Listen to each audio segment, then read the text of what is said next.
questions.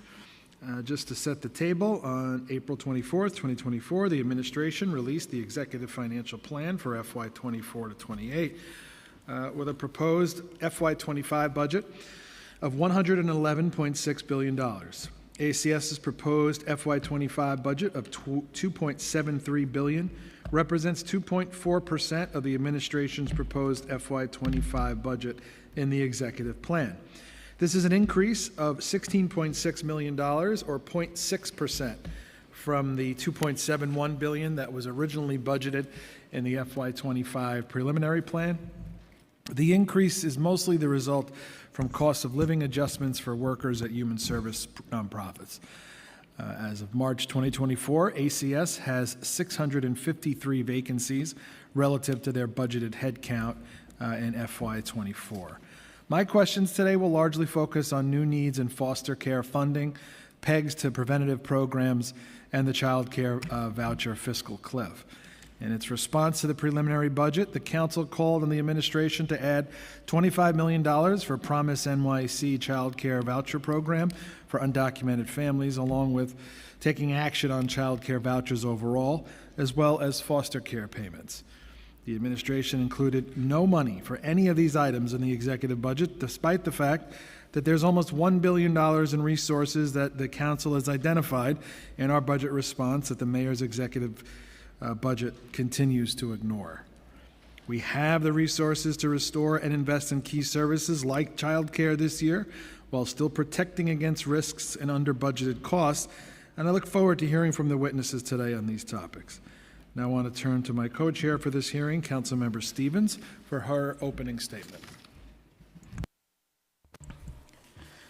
Good morning. I'm Councilmember Althea Stevens, Chair on the Committee of Children and Youth Services. Today's joint hearing with the Committee on Finance will be on the fiscal 2025 executive budget for the Administration for Children's Services, or ACS. Thank you to my good friend and Finance Chair, Chair Brenner, for joining us and having partnership through this budget process during this hearing. I would like to thank Commissioner Jess Durman for joining us, as well as the entire team for ACS. ACS fiscal 2025 executive budget is $2.7 billion. The executive plan includes increased investments in child care and foster care, but does not restore cuts, including in the November plan for programs such as close to home and preventative services. I'm very happy to see that the city added funding for COLA for contracted human services providers who provide city services, which has been a top priority for me since I got into council.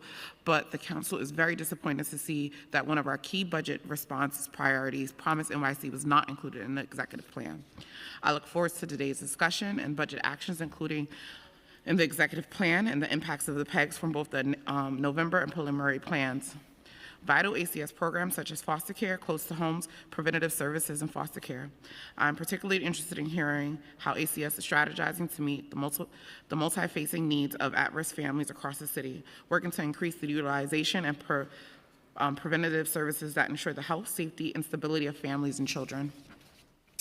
I would like to thank both my staff and committee staff for helping prepare for today's hearing.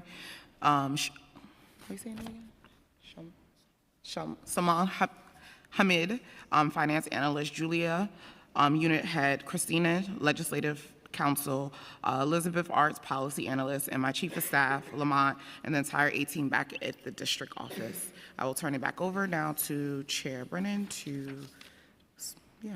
that's it.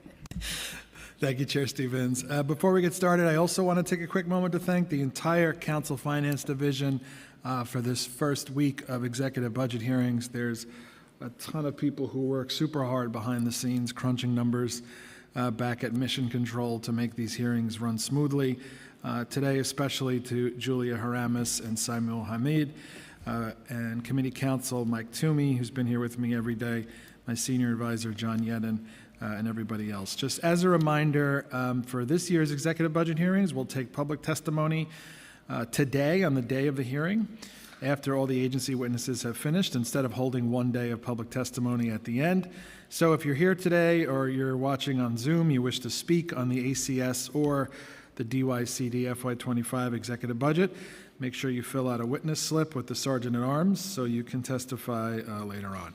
I'll now turn it over to Committee Counsel Mike Toomey to swear in the witnesses, and also note that we've been joined on Zoom by Councilmember Moya. Good morning. Raise your right hands, please. Do you affirm to tell the truth, the whole truth, and nothing but the truth before this committee, and to respond honestly to councilmember questions? Jess Danhauser? I do. Wynette Saunders? I do. Margaret Pletnikoff? I do. Thank you. You may begin.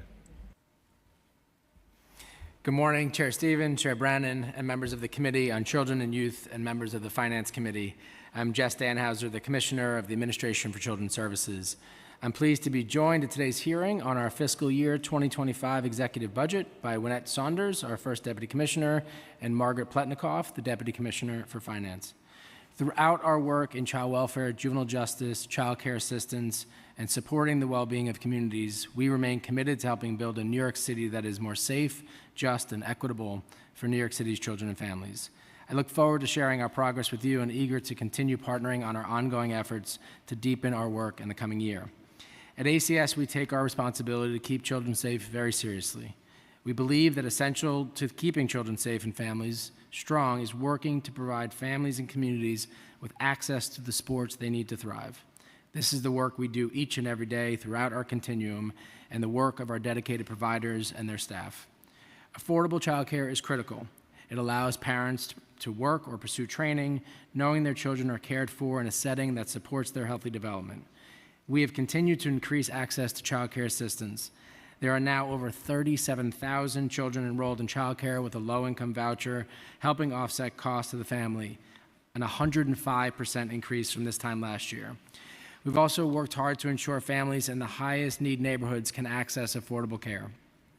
We've seen a 582% increase in enrollment with low-income vouchers from the 17 high-need community districts since June of 2022. We've also continued to support families and communities by investing in 11 community partnerships and now 12 open family enrichment centers, with 8 more FECs already working with their communities to open new sites over the coming fiscal year. We've deepened our efforts to build awareness among parents, caregivers, and child-serving professionals about how to prevent unintentional child injuries, including by promoting infant-safe sleep practices, medication safety, and safe storage of cannabis-infused edibles. May is Shaken Baby Syndrome Awareness Month, so we're working to ensure New Yorkers know that supporting parental health and well-being is a critical part of keeping children safe and preventing injuries like Shaken Baby Syndrome. We're also continuing to strengthen our work to promote family-driven solutions to keep children safe. We've increased CARES, our non-investigatory child protection response, so that now 25% of incoming reports receive this alternative approach that includes an assessment of child safety and importantly empowers the family to identify needed supports for themselves and their children. In addition, after a successful pilot, we are now nearly citywide with providing a translated notification to better help parents understand their rights at the outset of a child protective investigation. To date, we have trained over 1,100 staff and anticipate all child protection staff will be trained by Memorial Day.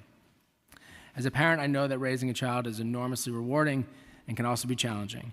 Along with our new Acting Deputy Commissioner for Prevention Services, Luisa Linares, we are focused on getting the word out so the families who are in need know how to access our continuum of prevention services. April was Child Abuse Prevention Month, so we used that opportunity to collaborate with our prevention provider partners through social media, a gathering at City Hall, a press coverage to spread the word about the free voluntary services we provide to families regardless of immigration status all across the city. Information about these services can be found on our website, www.nyc.gov/forfamilies, and through calling our prevention hotline at 212-676-7667. Our goal to increase the number of families receiving services without the need for a child welfare investigation is resulting in promising outcomes.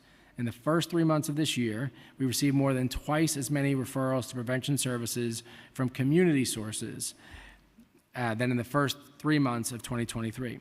This means schools, hospitals, night shifts, shelters, and families themselves are learning how to access supportive family services without any involvement from child protection. Meanwhile, our new school-based early support program contracts go into effect in July. While the number of children in foster care has continued to decrease to historic lows, we're also working with our providers to strengthen services and supports for children in foster care, their parents, and their foster parents.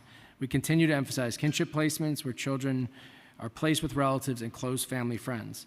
Today, approximately half of the children entering foster care are placed with kin. In addition, as part of our new foster care contracts, new foster parents are trained in the Trauma-Responsive Informed Parenting Program, TRIP, and 60% of these foster parents were trained as of May 1st, 2024. In addition, over 4,000 New York City young people between the ages of 11 and 26, including 524 over the age of 21, and 167 justice involved youth are receiving Fair Futures coaching and our tutoring. We're also seeing tremendous success with our College Choice program, which was launched in 2022 and provides youth in or leaving foster care with support for college, including tuition, housing assistance, coaching, and a $60 a day stipend.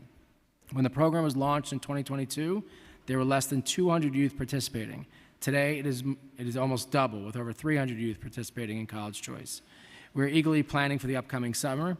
As in past summers, ACS collaborates with DYCD to enroll youth involved with ACS in paid summer internships through the Emerging Summer Youth Employment Program, a 6-week program that immerses youth in supervised project-based learning and work experience. Thanks to the commitment of our foster care providers and Fair Futures coaches, not that it's a competition, but ACS leads all city agencies with over 1,200 applications so far. ACS also offers our Commissioner's College Internship Program, where 40 college-age youth participate in an 11-week internship at ACS, paying up to $6,700 for undergraduate students and $9,500 for graduate students to intern at ACS work sites. Finally, this summer, ACS is collaborating with iFoster to create ACS work sites for 6 AmeriCorps volunteer internships. We're also strengthening supports and programming for justice-involved youth. Launched this past July, our new alternative to detention contracts have served over 120 youth in the first 6 months, and we're currently developing a pilot program to serve older youth with cases in the youth part of Supreme Court. We recently announced the recommended awards for our new close-to-home contracts, which will strengthen the close-to-home system of care by right-sizing the system while allocating additional resources for the provider agencies to enhance services for the young people in their care. The new contract budgets were increased to fund specific lines to help improve the overall programming and offer a more robust treatment approach. These new lines now include funding for a Fair Future staff, aftercare staff, a recreational specialist, an intake coordinator, and a mental health team, all while reducing the staffing ratio to 3-to-1 and increasing staff salaries. Tutoring and workforce development will also be expanded to youth and close to home. Vocational training is underway in secure detention, and our tutors have enhanced the academic successes of our young people. Our young people across the continuum will be engaged in summer school and SYP. In June, we are looking forward to celebrating the graduations of our young people in secure detention, non-secure detention, and close to home. ACS's executive budget for FY25 is $2.7 billion, of which $843 million is city tax levy. The executive budget does not include any new reductions to ACS, while including funding for foster care that will address the shortfall we currently have in our budget due to a reduction in federal funds.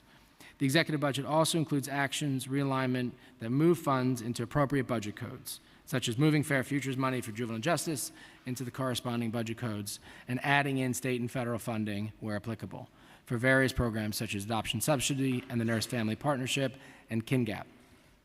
More programmatically, in the executive budget, there is a cost-neutral action where ACS is moving 27 staff and the corresponding funding from the Family Service Unit, which conducts court-ordered supervision, to the Family Preservation Program, which is an intensive prevention program aimed at addressing high-needs families while preventing court filings under foster care.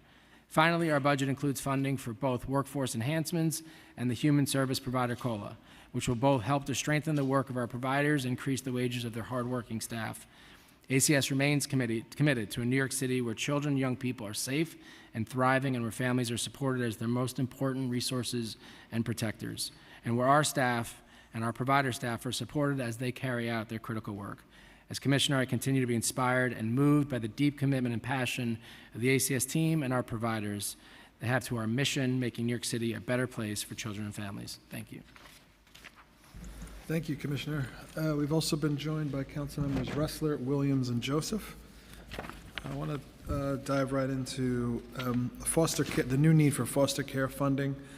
The executive plan, includes $129 million funding swap, federal funds with city funds for foster care in FY24. Could you tell us why that swap needed to be made? Yes, for years now, the federal reimbursement through Title 4E has been declining. They still have an ancient eligibility criteria that dates back to a 1996 standard. And so the percentage of young people who are eligible for 4E funding has been declining over the years. Okay. And how will the funding be utilized? What programs does it relate to? It supports the whole of the foster care budget, so everything from foster parent rates to services to young people to Fair Futures. It supports the whole $800+ million. So was there a discussion around baselining that adjustment? Because I see it was only made for 1 year. We're in conversations with OMB. The other challenge that we have in our foster care budget is the state smartly increased rates a couple years ago, but didn't commensurately impact the block grant. So that's another place where we have a challenge, and we're working with OMB. Each year, we're projecting the number of young people we'll have in care, the type of care, and so we work with them throughout the year to look at the census and to make sure the resources are there. But they've been clear with us that the resources will be there to continue the programs that we have. And so is the current expenditure for foster care then outpacing the baseline budget? It is. Our projection for '24 currently is $841 million. We're constantly working with OMB to look at where additional resources might be needed. I mean, I'm assuming it would be helpful to have OMB, have the budget more aligned with the current level of demand, right? You know, it's a dynamic assessment. We're always looking at census projections. For years, the number of young people coming into care has lessened, and as we've invested in preventive services and done more work around family supports, they make sure that they move money into our budget to ensure cash flow that we can pay our providers. I wish it was a little bit easier to predict, but these things are pretty dynamic. Are we spending more every year on foster care? Yes, we have been. The new contracts that went into place last July included a series of new investments. We're spending a lot more on things like Fair Futures, increase the rates for providers, for foster parents. So, and now obviously there's a state COLA coming for workforce. So we are spending. If you compare it to years ago, we're spending a lot more per every young person to make sure they have what they need, the mental health resources that they need, et cetera. So it has been increasing, even though the census has been declining. I want to talk about the PEGs. So in the preliminary plan, there were reductions of the budget for preventative programs and across the entire plan period, from $2 million in FY25 growing to $8 million in FY28. Could you tell us what programs and services were included in those PEGs? Sure. Over the course of the last 18 months or so, we've been looking at our utilization in preventive services to make sure that it is appropriately used. We were patient because a lot of that had to do with COVID and workforce issues. But when we were looking at our deployment of resources, there was several programs that had very low utilization, 25% utilization. We took those down in a series of PEGs. Most recently, we went through an exercise with providers to look at our family treatment and rehabilitation program. That more across the board, there was utilization around 60%. And what we did with providers was walk through an exercise to create a new model budget. We have a 128 is the program size for FTR. We created a new model budget for 96 to make sure they could still meet their fixed costs. And it's a slightly higher per slot rate at 96 because we wanted to make sure that those programs stayed strong. And that was the most recent cut. So we moved about half of the providers that provide FTR to the 96. If we see a demand, we have several thousand slots that are currently available. We'll work with OMB if we see an increase in demand. We're very pleased that over the past 3 months, we've seen a marked increase in the number of families coming to us through community referrals, about 20%, where previously it was about 10%. And that's a major goal for us, is to get to families sooner without a child protective investigation. So we're pleased about that. We also think that this is incentive to make sure that those resources are used wisely, but we're constantly looking at each neighborhood to make sure that every neighborhood has services available, and they do. The November plan also included a PEG, right? It did, and that was also around the underutilization programs. And we made the decision, Councilmember, to really look at closing whole programs, even though that's harder. We did not want to cut a little bit across the board and leave what remained weaker. And so that was we looked at programs that were significantly underutilized. Overall, we're also adding new slots in our new school-based early support program. So overall, we're going from about 12,700 to 11,500.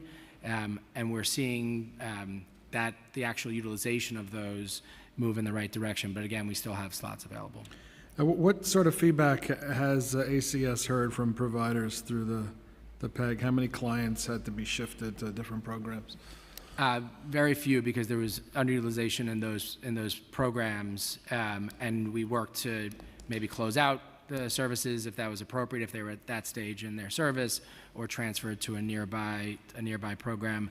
Obviously, the providers who we closed whole programs were disappointed. Generally, I think we got feedback that providers were pleased at our approach to FTR, that we didn't just sort of make a sweeping cut, that we sat down, we changed the budget structure, we made sure they had what they needed. So it's never easy to share with a provider that you're cutting a program, but generally our providers are excellent. They're leaning into this community work, and we're grateful for them. I hear you mention underutilization a bit. Are there any currently any wait lists for any of the preventative programs? There are not. Okay. And we look neighborhood by neighborhood. There may be a program or two that is at 100%, but I can say with confidence that each neighborhood has preventive services available. Okay, I want to talk about the capital commitment plan and the Horizon Secure Detention Center. How were the adjustments made in the executive capital plan determined in regard to the capital commitment plan?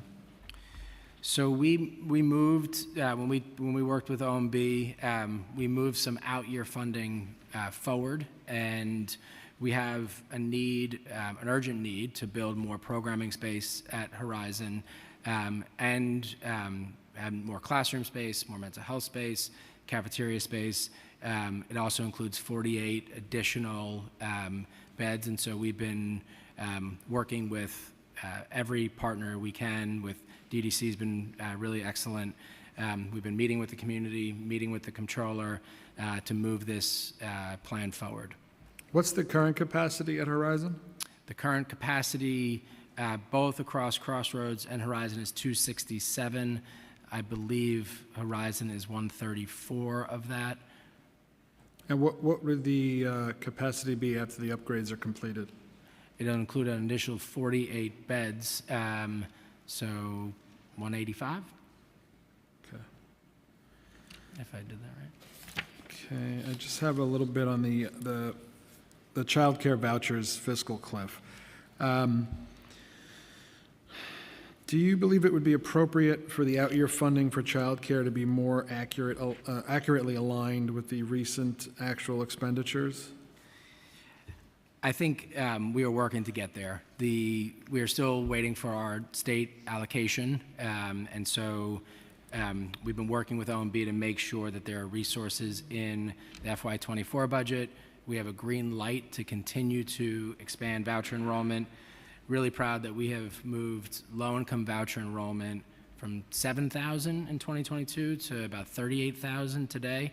Our team has worked extraordinarily hard to really ramp up the eligibility processing. This, in 24, they added $311 million in state and federal funds and $81 million in CTL funds. So we're waiting for our state allocation, but we absolutely have a green light for this fiscal year to continue to expand voucher enrollment. The council's budget response, we called for the accurate baselining of child care vouchers, but like many things, no additional funding was included in the mayor's executive plan. So Are you joining us with pressing OMB to increase the child care budget? I'm joining you in the childcare is a urgent priority for this administration, demonstrated by our expansion, and we're absolutely working with OMB to make sure we have the exact right numbers for the year ahead. Like foster care, it's also dynamic, assessing the number of voucher enrollments and the type of voucher enrollment to make sure we're getting the analysis right. But we are full steam ahead on this. What's the current number of child care vouchers issued by ACS? So there's 74,000 child care vouchers overall. About 45,000 of those, 50,000 of those are ACS vouchers, either for child welfare enrolled families or low-income vouchers, and about 38,000 are low-income vouchers. How does that compare with totals in past years? We are way up. So we were 7,000 in 2022 of low-income vouchers, and now we're at 38,000. Wow. We're really, really grateful for our team's hard So work. in 2022, you're at 7,000. And 2023, you're at 74,000? I'm sorry, this is just a low-income voucher. Yeah, you're right. So 7,000 to 38. 38. So the overall vouchers, I believe it was somewhere between around 40 some odd to 74,000, so that's been way up as well. But the bulk of the growth has been in that low-income voucher category. Is there a wait list for vouchers? There's not. I think that's all I've got. Okay. Thank you very much, Commissioner. I'll hand it over to Chair Stevens. Just quickly, we've been joined by Council Members Lewis, Brooks Powers, and Sanchez on Zoom. Thank you. Thank you, Chair Brannon. Thank you and good morning. Good morning. So I'm going to jump right in. Foster care and other adjustments. The executive plan included a few adjustments for foster care. There were $16.4 million in the unspent state funds rolled from fiscal 2023 to fiscal 2024, and $35.7 million in state and federal funds added in fiscal 2024 only. Can you walk us through those changes and how were those funds amount determined? Sure. This is mostly swapping, so I'm going to ask Margaret to take this. Sure. Over the course of the year, we had added in January 118 CTL, and then through our evaluation of our additional needs, we added another 52 million, as you'd mentioned, and then we had the 129 million funding swap from federal to CTL because of the Title IV shortfall, and we did an additional, nope, I think that's it. Yeah, that seems. Why was that only done in 2024? Because, as the commissioner mentioned, we're constantly evaluating the amount, the census, and the need, and looking at what we need in terms of federal and state funding, and working closely with OMB. The other variable there is we're looking at what the state invests in the block grant and then what eligibility rate we have for federal dollars, which again has been declining because it's still attached to a very old standard. Okay, thank you.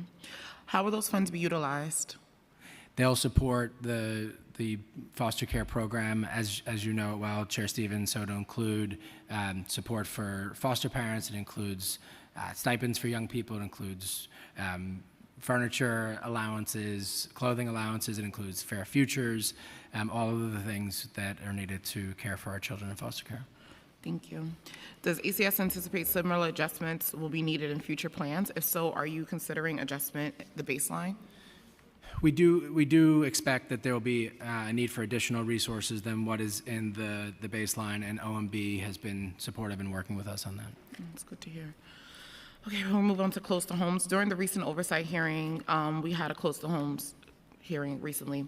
ACS stated that they would be advocating to restore the PEGs for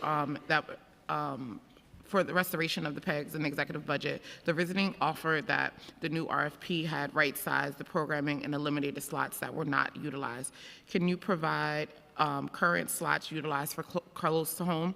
And what is the budget for close to home program in fiscal 2024, 25, and in the out years? The budget's about 110 million. We currently have 96 young people in close to home. The contracts that will begin on July 1st will have a capacity of 147. We initially RFP'd for 135. We saw, and given that the census had been increasing somewhat, we asked OMB to add an additional 12. They supported us in that, so we're at 147.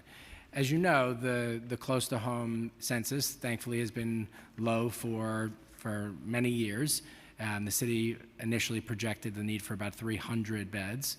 So what we decided to do in this RFP was to right-size it and invest those resources into things like lower staffing ratios from 6-to-1 to 3-to-1, fair futures coaches, mental health services. So we wanted to sort of put those resources back to work and have the right capacity. We are constantly assessing the census there and work with OMB if we need to create additional programs.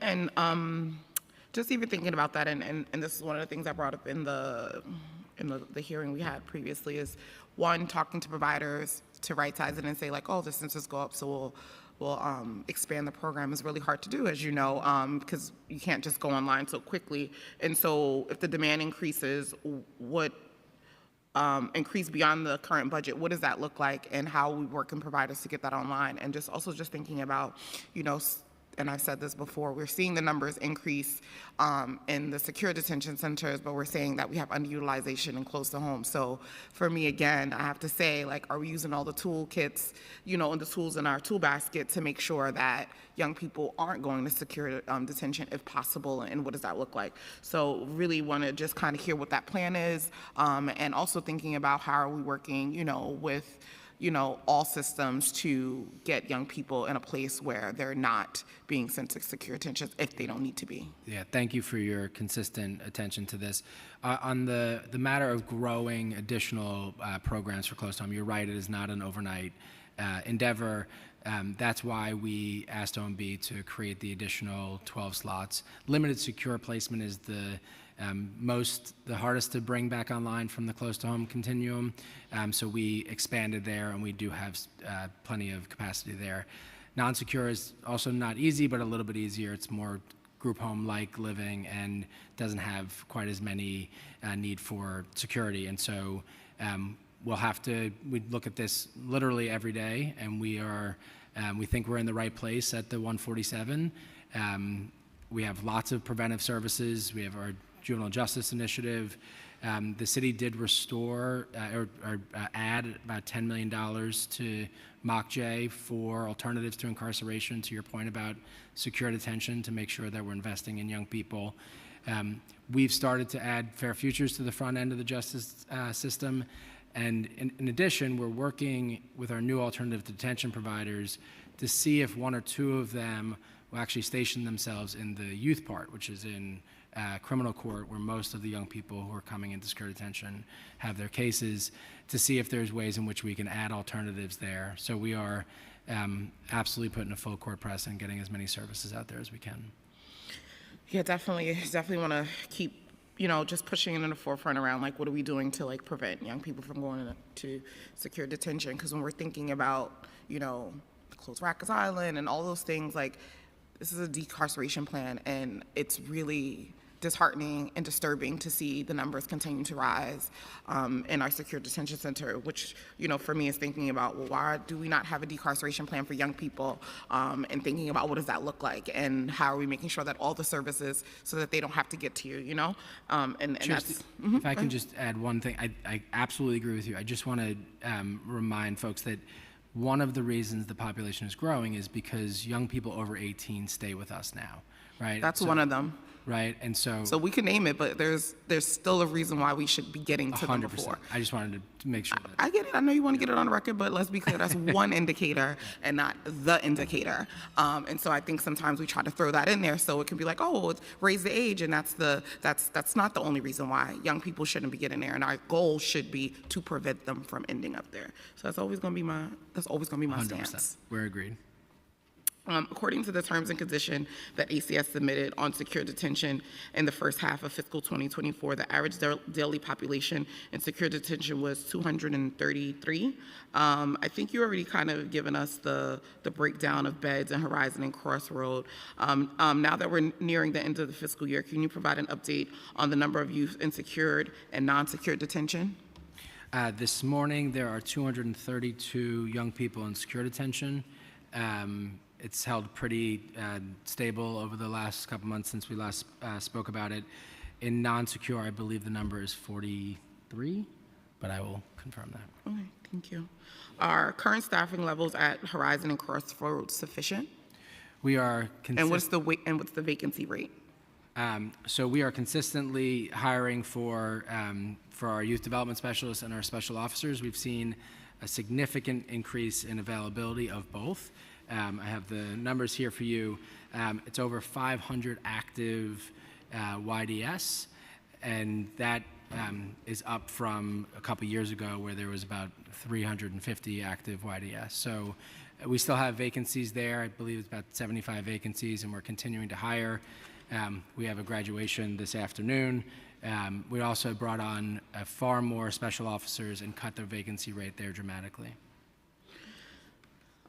You know, and I think even talking with some folks, you know, we always want to think about the safety of young people. And one of the things, you know, we've definitely been hearing is just around like young people not being able to go to school or get services because of the vacancy rates. Can you talk a little bit about why is that happening? What are we doing to kind of prevent that, to make sure that young people are getting to the services? I know even at Horizon, it was even being said that some of the kids were sleeping in classrooms. I know you're going to say that's not happening anymore, but that was one of the things that we were hearing. So could you kind of just talk a little bit about that? Sure. So we have about an 80% school attendance rate at Horizon. We've dedicated staff to be school liaisons specifically. And so their job is to make sure young people are getting up in the morning, that we have movement to school. We've been working with New York City Public Schools on a lot of new offerings, and we're going to have additional offerings coming in the coming fiscal year, including adult education, GED, that some of our young people would like to engage in. We're working with CUNY around additional college resources. We've had a number of graduations. We'd love for you to come out to them. Invite me, I'll be there. We want to make sure our young people are in school every day, getting the resources that they need. And we have seen a marked increase in their engagement in tutoring. And so we're always have a long way to go there, but we are seeing some real progress. Can you talk a little bit about the training of staff and what that looks like? You know, because I know you said all of the staff is trained on like school liaison. What does that look like, and how are we training staff to properly work with these young people? Yeah, our youth development specialists and special officers are really incredible. These are folks who are working with young people. They do not have things like pepper spray. They're using their tools of de-escalation and working in relationship with young people. We're really grateful for them. They go through a 6-week training course that includes both academy style training, and then they do on-the-job training, come back to the academy. Then we push in ongoing coaching. We work with national leaders in juvenile justice to help coach our staff, both our leadership and our staff in the facilities. We do incident review with staff to learn about ways in which we can prevent incidents. I'm really pleased to share with you that our incidents, youth on youth assaults, youth on staff assaults, have decreased dramatically. We're down about 30% year over year. I just have some additional questions about programming. We've heard that young people and families there's very little enrichment program available during the day for youth who are not enrolled in school, and those in schools and after school on the weekend. For each secure detention center, Crossroad and Horizon, can you share with the council a daily schedule of programming by residential hall? Sure, we could work on providing that. Just to note, you'll see things like tutoring, sports and fitness, creative writing. There's a new music program at Crossroads. We have violence interrupters in the building, but we can work on making sure you see how young people are engaged in services. Definitely, please send that over. How many hours per day and per week is programming does each organization provide? I don't have that number offhand, but we can certainly work on. We have contracts for workforce development that started this July, and so we're working with organizations who are coming into the building. We have the Cure Violence programs. I'll look and see what we can provide as far as the allocation between those kinds of providers. Yes, please send that over as well. Have program hours been added or cut since the last fiscal year? We've just been adding. Just been adding. How many young people attend at least 4 hours of enrichment program each week? You don't have that. You need to get back to me. I would give you a high percentage on at least 4 hours a week. Yes. Okay. What's the average average number of hours per week that each young person in the facility attends enrichment? You said you'll get back to me on that. And just, I have a couple of questions around the school. What is the school's attendance rate at each facility? So it's about 80% at Horizon and about 65% at Crossroads. And we are, some of that, there's work we're doing around some kids who are not compulsory age, who don't want to engage in school. So we're bringing in, that's why we're bringing in the adult GED. That's why we're bringing in the work around college and continuing to bring in workforce and vocational programming. Thank you. Do the facility lockdowns prevent young people from attending school and enrichment programs? We very rarely are in that situation. Our kids regularly attend these programs. But if there is a lockdown, does that prevent it? If there were to be, yes, but it's exceedingly rare. Are young people 16 and under required to attend school? Yes. They're required? Because we're hearing that some young people aren't going. Chair Stevens, as you know, I mean, required and attending are definitely two different things. I mean, I know. Our staff work really hard to engage young people. A lot of them have been disengaged from school for a long time. Getting them to the classroom, sometimes we start with some tutoring. We'll meet them wherever they are and then get them into school and engaged. And we really want to thank New York City Public Schools. The superintendent that runs Passages has been really attentive to the needs of young people and adjusting the programming.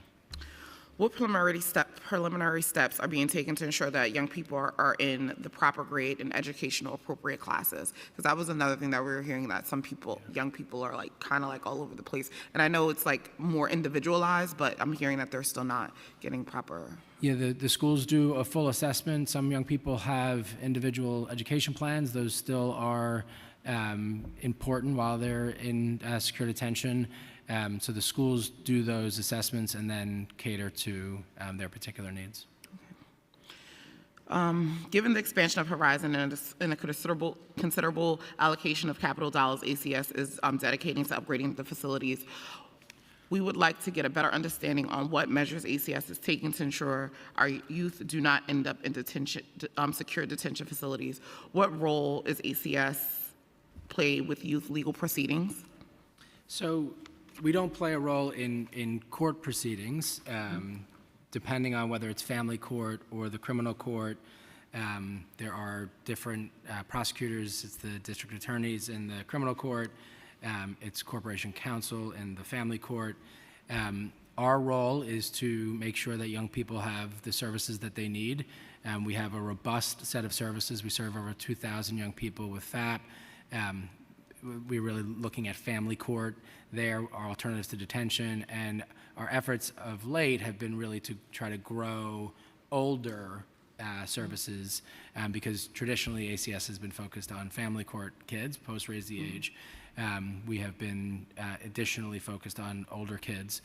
We also call on the state to support us here. There have not been resources for Raise the Age That sounds about right. in services, and so we want to make sure that we have everything that we need. We're really grateful that in the executive budget there's an additional $10 million for alternatives to incarceration. Those programs are run by MOCJ, but vitally important to the kids that we serve. Yeah, we definitely need to call on the state to help and support and do their part as well. Thank you. And some of these questions I feel like we touched on in the last hearing, but just want to ask, just thinking about, in what cases is ACS able to recommend youth to be placed in preventative services rather than secure detention? Because I know, like, although it's not necessarily your job, all those things, I'm sure you have influence and play a role in it. So just trying to get a better understanding of, like, what does that continuous partnership look like?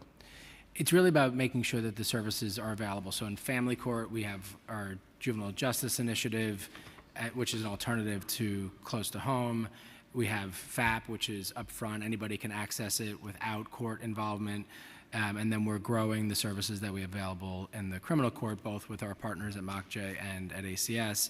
And so while we're not there to make a recommendation, we want to make sure we're there so that there's an appropriate alternative when the judge believes that's the case. When young people are in our custody, we do a lot of work to make sure that the positive things that they're doing in our custody are known by the court. So we submit information and reports about their progress and development, and that can have an influence on court decision making, but ultimately this is a judicial decision. Yeah, absolutely. But, we want to make sure we're pushing our partners any way we can. Indeed. So advocates have flagged a concern to the council regarding ACS collection of disability benefits on behalf of children in foster care. We've heard that the funds collected are utilized for the overall foster care network rather than specific children. Can you verify if this is true, and why is that a practice? It's not true. In fact, we are one of the very few jurisdictions in the country, I believe 3 or 4, that have endeavored to try to conserve benefits for young people, both Social Security, which is related to disabilities, and RSDI, which is related to survivor benefits when children have unfortunately lost their parents. In July of 2022, we began the practice of conserving those benefits for young people. Previous to that, there was a different public policy that's been upheld by the federal government and Supreme Court. Even though we are allowed to use disability benefits and survivor benefits towards the cost of care for children, we have developed this new approach to make sure that we maximize what young people can get. Several hundred young people have already received resources as a result of this upon their departure from care. So that includes both disability benefits and survivor benefits. And maybe you don't have this information currently, but for how many children does ACS collect disability benefits for currently, and how is this determined? So some young people come to us on those benefits. If a child loses their parents and comes into our care, they'll be eligible for those benefits. And some young people, there might be, the provider might notice a disability and there'll be an application for those. Currently, we've created accounts and/or resources for 700 young people who are receiving disability benefits and 340 young people who are receiving survivor benefits. About half of those have actually received funds. The other half are still in care, and we're conserving the maximum amount of benefits for them, and they'll receive those funds upon discharge. Approximately how many children have dual eligibility for disability benefits and survivor benefits? I don't have that answer. We can certainly get it to you. I think it's relatively low. And I know that, a lot of these questions, I know you guys have been doing a really good job of trying to stop it, but is there any talks or works on thinking about how to get some of the money back for the young people who didn't get their benefits when this practice was implemented before?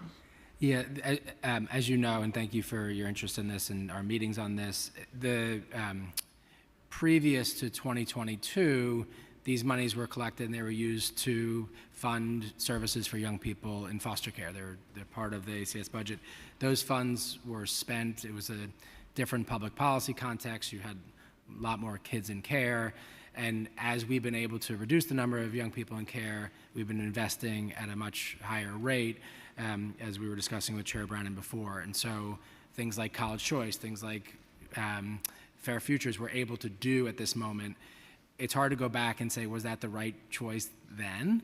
And should there be, certainly an analysis that we can work on to see what might be appropriate there. But it certainly was a different public policy decision than where we are today, where we're able to expand these resources with fewer kids in care. Yeah, no, and I agree, and I think that you guys have been working really hard to kind of rectify some of these things from the past, and so I do appreciate that. But I do think we should definitely still be thinking about how do we make sure we right some of the wrongs, right? And history has told itself that sometimes public policy isn't always the best policy. Yes. And so, in thinking about the work that we're at and the place we are, we should also be thinking about how do we fix that. And I know, Commissioner like you, we'll put it together and we'll figure it out. So definitely we'll continue having conversations regarding this, because I know this is something that we've had a number of conversations about, and I've seen the dedication that you guys have been trying to methodically figure out how to do this in a really caring way, even thinking about some of the state stuff and working at it. So definitely looking forward to continue to build out a plan, and also bringing some of our state colleagues into this conversation, because it's a little bit more complicated than I think some folks actually understand. But thank you for that. A critical component is ensuring that young people are receiving the proper care and assistance is the dedication of attention of ACS case workers and ACS contracted providers. The people on the front line directly see the circumstances that young people are going through. What is ACS's caseload? What is the current caseload ratio for caseworkers? 8.5. What's the half? That's just the average. Some have 8, some have 9. It's a half? This is a number that is very low nationally. The national standard is 12. We have had full support from the mayor, Deputy Mayor OMB, to continue to hire on our front line, whether that's child protective specialists, YDS, special officers, family court lawyers. So we really appreciate that that's been continued. What's the budgeted and actual headcount for ACS caseworkers? So I believe it's about $330 million, about $390 million that we spend in child protection each year. I'm not sure the PS will look for that. And although I know you just said that the caseload is lower than the average, but what we're hearing is that caseworkers have overburden and not able to adequately follow up on cases, leading to negative outcomes. What are the guardrails that are in place to ensure significant check-ins and support are offered to our at-risk youth and family? Yeah, thank you for this question. We support our caseworkers. There's a 6-month training for child protective specialists. Includes both in the classroom and on the job. They then go into a training unit with dedicated supervisors who are very interested in training. There are peer mentors. We're one of the only places in the country that has dedicated investigative consultants. So these are folks who have been typically detectives before their time with us, and they work in our borough offices supporting the decision-making of staff and also supporting their safety. We also have a supervisory level, 3 supervisory levels to support staff to make sure they have someone to reach out to. They often go out in pairs, particularly on nights and weekends. And so we wrap around them every service that we possibly can to make sure they have the resources they need and the consultation. We have DV consultation, mental health, substance abuse consultation.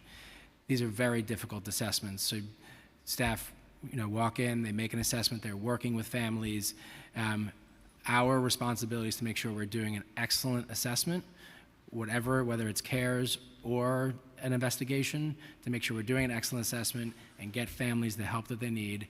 And in those rare cases where we have to act with urgency.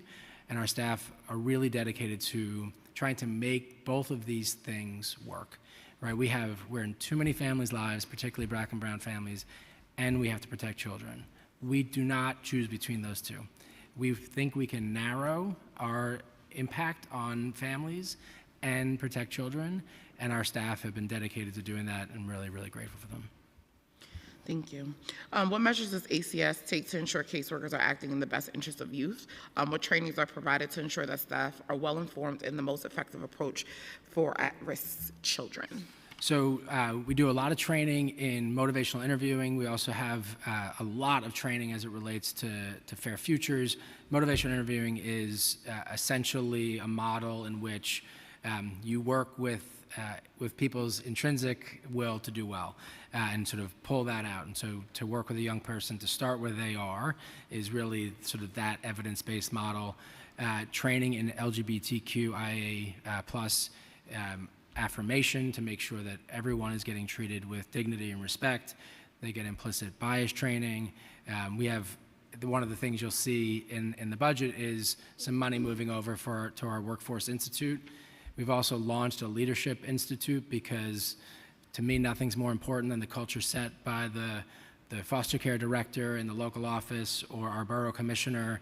And so we're actually having leadership across ACS and providers come together so that we are the best that we can be for our staff and ultimately for children and families. Do you have any current challenges with filling caseworkers' positions? And can you talk about those challenges you might be having, if you have any? We have the biggest class we've had in a long time starting next week, 150 CPS. Our dedicated HR teams have been working with our child protective leadership with a new strategy to do recruitment in boroughs. We used to do most of our hiring pools downtown, but we are now out in Staten Island and Queens, and we're seeing better matching of folks who want to work in that area, in that neighborhood, and I think that's part of the reason we've seen an increase in interest. Great, and I'm happy that you guys had a huge class. But then that brings me to my next question, because one of the things that our providers always talk about is their staffing issue and not being able to retain staff because there's no pay parity. And so I'm sure out of this 150 CPS workers that we're getting out of the class, I'm sure a bunch of them are coming from our providers. So what is ACS doing to improve pay parity between CBO providers and city positions? Many of us have gone back and forth between providers and government, and we welcome that, but we take very seriously the needs of our providers and are really grateful. As folks know, our provider continuum provides preventive services, foster care, juvenile justice. They are the front line. We are very grateful that the mayor made an enormous investment in the provider community. There's also a COLA in the state budget for foster care. We're going to work hard to get those resources out the door as quickly as possible because our providers deserve it and those staff deserve it. Yeah, absolutely. This is one of the things that the providers are always talking about, just the lack of having pay parity, because it's true. A lot of those positions are similar, do the same work, but they can make more money working with you guys. And so definitely thinking, always making sure we're thinking about what does pay parity look like. And, we're excited about just pay and getting the COLA for the human service sector. But I think we all know that the next fight is really around pay parity and how we can, have equality amongst those salaries. I just have a few more questions, and I'll turn it back over to the chair. And it's on Fair Futures. Fair Futures, a program which has implemented 5 years ago, including one-on-one coaching, training, workshops, and mentorships for young people impacted by child welfare system across the city. This program is a shared priority for the City Council and the administration. We know all the work you did in champion this. What is the current budget for Fair Futures in fiscal 2024, fiscal 2025, and the out years? And does the current budget support the demand? And how much was actually spent in fiscal 23 and 24 thus far? So the budget is $30.7 million, and that's for 24 and 25. We, in FY23, it was a real ramp-up year. It was the first year that we expanded to young people who are older than 21. It was always the most important part for me of the vision that we stuck with young people. It's not just about providing more services while they're in care. You don't develop relationships that end one day because your status in foster care changes. And so we actually have reached over 500 young people in that 21 to 26 category, but that was really ramping up in 23. About $14 million has been paid, has been invoiced and paid for 23. So far in 24, it's 10, but we expect the bulk of the invoices to be coming in shortly. We've expanded the number of youth served in that program each year. It was, I believe, 2,000 plus in 22, 3,900 in 23. It's over 4,000 now in 24 and growing, including that 500 young people who are ages 21 to 26. Thank you. How many young people are currently enrolled in the program, and how many organizations does ACS partner with?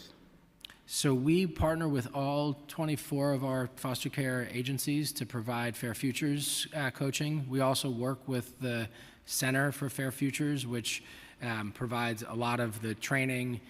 We partner with them through our Workforce Institute, and we are, so every foster care provider has resources in their budget to make sure that they can reach young people with Fair Futures.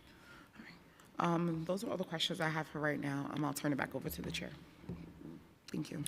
Thank you, Chair Stevens. We've also been joined by Council Members Farias, Menon, Salam, and Carr.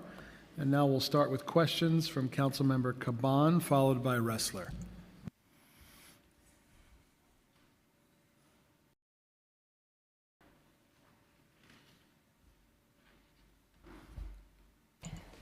Thank you, and thank you for being here. Apologies, I stand up and walk around a lot. I've got some pretty bad back pain. So thanks for your patience.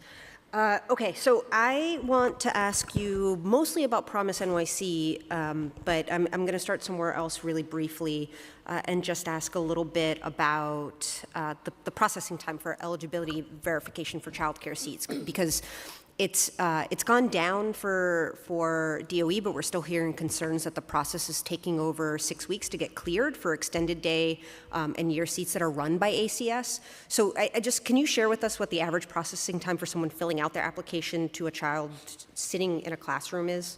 Sure. We just got under 30 days this past month, so we've been working very hard to ramp up our processing capacity. It was, we were processing about 1,000 applications, and now we're up over 4,500 most months. Our teams have worked to look at performance of our staff and to make sure that they're trained to do this well. So we are meeting that target of 30 days. Thank you. And I might need some tech help here because my tablet is bugging out. Yeah, I'm just wondering, I have my questions on here. Oh my God, yours is bugging out too. They're all, are they still all? Can we pause my time? Damn. Yeah, they're all bugging out. Yeah, they are. Technology, y'all. Thanks for the patience. Right? Oh, where's my book? Give me my book. I have it right here. Councilmember, you asked me this question. Yes, thank All you. right, I'll give you the contraband paper. Thank you. There's still a place for paper. Don't tell the environmental folks. Okay. So I just want to ask you about Promise NYC, and I want to start by thanking y'all because I just think this is probably one of the best, most impactful things that ACS does in partnership with, obviously the groups that are working on it, like CPC and La Colmena. This is critical. We know how important childcare is for the safety and the health of our city, and so I know I'm not alone in saying that we desperately want to see this scaled to the size that we need it to, especially with a lot of our newly arriving neighbors arriving who need this support. And there have been all of these fiscal reports being done that have done right when supporting our newly arrived immigrant neighbors. We're looking at potential of billions added to our economy. So this is just important on a lot of fronts. So the fiscal 2024 adopted budget included a $16 million new need for Promise NYC in fiscal year 24. I'm just going to ask a series of quick questions. Yeah, thank you. And the executive plan, and I think this is the same thing that happened last year. The executive plan doesn't include any additional funding for the program, despite us calling for a $25 million expansion and baselining Promise NYC. In the preliminary budget response, I know that's what advocates and childcare providers are saying what's needed. So I'm just going to throw all the questions at you. Is the program going to continue in fiscal 2025 and beyond? Is ACS advocating for the program to be baselined, and if so, at what level? this is a really important question because I want you all to talk about how impactful, like what are the good things coming out of Promise NYC? And then talk to me about what happens to the families currently utilizing it if it's not included in the upcoming budget. Because I know the funding is running out this month. So it's really critical. And then can you provide the most recent utilization data for Promise NYC broken down by borough? How many new families have enrolled that did not participate in the program the fiscal year before that? And finally, are the contracted providers keeping waiting lists, and how many families are currently on those lists, and what's been spent to date? I throw a lot at you, but I'm looking forward to hearing some answers on that. Thanks. Thank you, Councilmember, and thank you for your championing of this important program. I'll try to do my best to get to all of them, and you can remind me if I missed any. Promise NYC has about 650 children enrolled in it. It's this year is a $16 million budget. About 180 new children were enrolled during the fiscal year. NIMIC in the Bronx is about 125, NIMIC in Manhattan, 110, Center for Family Life in Brooklyn, 197, Chinese American Planning Council in Queens, 204, and La Camena in Staten Island is 20. Those might have been updated over time. We don't keep waiting lists for this program, but we understand that the providers do understand who has expressed interest, and we'll be able to contact them if And my understanding is the need is so great that they just stop keeping the list because it just would, they're sort of instructed not to keep. Yeah. The need's extraordinary. The fundamental reason for Promise, which is fully city tax levy, is because federal and state resources don't support childcare for undocumented immigrants. And so we need to also be advocating for change at that level. This is fully city tax levy. We're talking to OMB about fiscal year 25. We've shared with providers that if we're not able to fully invest in this program, that we'll have a thoughtful close down. So do not start disenrolling, do not start informing folks. We want to make sure that we keep as much stability as we possibly can as we look at what will be in the fiscal year 25 budget. I had the pleasure of visiting a family daycare on Wednesday. There were 5 children enrolled there who were Promise children, and it is clear that it's really important for families. It is really important for the development of young people. It was wonderful to see them, this bilingual family daycare, getting all of the developmental needs met. So this program is important, and we're going to continue to have conversations with OMB and with the council. And just to wrap up, I just want to say, like, whether we're getting funds from elsewhere or not, we should and can fully fund it right here in the city, because what it means is when an immigrant family has childcare, it means that they can go get employment. It means that we're not seeing more children selling candy with their families on the street. It means that there's stability and people are able to stay in stable housing. Like, all of those things are critical to all of our safety and health. So I think, obviously these funds we can't use from state or federal because of different laws, but we have the power to do that here in New York City, and we should. Thank you. Thank you, chairs. Okay, now we have questions from Councilmember Ressler, followed by Williams. Thank you so much, Chair Brannon and Chair Stevens. And good to see you, Commissioner Danhauser, Deputy Commissioner Saunders, ACS team, good to see you all. I really just want to firstly echo and express gratitude to Chair Stevens for her leadership around and her focus on decarceration among our young people. One of the statistics that's most disturbing to me is the extraordinary growth we've seen in the number of minors who are held in jail and secure detention under the Adams administration. I think we went from about 150 at the beginning of the Adams administration to today. How many young people do we have in secure detention? 236, was that the? 232. 233, okay, so we're down a few, but still way up. So one of the things that was highlighted that we noticed in exec was that we saw about an $11 million cut in the secure detention budget from, I believe, 70 odd million to about 59 million. Is that right?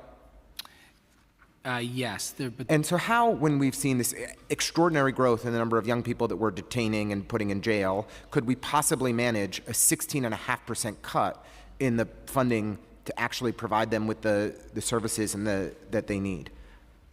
I'm going to have to get back to you on exactly what happened in that swap. There's no resource reduction in hiring staff, in putting in programming, so. 16.5% is a very big number. So if maybe there's something that we're misreading in the executive budget and there's other resources coming from someplace else, but. So we don't have any cuts in the detention budget. I understand what you're seeing. You're seeing two different numbers. We'll get clarity on that. Okay, if you could get back to us in writing, we'd really appreciate it. Sure. And because my time is tight, I'm going to shift to a different topic, but we are very eager to partner effectively with, actually, I'll just ask one more question. The Department of Probation has implemented a series of very aggressive cuts to prevention programs that could help keep young people out of secure detention. Is ACS doing anything to help see those programs restored, such as Impact, Arches, Next Steps, that could help us drive down our young people who are incarcerated? You know, we're very pleased that the executive budget has an additional about $10 million for alternatives to incarceration and reentry services in MOCJ. So there's been a lot of focus and conversation about this. We're also looking at, as I was mentioning earlier, using our alternative to detention programs and aging them up. We're working on a pilot right now with cases, so we're trying to use every tool in our toolkit. We appreciate it. I think that, as partners go within this administration, I certainly see ACS as more of a partner than many of your sibling agencies. Just finally, a couple questions on vouchers. So I'm concerned with the expiration of the federally funded, with the stimulus dollars, that we may see a decline in vouchers. I think ACS has done a great job in connecting my constituents to voucher opportunities. We really appreciate it. I know that Chair Brannon asked about this as well, but are there any assurances that we'll be able to sustain the scale of vouchers that have been made available during the beginning of this administration and future years? We can commit to that, certainly for fiscal year 25. A lot of this will depend on state investments. The governor has been vocal on saying they're going to be increasing state investments. We have been, our state partners, OCFS, have said to us to continue to enroll. We are still awaiting our allocation for the coming fiscal year, and so we'll see what those look like. But for fiscal year 25. And then the last question I'd just like to ask, as my time has expired, we've seen that in early childhood education seats, there's been a tremendous under-enrollment in the extended day, extended year seats. And I know all of your early childhood experts at ACS know well, these are the seats that families really need, really depend on, that allow working families to actually work. So my recollection of the data was that 43% of 3K seats, extended day, extended year seats, were actually filled. Most in a place like District 16 in Brownsville, Ocean Hill, Brownsville, just 13% of extended day, extended year seats were actually filled, despite everybody in that community being income eligible. So there's a serious disconnect of what's happening at DOE. I'm looking for our sibling agencies like ACS and HRA to do more to help connect every family who's getting a voucher is eligible for those extended day, extended year seats. Is there more that ACS can do to help us fill those seats effectively? What have you been doing, and what can we do moving forward? Thank you. Thank you. We are really working, obviously, through my city. It's sort of a joint application. That's been one of the reasons we've seen such a nice uptick in voucher enrollment. We also are focused on high-need community districts to make sure that families there are aware, and we've seen a 500% increase in those community districts, outpacing citywide growth, which is slowly addressing an equity issue that has been longstanding. We're also working with Robin Hood on a program where we are going to be working. We learned a lot from Promise, community-based organizations closer to communities, trusted by communities, to work with some community-based organizations to see if we can extend that learning to ensure that families are aware and can get enrolled in childcare of all varieties. Thank you.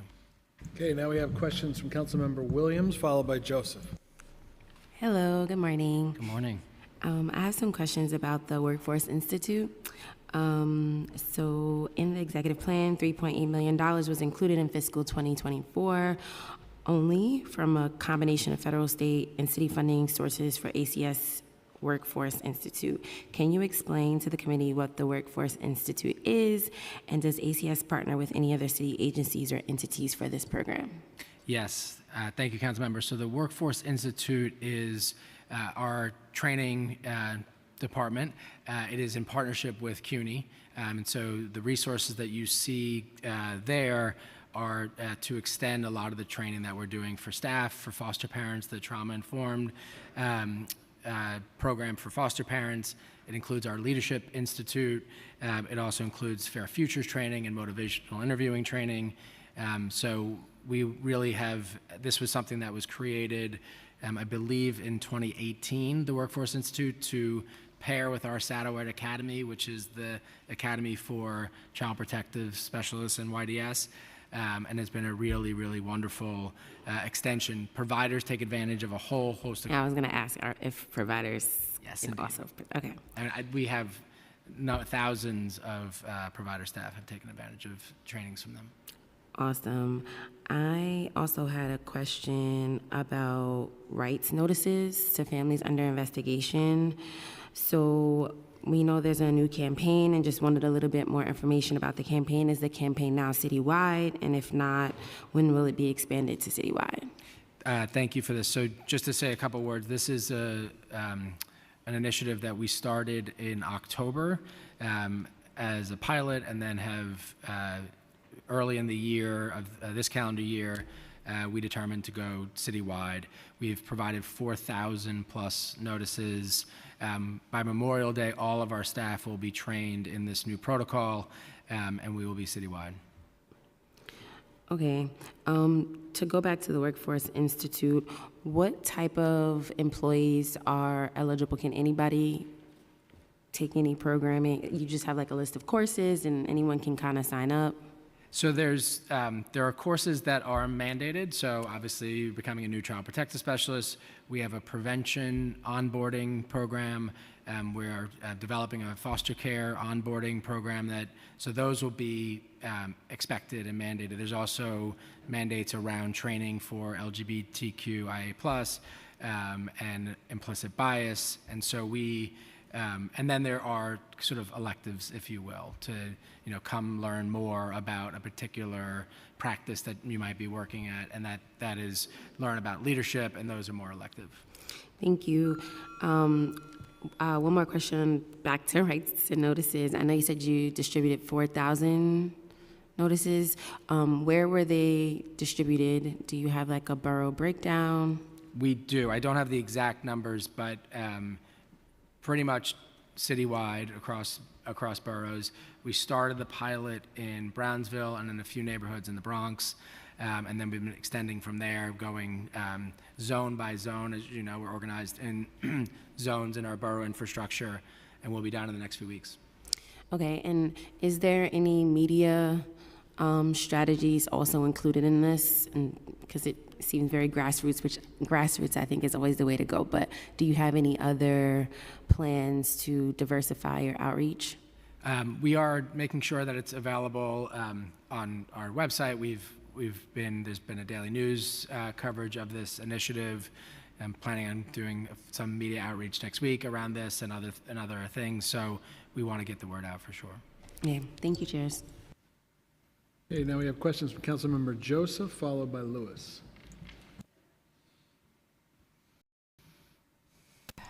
Good morning. Great to see you all here. I have a couple of questions. In the $6.5 million for the foster care recruitment and retention to be used to address the shortage of foster homes, how many homes do you have now, and what's the shortage rate? We have, I believe, around 3,000 foster homes right now. We have in our pipeline another 400 or so, and as you know, Councilmember, we're working really hard to rely on kinship foster parents. About half of our children entering care are going to kinship, and making sure that we're providing them the resources and support that they need. Absolutely. Kinship and KingGap, I've always advocated for that as well. Thank you. Thank you for that. And out of your $4.4 million for foster care education and employment services to support youth in achieving academic and career career success. Can you give us a little elaboration on that? And the last time you guys were here in our hearing for Close to Home, it was a question that I had asked around students being in school. What's your relationship once a child is in your care? Let's say, for example, they have an IEP. What's the relationship between you and D79? Which, I believe your commissioner was here, she said it was all on D79. Is that true, or is there a partnership? Because I would like to know, if child comes into your care, it has to be two agencies working together for the child to achieve success, right? Absolutely. It is a partnership. I believe what our deputy commissioner was saying was who is doing the assessment, but it's absolutely a partnership.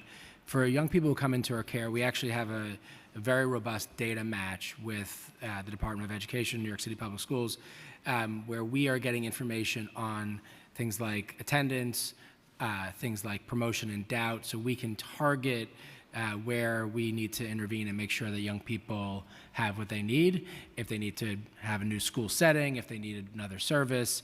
And we really do focus on school stability on entry. We don't want children to lose their community. But if we discover over the course of their time with us that they could use a different setting or service, then we work with our partners at New York City Public Schools. As you know and advocated for, thank you. They have a new office dedicated to young people who are in our care, which has been a real boon. Absolutely, and a bill to attach to that, because we wanted to capture the data. There's never been data on that unique population of students in foster care from K to 12. So I was really excited to work on that. As well as, how about employment? How do we track our young people to make sure that when they enter our care, if they stay with us, how we, putting them on a pathway to success?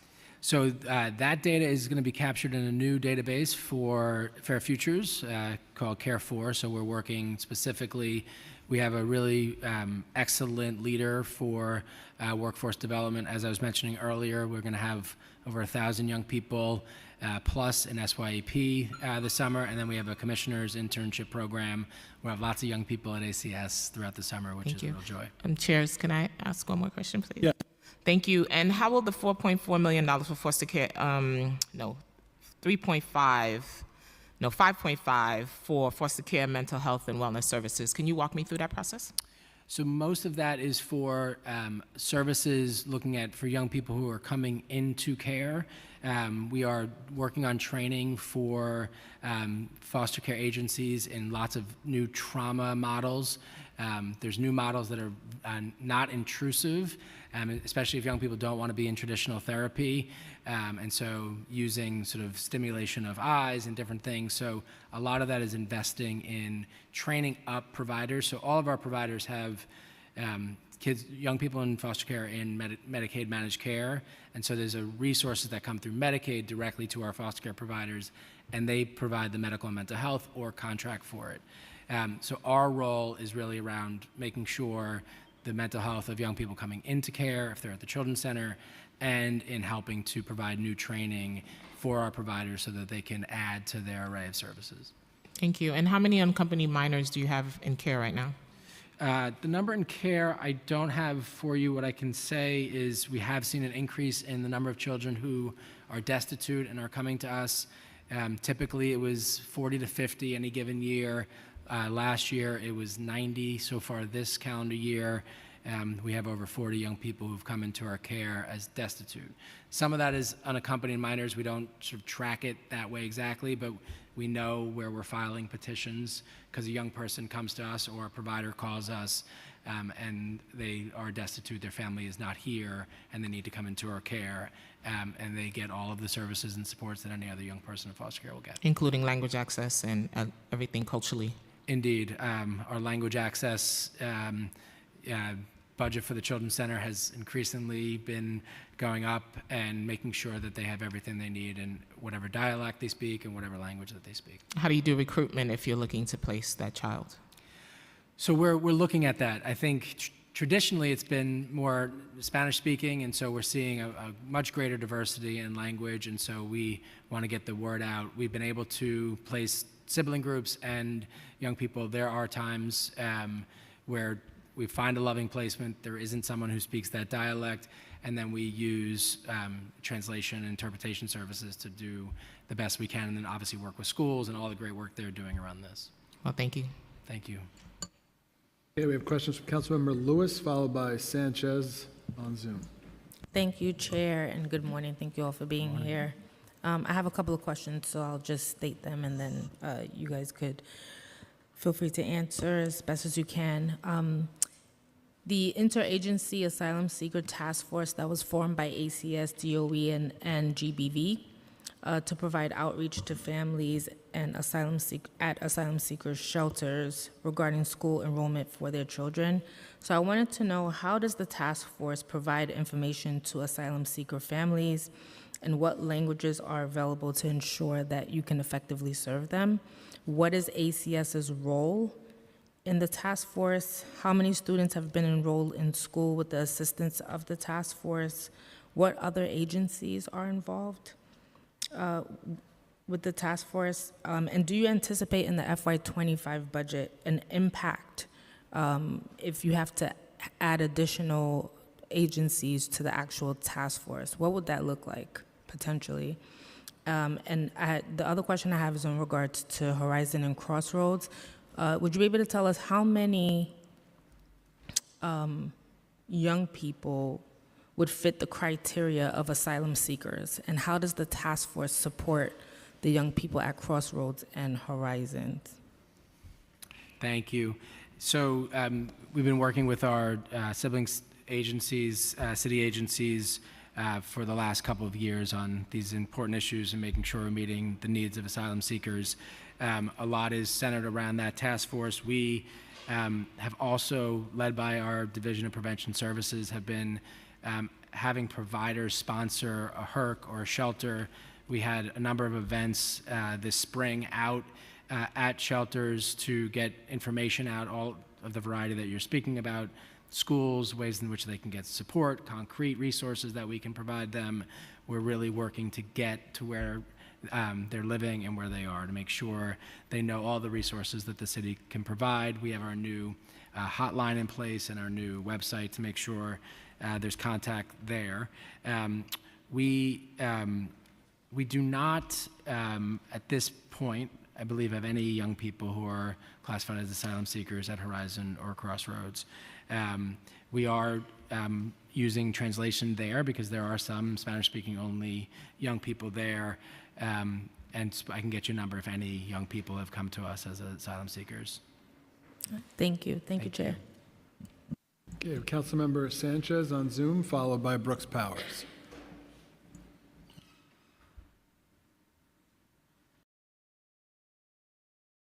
Good morning. Thank you, Chairs Brennan and Stevens, and good morning, Commissioner. I wanted to start with recent data from ACS, which is shedding light on the disproportionate impact of emergency removals in communities of color, with Black children accounting for 41% and Latinx children accounting for 38% of emergency removals, despite only accounting for 35 and 55% of the child population, respectively. And, the removals concentrated in neighborhoods like Williamsbridge, Baychester, Soundview, Parkchester in the Bronx, Hollis, and East New York. My first question is, how does the administration interpret these inequities, and what steps has the agency taken to improve upon the inequities? And my second question is, what measures are in place to ensure that families are aware of and able to access mental health services after any child removal? How are these resources made available currently? And if you have the ability to answer this question, what percentage of children who face removals and are then returned home are able to access mental health care within a year or a specific time frame? Thank you. Thank you, Council Member, for the question. This obviously is deeply important. As you may know, it is 7 times more likely that a Black child is the subject of a state central register report as a white child, and Hispanic Latinx is 5 times more likely than a white child. And we take these racial disparities very seriously. As it relates to removals, we have been decreasing the number of removals. We actually saw a marked decrease during COVID, and we're at about the same level now. You're speaking about a subset of removals that are emergency removals, which are about half of our removals. When we proceed to court, we worked with advocates. They asked us in those instances to not have a child safety conference, but to go directly into court to ensure due process for families, and we have made that adjustment so to get legal support in there as quickly as possible.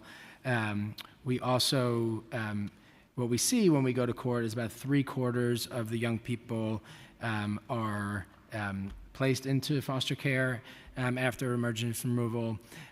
The rest usually have some sort of supervision. Sometimes in the middle of the night, there's no caretaker for a child, but we're able to resolve that in the morning, and the child won't come into foster care. When children are removed, parents work with the provider agency that they are assigned to and placed with, and they have a whole host of services in each community around mental health. Obviously, that engagement can be difficult work, and our providers, work diligently to try to support parents.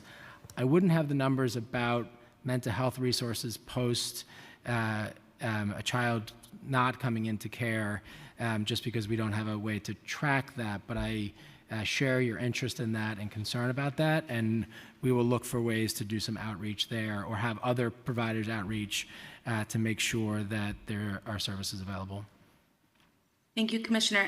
And just to follow up, does that mean then that of children that are placed into care, they all are able to access mental health services? Absolutely. Thank you, Commissioner, and thank you, chairs. Thank you.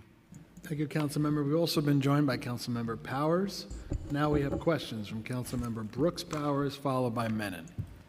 Thank you, chairs, and thank you for today's testimony.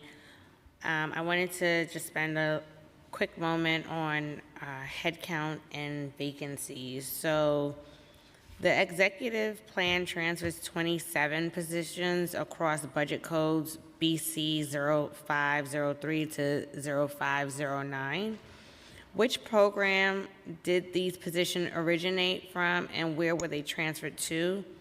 Why was the transfer made? And of the 27 positions, how many are vacant, and what are the titles? And then separately, as of March 2024, ACS had a 9.2% vacancy rate with approximately 653 positions vacant. Does the agency have adequate headcount to effectively run all of its programs and initiatives? If not, please detail. And in which areas or programs does ACS have vacancies? Is the agency actively seeking to fill the positions? And what are the priority positions that ACS is most focused on hiring? And I can repeat any of those. I'll appreciate that. So I'll start and see where we are. So we're really excited about this transfer of positions. So as you may know, the number of families that we're filing family court cases related to has been coming down sharply. In 2017, we were supervising over 5,000 families. Today, we're supervising about 2,500. And so the staff dedicated to that supervision, court-ordered supervision, is in our family services unit. And so with that sort of caseload coming way down, we're looking at how can we take resources from downstream around supervision and move them upstream. And so that transfer will move to our family preservation program. These are also CPS, so it's same title. They'll move, it's on a voluntary basis. They would move, be retrained, and then they can deploy, and they don't have a sort of case, if you will. They're really there to help families with access to benefits, to resolving issues that are creating safety issues. We're hoping, can really enhance our toolkit around safety while we continue to not use removals unless we absolutely have to. So we're excited about that. Overall, we have seen increases in availability of child protective staff, increases in youth development specialists and special officers. We are hiring for all of those and continue to have classes. We just had a class finish for CPS. We have a new one starting. As I was mentioning earlier, we have a new class of 150 CPS. It's the biggest class we've had in some time. We have a graduation for YDS today. And so we are continuing to hire to make sure that all the vacancies are filled. Anything I missed? Nope, that is, no, that's it. Thank you. Thank you. Okay, now we have questions from Councilmember Menon. Thank you so much, Chair Brannon and Chair Stevens. So I have a question on your testimony. You testified that there are now over 37,000 children enrolled in childcare with a low-income voucher, helping offset costs to the family, a 105% increase from this time last year. Now, we know that approximately 375,000 parents had to leave the workforce in recent years because they could not access affordable and accessible childcare, costing the city over $2.2 billion in lost economic revenue. My question is, the council passed a package of bills last year to get New York City on the path to universal childcare. One of those bills creates an advisory board. What is your role in that advisory board and getting us on a path to universal childcare? Thank you, Councilmember. We are a member of that advisory board. Typically, our Deputy Commissioner, Elizabeth Wilkemere, represents us there. It's run by the Mayor's Office of Child Care. We absolutely have an agenda to grow childcare and to make it as expansive as possible, and we appreciate your call towards universal care. So the number that you reference is accurate. So we've seen 105% increase. If you go back another year, it was only 7,000 enrolled in low-income vouchers, and now we're at 37,000.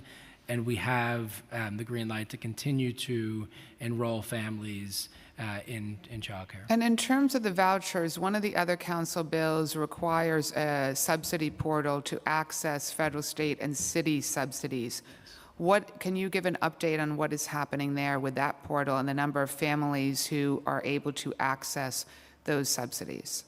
I believe it's been completed. There's also My City, which has been No, yeah, the amazing. subsidy portal is complete. I guess what I'm asking is, what is the agency's role in helping families access that portal to ensure that families are able to take advantage of every single subsidy that is available to them? Because one of the problems is a lot of families are not aware that there are various subsidies that they can access. So what is the agency proactively doing to get families to that portal and helping them navigate that portal? Thank you. We traditionally have not had that type of program at ACS. We're developing, actually with Robin Hood and also with Casey Family Programs, work to make sure all the families that we interact with have access to not only that portal, but to knowledge about all the resources that are available to them. We do a lot of work on housing for families that folks might not know about. We work with a new organization called Anthos, both for families to get them into housing from our preventive services and young people who are leaving care. And so we're growing this. How many languages is a portal currently available in? I believe all of the citywide languages that the 11 citywide. My team is just sharing with me. There's also been a campaign about My City that has been growing. Thank you. Thank you. Okay, Commissioner and your team, thank you so much for your testimony today. We look forward to working with you in this budget. Thank you, Chair Brannon. Thank you, Chair Stevens. Okay, so we'll take a break until noon when we'll hear from DYCD in about 45 minutes. Thank you.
There's like a bulge, so you can't like put your legs out. It's just the corner.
Okay.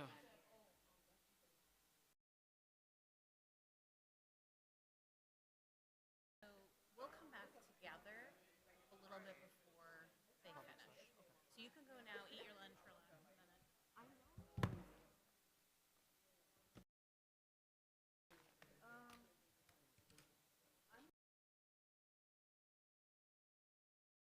12. We will be here waiting for you. Yeah, 'cause I Or, got a or Alia question. will be. My question is, we're good? Yeah, absolutely. Sorry we had a little technology kerfuffle. That's all right. It's a little Y'all just fickle. experienced what my kids experienced during COVID when I was teaching. Council, Ms. Joseph, we're about to, no, the whole My class. mother was glad she was retired or No, when it was but happening. yeah, I was teaching and running for office at the same time. So, we get My it. mother, I could just imagine trying to figure it out. It's too much. It is. Too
Caption check.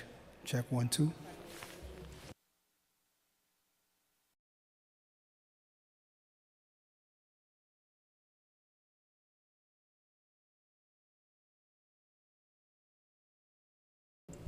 Caption check 1, 2, 3, 4, 5, 6, 7, 8, 9, 10.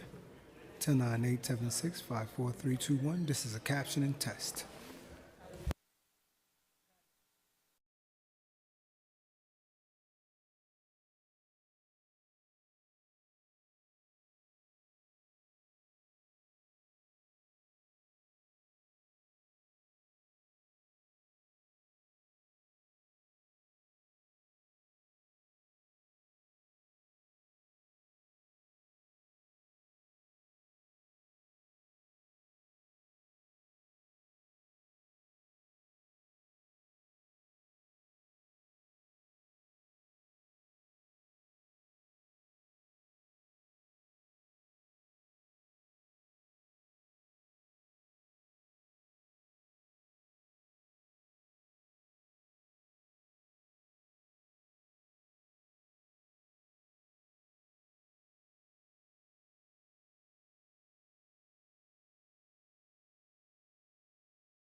Good afternoon, good afternoon. Can everybody settle down and find a seat? We are getting ready to continue.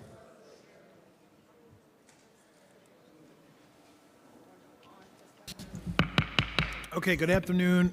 We're now ready to begin the final executive budget hearing for the day and for the week. We'll be focused on the Department of Youth and Community Development. I'm still joined by my colleague and Chair of the Committee on Children and Youth, Councilmember Althea Stevens. Welcome, Commissioner Howard and your team. Thank you all for joining us today to answer our questions. Just to set the table here, on April 24th, 2024, the administration released their executive financial plan for FY24 to 28 with a proposed FY25 budget of $111.6 billion. DYCD's proposed FY25 budget of $1.2 billion represents 1.1% of the administration's proposed FY25 budget in the executive plan. This is an increase of $52 million, or 4%, from the originally proposed $1.1 billion in the preliminary plan. This increase results largely from new baseline funding for the CMS, Crisis Management System, and the Neighborhood Safety Alliance anti-gun violence programs, increased funding for the Job Connections program, and a cost of living adjustment for the human service workers at nonprofits. As of March 2024, DYCD had 39 vacancies relative to their budgeted headcount in FY24. My questions today will largely focus on the Office of Neighborhood Safety and the administration's inaction on items in the Council's DYCD preliminary budget response. In the response, the Council called for a restoration of $44.4 million that DYC budget cut, along with $14.9 million to support several programs for runaway and homeless youth, and $10 million for adult literacy, none of which the administration acted upon. What restorations the mayor has made in the executive budget represent a fraction of the unnecessary cuts made to programs that support some of the most vulnerable New Yorkers. As I mentioned earlier today, the council has identified more than enough available resources to do right by these communities and these agencies. There's no need to balance a budget on the backs of runaway kids. I now want to turn to my co-chair for this hearing, Councilmember Althea Stevens, for her opening statement. Good afternoon, and welcome to Fiscal 2025 Executive Budget Hearing for the Department of Youth and Community Service. I'm Councilmember Althea Stevens, Chair of the Committee on Children and Youth. Today we will be hearing from DYCD's Commissioner Keith Howard, First Deputy Commissioner Alan Chang, and for Chief Financial Officer Nydia Bailey. Thank you for joining us. After discussing the fiscal 2025 preliminary budget for DYCD a few weeks ago, we are here again to discuss the fiscal executive budget, expense budget, which stands at $1.2 billion. The executive budget includes an additional $13.8 million for human service cost of living increase, COLA WIN, which provides a 3% increase over the 3 years for those employed by city contracted nonprofit organizations, which we are all very happy about. The plan also added $9.4 million for the Officer of Economic Opportunity Adjustment for the Advance and Earn program that helps to train employee young adults ages 16 through 24. DYCD's fiscal 2025 executive budget has 3 new needs: Crisis Management System expansion, $8.6 million, Job Connection Program, $16.9 million, and Neighborhood Safety Alliance, $2.5 million. As we continue with today's executive budget hearing, I would like to know more about each of those new needs and services associated with them. I must also say that the fiscal 2025 preliminary budget, I was pleased to learn that once the backlog of DYCD contract no longer exists. However, after talking with providers, there was a number that said that was not necessarily the case. DYCD also stated in the last preliminary hearing they would be meeting with legal providers regarding the PEGs. However, I was also informed that meeting still hasn't taken place, although those services will be eliminated due to the PEGs very shortly. I hope we can get a better understanding of this today. I am continuously disappointed by the lack of urgency that the city continues to show when it comes to runaway and homeless youth, RHY. Every day we are reminded that there's a need for more beds at RHY in the RHY system. The budget response for DYCD, a total value of $73.1 million, included 7 priorities, 4 of which related to the high demand of our RHY youth for additional beds, housing navigators, and residential contracts. I'm disappointed to see that none of those were funded and was added into the executive budget. My hope is that we will be able to include them in the adopted budget for the thousands of young people who desperately need these services. We can no longer wait and see what happens. Now it is time we must make sure that we are pushing our young people in the right direction. We must invest in the programs that will make a difference for our youth. As summer is approaching, we all agree that we want to see children enjoy summer camp, young people developing new workforce skills, and our community centers being safe havens. However, as the budget stands, those things are in jeopardy. The fiscal 2025 adopted budget is fast approaching. The council will continue to fight to ensure that the city budget is fair, transparent, and accountable to all New Yorkers. As chair of the Committee on Children and Youth, I will continue to advocate for accountability, accuracy, and to ensure that the budget represents the needs and interests of children and young people across the city, and that the programs are equipped with adequate funding to serve everyone in need. In my expansion, the DYCD will be, my expectation is that DYCD will be responsive to the questions and concerns of council members. I hope that the fiscal 2025 adopted budget meets the goals set forth by the council. We want to ensure that program is provided with the necessities to meet everyday challenges our youth face. I would like to take this opportunity to thank my Chief of Staff, Lamont, and the entire A-team back in the district office, Sandra Gray, the financial analyst, Ali, unit head, Christine Yemen, committee, counsel to the committee, and Elizabeth Arts, policy analyst to the committee. And I will now like to turn it back over to Chair Brennan. Thank you, Chair. Before we get started, I also want to take a quick minute just to thank the entire Finance Division, who works very, very hard behind the scenes, especially this whole week and today, preparing for these hearings, most especially to Aliyah Ali and Sandra Gray, my committee counsel, Mike Toomey, and all the finance analysts. Once again, for this year's executive budget joint hearings, we'll take public testimony on an agency's executive budget the same day, meaning after DYCD is finished testifying. And if you wish to speak on DYCD and you're here today or you're watching on Zoom, you got to make sure to fill out a witness slip and sign up with the Sergeant at Arms. I'll now turn it over to our committee counsel to swear in the witnesses, and we can get started. Good afternoon. Do you affirm to tell the truth, the whole truth, and nothing but the truth before this committee, and to respond honestly to council member questions? Commissioner Howard? Yes. Deputy Commissioner Chang? Yes. CFO Bailey? Yes. Darrell Rattray? Yes. Daphne Montanez? Susan Haskell? Julia Brightman? Mike Bobbitt? And Rong Zhang? Thank you. You may begin.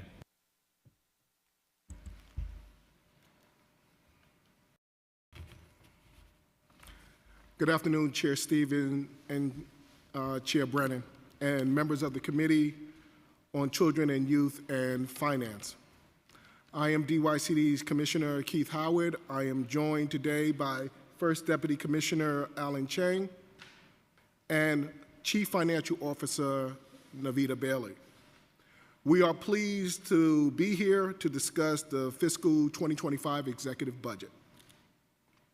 The budget stands at $1.17 billion. It is composed of $926.8 million, or 78.54% in city tax levy funds, $141.2 million, or 11.97% in intra-city funds, $99.5 million, or 8.43% in federal funds, and $12.5 million, or about 1% in state funding. We are pleased that the mayor's executive budget invests in an array of services for young people, including education, child care, and cultural services, and adds funding for DYCD. As we discussed in March, the Office of Neighborhood Safety, ONS, officially joined DYCD in fiscal year 2024. This office includes the Mayor's Action Plan for Neighborhood Safety, the Office to Prevent Gun Violence, Atlas, and related employment services. These programs are aligned with DYCD's mission and improves community police relations, reduce crime and incarceration, and diminish contact with the criminal justice system. The executive budget includes new and additional programming in ONS, including $15 million for a new workforce development program that will offer work readiness and occupational training, internship, and job placement to 500 New Yorkers aged 18 to 40 who have been involved in the criminal justice system or impacted by community violence. $8.6 million for the crisis management system to continue support for cure violence services and mental health services in gun violence safety precincts. $2.5 million to support the Neighborhood Safety Alliance, which foster collaboration between communities, actors, law enforcement, agencies, and city services to reduce gun violence in 6 gun violence safety precincts. The launch of the Summer Youth Employment Program is in 2 months.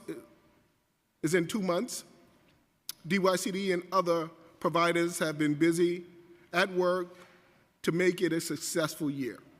The 2024 application for participants and work sites was released on January 22nd, making the earliest release to date. It underscores the commitment to program quality by providing participants ample time to prepare for their summer experience and allowing providers to work with the New York City business and nonprofit community to develop additional work sites.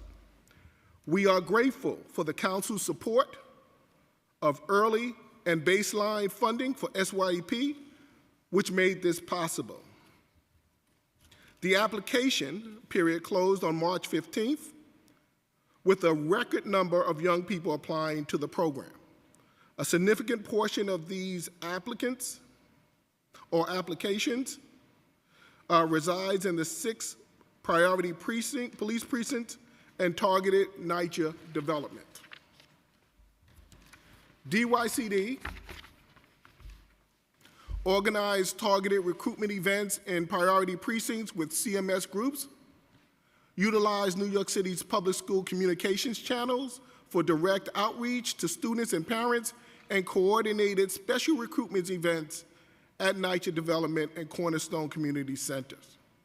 SYEP enrollment are currently underway and processing smoothly. We expect to be fully enrolled in the coming weeks.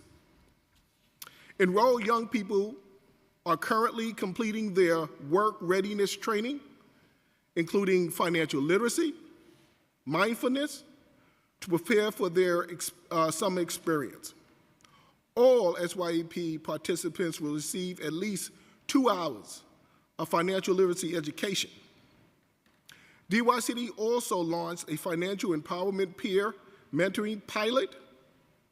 SYEP participants who attend a CUNY College Now course on financial literacy will serve as peer mentors to youth in traditionally underrepresented communities. We are expanding initiatives piloted in previous years, SYP Pride, Credit Pilot, and Pathways, and serving more youth in program slots set aside for youth with barriers to employment, residing in targeted precincts and public housing.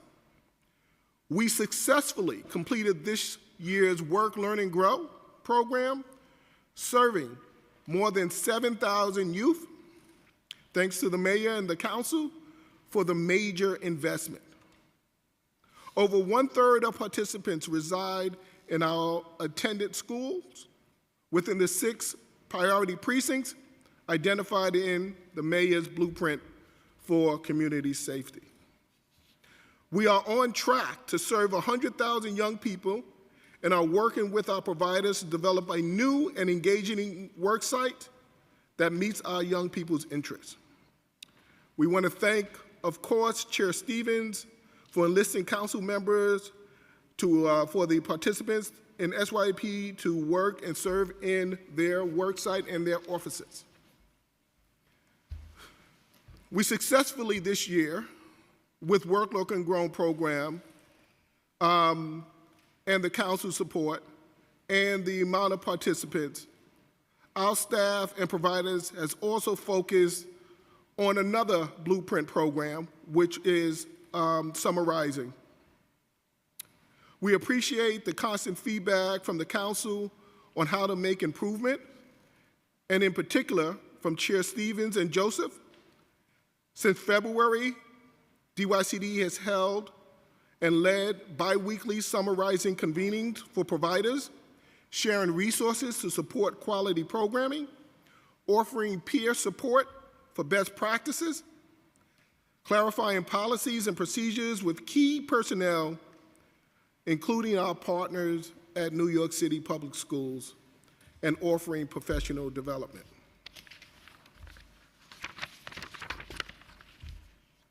The application portal was open March 4th through March 25th for summarizing, earlier and longer than past years. We received 138,000 applications demonstrating continued interest in summer programming. 110,000 families were offered placement in one of their application choices, which included 100% of students with a 12-month individual education program, an IEP, and 87% of all IEP applicants, 100% of students in temporary housing, 100% of students in foster care. Families can still sign up and join the waiting list for programs through My School at nycd.gov/summarizing. We also are pleased that on July 5th, we will open our 100th Cornerstone program. After being closed for decades, the following significant capital investments and improvement, the Gowanus Houses Community Center will be reopened as a Cornerstone program with our senior partner, Grand Street Settlement, as the providers. Reopening the center was one of the top priorities for residents and was included as part of the Gowanus neighborhood rezoning process. We thank the council for its strong advocacy to get the center open and for local residents who have assisted in provider selection and the planning process in developing programming. The 2025 executive budget places DYCD in a strong position to accomplish much in communities across the city. Thank you again for the opportunity to discuss the executive budget. We are pleased to answer your questions. Thank you, Commissioner. I'm going to jump right into it, talk about the Office of Neighborhood Safety. So as you noted, the Office of Neighborhood Safety program was transferred from MOCJ to DYCD at the FY24 adopted budget. And this year, the executive plan includes $153.6 million in FY25 for the Office of Neighborhood Safety. Does the agency have enough funding to run the program? Currently, the agency has enough funding to run the Office of Neighborhood Safety. And could you tell us what's the current head count?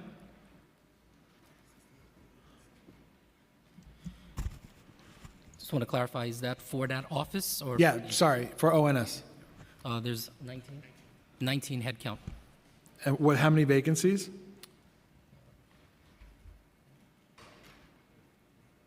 About 3 or 4. Yeah. Okay. And could you give us an update on DYCD's first year managing the program? So the integration from to ONS, the Office of Neighborhood Safety, into DYCD has been relatively successful and streamless. We've been working collaboratively with the MOCJ, the Mayor's Office of Criminal Justice, to make sure that the transition goes well. We're currently in the process of vetting an executive director for that office. Okay. Have you performed any real evaluations in that first year on how it's gone? We are in the process of discussing exactly procuring for a vendor to perform those evaluations. So I guess back in March, the actual head count at ONS was 10, so you've hired 9 more people since then? We've gotten 9 more head count, yes. What do you mean? You have 9 more? So we have 19 and we have 3 vacancies that I shared before. So we don't have 9 more people, we have 9 more head count.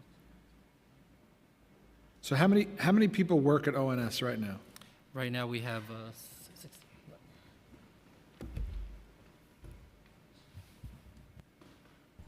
Good morning, Councilmember. Good morning. Brandon, Chair Brandon.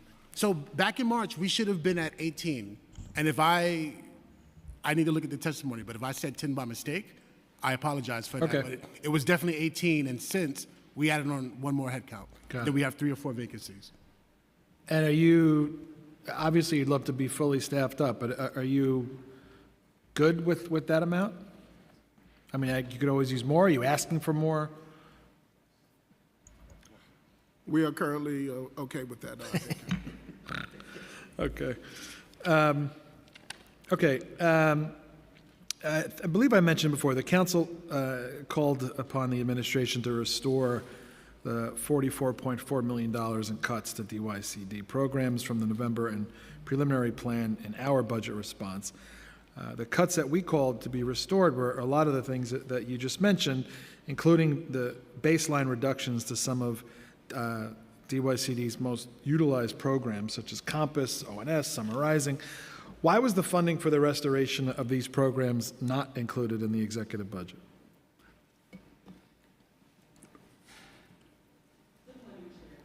Just make sure your mic's on. Good morning, Chair Brandon. Good morning. Hi, as you know, the city is in an interesting fiscal climate. We are in ongoing conversations with OMB, but at this time, they have not put those funds back in our budget. And what evaluation does DYCD do to determine which programs to cut? So when OMB comes to you and says you have to do a PEG, how do you pick? So we had the same question in March, and I think any commissioner, of course, we don't like PEGs. And then it's one of the, in terms of a management, is one of the conditions of making sure that the city remains in a fiscal situation. And as you know, back then, in a certain place in time, the way that the fiscal crisis was, we had no other choice but to have a PEG aligned with all of our other city agencies. So we don't like selecting or reviewing and seeing exactly where we would cut at. That's not something that we enjoy. But I'm good to and understand that with the mayor and council and a lot of other stakeholders reviewing the budget and fiscal condition of the city, we're not where we were before. Do you have a sense of how many youth participants were impacted by the reductions in that funding?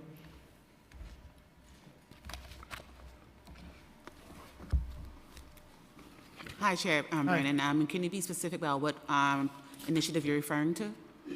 I mean, you could pick one, or you could talk about Compass or ONS or summarizing. Well, primarily the reductions as far as service reductions was primarily in our after-school portfolio, and that would be around the contract changes, and that was due usually for low utilization. There was a program elimination, and that was the Explore program. And then there was a summarizing hours reduction. So the summarizing hours reduction was not a slot reduction. That was just a change to the program model. But when we're referencing the slot reduction, the baseline for FY25, the reduction would be 109 slots. 109 slots in which program? That is for the Compass area, and that's for the contract changes, and that reduction is about 109 slots. Okay. There's also the Sonic, so just to be full, there's also the Sonic slot loss, and that's about 1,300 slots. And then the Explore program was a reduction of about 2,100 slots. So in total, we're talking about 3,500 slots. So because of these unnecessary cuts, 300, what was it, 3,500 kids? 3,500. A little over 3,500, but just even number, 3,500 slots. Over a system of over 100,000 slots. So we are a very vast system. As the commissioner mentioned, PEGs are not something that the city wants to do. You all have charges and directives, and so we were determining what is the least way to have an impact to our program. So where we could, we did revenue swaps to maximize different funding streams.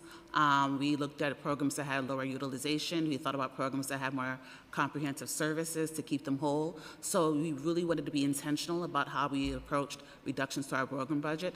At no point and at no way are we saying this is reflective of the programs that served, but we were given a task, and so we wanted to make sure that we kind of met our target, where we try to minimize the impact of services. Yeah. Yeah, look, the council maintains it's just unfortunate you even had to go through this exercise. It was never necessary in the first place, and as you're pointing out, it had real world impacts. Let's talk about adult literacy.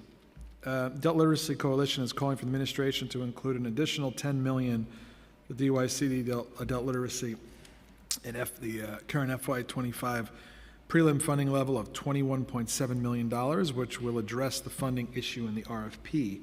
The executive plan, once again, does not recognize any additional funding for the adult literacy program. The council called on the administration in our budget response to provide an additional $10 million.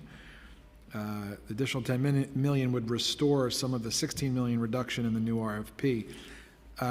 Could you talk about why that funding wasn't included in the executive budget? Or why wasn't that prioritized?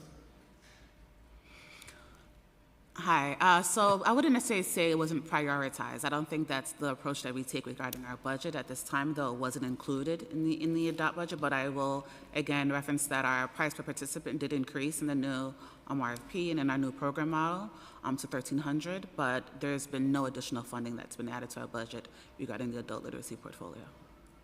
So in the prelim hearing, you'd mentioned that there were technical adjustments that had to take place to correct the adult literacy budget. What's the corrected budget for that program?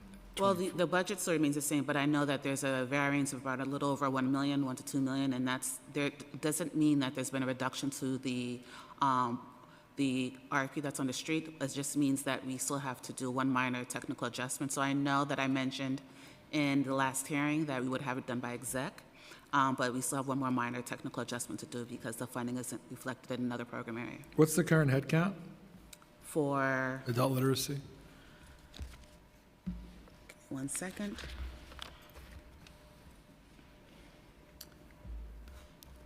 Three down. I'm going to say roughly 5, but I'm going to defer to our Deputy Commissioner for our Community Development to make sure he gives you the more accurate reflection of the unit. Thank you for the question. 9 staff. 9? Yes.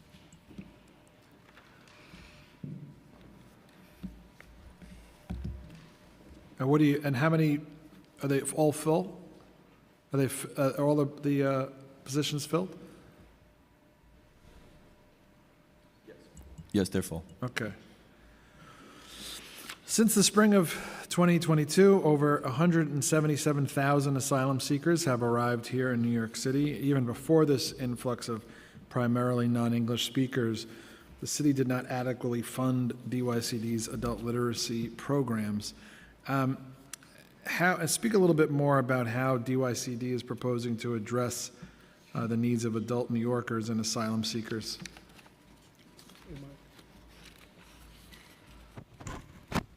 So some of the programs that Deputy Commissioner Bob is going to talk about is the programs that we have at the HERC, but I'll let Mike expand on that. Thank you, Commissioner. Thank you for the question. So in addition to providing the baseline literacy services, as the Commissioner points out, we've been supporting English as a second language at the HERC, the Emergency Relocation Humanitarian Centers. We provided those services at 5 centers in the prior year and currently provide services at 6 sites. So you're only providing it at the HERCs? Because I know there's a bunch of different sites, or is it? The expansion I'm referring to is at the HERCs, but all of our current investments can receive New Yorkers, including asylum seekers. There's no restriction. Okay.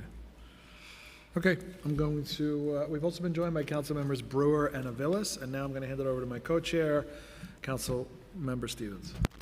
Thank you. Thank you. Hi, good afternoon. I'll jump right into it because I have a lot of questions, as you guys know. The UICD executive plan includes 3 new needs totaling $28 million in fiscal 2025. $42.4 million is fiscal 2026. $54.5 million is fiscal 2027, and $66.5 million in fiscal 2025. Were there any other new needs requested that DYCD made that did not get included in the executive budget? No, but we are still assessing our needs in the agency and have ongoing conversations with OMB. So I wouldn't say that it's reflective of everything, but most of our needs have been addressed. I don't know if all of them have been addressed, but I'll let it go. The Job Connect program. The executive budget included an additional $16.9 million of city funding in fiscal 2025, which is associated with the headcount increase of 28, increasing to the additional $55.4 million with the increased headcount of 30 in fiscal 2028. What is the start date for the new Job Connect program? And was there an evaluation of the Job Connect program? If so, what is the indications of success for this program? Your latter question was there an evaluation of the? I love an evaluation. Because I know this was a program that was moved over, correct? Sure, yes, it was. Yeah, and so that's my question. So I guess I'll break it down. So we will start with, what is the start date for the new jobs? When does it start? So we're looking to land that program in the new fiscal year. Okay. So what the start? New fiscal year starts in July. So it's going to start in July, or is it going to after? Yes, we're looking to land it in July. In July. All right. So July 1. All right. Great. And so again, this is a program that was in another agency, and so it was moved over. And so my question is, what was the evaluation process, and what are some of the indications of success that this is a program that's worthy of expanding and continuing? So we'd love to hear what that process looks like with this transition.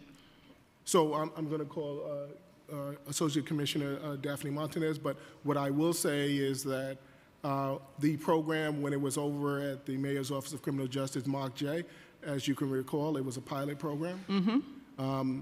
And in pilot programs, we should have evaluations done as we're expanding it, because that's the whole point of the pilot, right? So we could see if it's working before we expand and absolutely roll it out. So I would love to hear what the evaluation was like. Absolutely. And was it conducted by you guys, or was it conducted by Mox, is I guess the other question. So again, there's a joint effort between the 2 agencies to do an evaluation of when it was at Mark J and how it transferred over to DYCD. We're in constant communication, and our teams are working collaboratively together to make sure that the evaluation lands before the end of the contract, or a little bit into the end of the contract. The contract expiration, as you know, is June 30th at the end of the fiscal year. Now, what we've noticed about the program is that there was a targeted population of young adults aged 25 to 35 that was underrepresented in the program. The program also needed to be expanded in terms of more subcontractors, new industries, and also some other services as well. I'll let Commissioner Martinez talk about it first. I'm sorry, Commissioner, even before you go, because Sure. there was a couple, I'm just going to raise a red flag, because if the start date for the program is July 1. I said targeted date is July. Well, the targeted date is July 1, and the evaluation won't be done until June. That don't make sense. Well, the contract ends in June. No, I know when it ends, but if So he's going to start the next day, what are we doing? We're not doing anything. We're making sure that there's a I wanted to continuity. have a good hearing today. There's a continuity of service. That's the most important thing. The most important thing is that there's a continuity of services. And that's what we're making sure to ensure. Go ahead, Deputy Commissioner, please. Good afternoon, Chair. Thank you.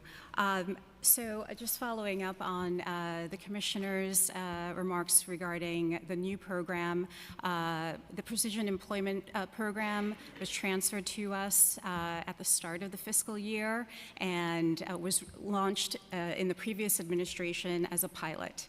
And it is ending at the end So of he this just said fiscal that, so year. can we just talk about the evaluation? Because I think that's the piece. And this is something not just with USCD, this is what we do all the time. We have these pilot programs, and then we're not evaluating them before we expand it. That just does not make sense. And so for me, we don't have to wait for the program to end to do consistent evaluations. And so I'm just trying to figure out, has there been done? What are the indications of success that we should be expanding this program? That's where I want to talk about. So he kind of already talked about that. So could we talk about the evaluation process? So the evaluation process is collaboratively being discussed and worked on between MOCJ and DYCD. So how do we know the program was successful? We don't know until we get an evaluation. So that's the whole point. So there was no of the evaluation done yet. collaboration. Got it. Because you can't look at what was happening in the COVID days when this program actually originated in MOCJ. So as a shouldn't we be pilot, expanding the and pilot as it then? expanded all over to DYCD. So we want to Because make sure we get a full here's the thing, scope. we're cutting money in other programs that we know we have evaluations for, and now we have a new program that we don't have data to show that it's successful, and we're expanding. Well, we know so for a that's why things like this stresses me out, because that does not make sense. Well, I try not to stress you out, all right? But we know for a fact that there was a targeted population of 25 to 35 young adults who were underserved in the program.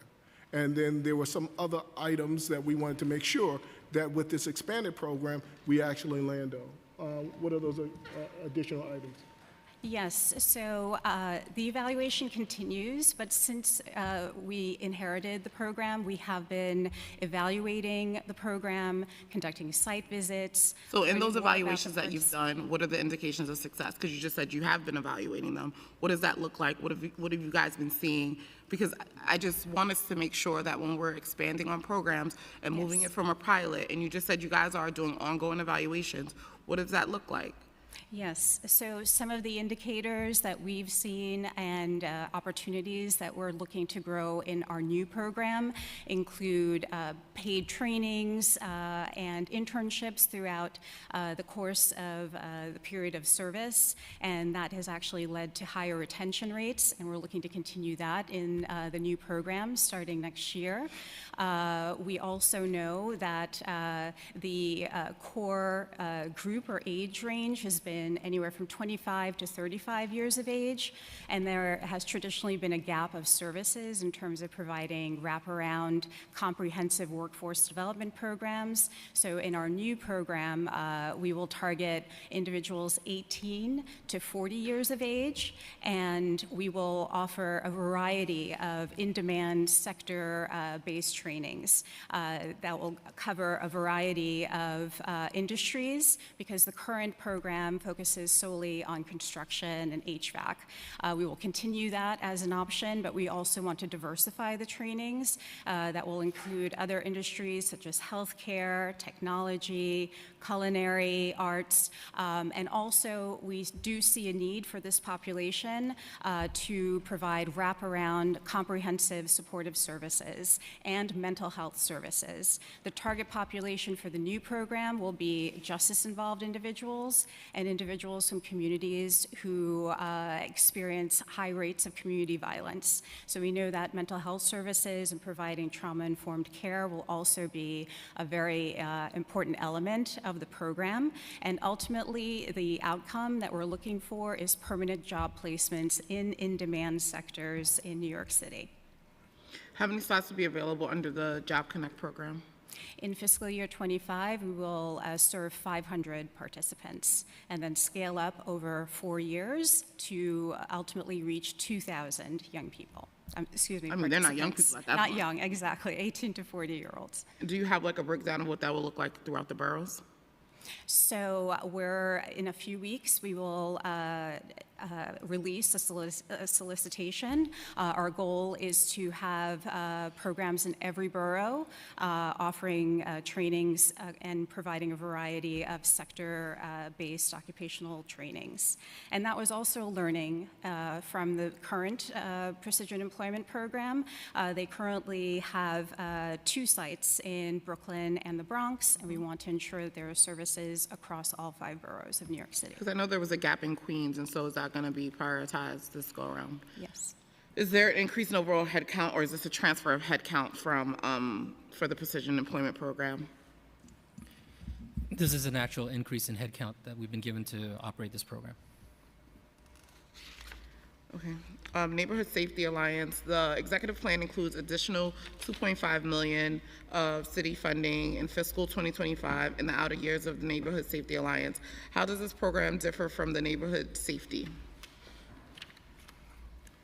So we're going to have Mike Bobbitt, Deputy Commissioner, address that. Thank you for the question. The neighborhood safety councils will work cooperatively with the Gun Violence Prevention Task Force in the targeted precincts. So this is a holistic, collaborative strategy to enlist community support, elected officials, business community, faith-based community, nonprofit providers to help hold those entities accountable, and also to devise, implement, and carry out neighborhood safety strategies to help the neighborhoods thrive. So it's a new companion strategy that's being developed. How many precincts will this program roll out in? And did this already start? It didn't already start. We're in the procurement process, and they're anticipated to start shortly, underway at the start of FY25. There'll be 6 councils targeting the 6 precincts, which the Commissioner referenced earlier under other testimony, where we're highest incidence of gun violence. Do you have those 6 precincts? Hold on a second. I'll be right back. You have it right here. Yes, the precincts are the 4-0, the 4-4, the 4-2, 4-4, 4-7, 7-3, and 7-5. Thank you. So just so we clear, 2 of those are in my district, so hopefully I'll be included in some of those conversations. I know you said elected officials, because they were having some meetings before. They called me the day of, so. Absolutely. How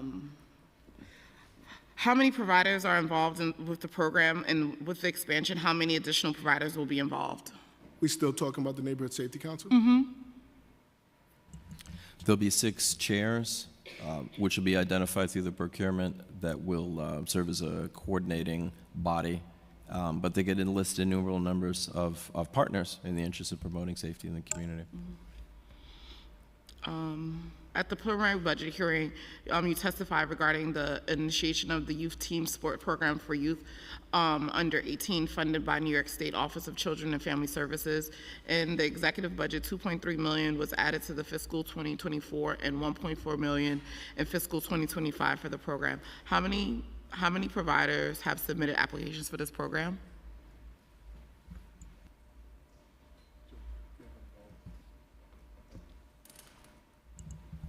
I don't have the unique count of providers, but I can give you on both phases how many proposals we got in. Mm-hmm. For phase 1, which were the amendment mechanism, we got in 298 proposals.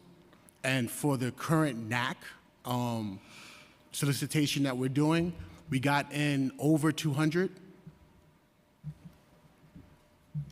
How many providers have been chosen to service this program? So currently, we're doing awards, and we're still doing the proposal evaluation. Some providers got it already, correct? I'm sorry? Some providers got awards. Some providers got awards, but we're still doing program proposal evaluations. So how many did we get awards so far? For the amendments, we gave out 47 allocations of the funding. And I'm sure you don't have it now, but if afterwards, a follow-up, if you could send me a list of the providers, I got it. Yes, we definitely will. What are the requirements and qualifications for the providers to run this program? It's a number of questions, so you could just sit here. So they have to propose a neighborhood league or sports program that's competitive and includes young people, young adults under the age of 18 from that neighborhood. It shouldn't be a complete add-on to their existing program. So if they have an existing after-school program, it shouldn't just include those young people, young adults. It should be for the entire, for that neighborhood, per se. We've gotten some really creative proposals, and some that we'll send you. Like we have a swing program up in the Northeast Bronx. You said swing? Swimming. Oh, I thought you said swing. I was supposed to be like, wait, what? Swimming program in the Northeast Bronx. In addition to some really creative opportunities for young adults to come together, be coached. So it's not just sports, but it's also kind of a mentoring, engagement, leadership program as well. So we're working with those providers now. And to the commissioner's point, we are reading the proposals that came in for the providers that we don't have major funding with. And the definition of sports is more than 2 people. That's correct. And so it should be, that engagement of sports should be more than 2 people. It should be some type of competitive play. And it shouldn't, the other piece, it shouldn't fund professionalized leagues, so AAU, those sort of professional kind of quote-unquote professional leagues that travel. It shouldn't fund that. It should be more of an amateur, local activation. Is this program an opportunity? Because I know you said that it can't just be an add-on, but so could non-existing DYCD folks apply for this as well? That's the other part of the program, which is the competitive application. And I know we spoke about this. I would love to see a double Dutch program because we need to bring that back as a lost art. We definitely heard you on that. Don't do that. No, we heard you. Because you got your basketball. We heard. The YTS program is scheduled to begin July 1, 2024. Does the agency feel that it can meet this deadline? And what are the locations, boroughs, and districts for this program? That's the same program. I told you don't go anywhere. I have like 5 more questions. I'm sorry, Chair Stevens. Can you repeat that question? Because you said YTS, you threw me off for a second. Oh, I'm sorry. Well, that's what they have here. The YTS program is scheduled to start July 1. Does that the agency feels that they can meet this deadline? So it's scheduled to start July 1. Great question. So absolutely. So we are literally, we have staff who are reading those proposals that came in. We're rating them, and yeah, we look forward to completing that process in time to alert those providers who actually received those awards so they can start up in July. And so you probably don't have it here, but if you could follow up with like the breakdowns for the boroughs and like what districts they're in, that would be really helpful. Absolutely. I believe for those that are being rated right now, the most immediate follow-up will be at the point of award. We can let you know where those were awarded. That's fine. So not only you, but the rest of the council as well. Yeah, absolutely. We all the same.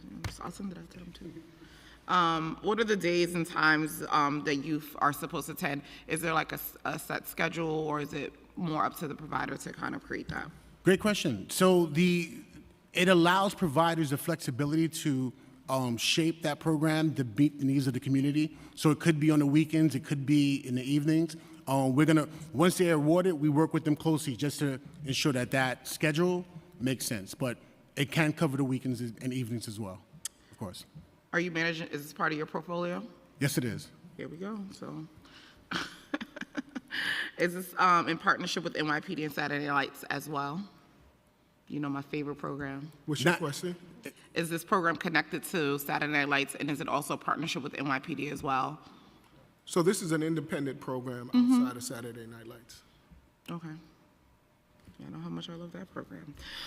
Were there sports offered that are dedicated specifically for females? And we're still reading the proposals.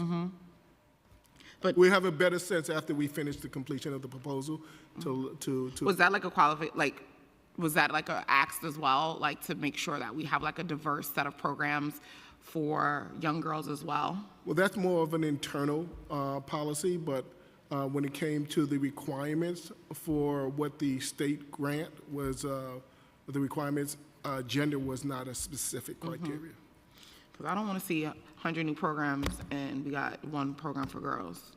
Because we know that sometimes that be happening, especially with these sports. Well, I just want to add that the mayor is very, very in tune with his Women Forward and her future campaign. So all city agencies are required to make sure that we build it out and build out an investment for you. Yeah, but I could also hear you coming back to me in a couple of weeks being like, well, those are the only proposals we got, so this is what we had to do. So, you know, just want to make sure that that is something that we're promoting as well.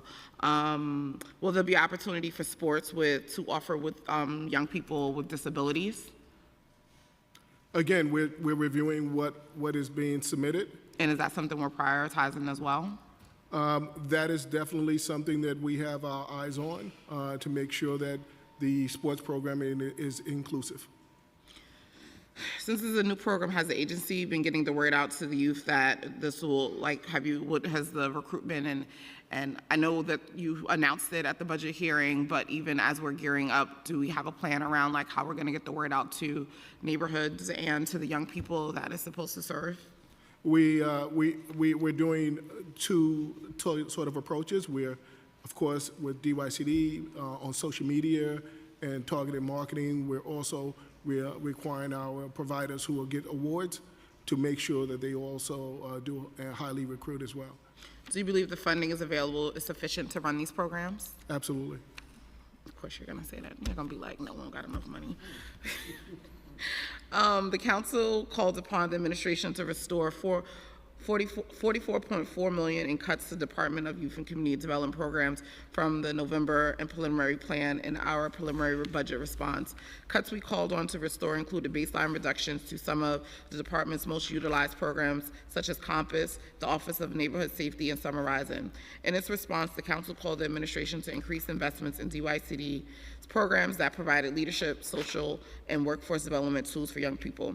Can you list some current programs that provided those skills and the number of participants in each of them? So you mentioned Compass, Sonic, and what other programs? I'm sorry. It's okay, because it was a lot. Compass, Sonic, Office of Neighborhood Safety, Summer Rising. All right, Susan.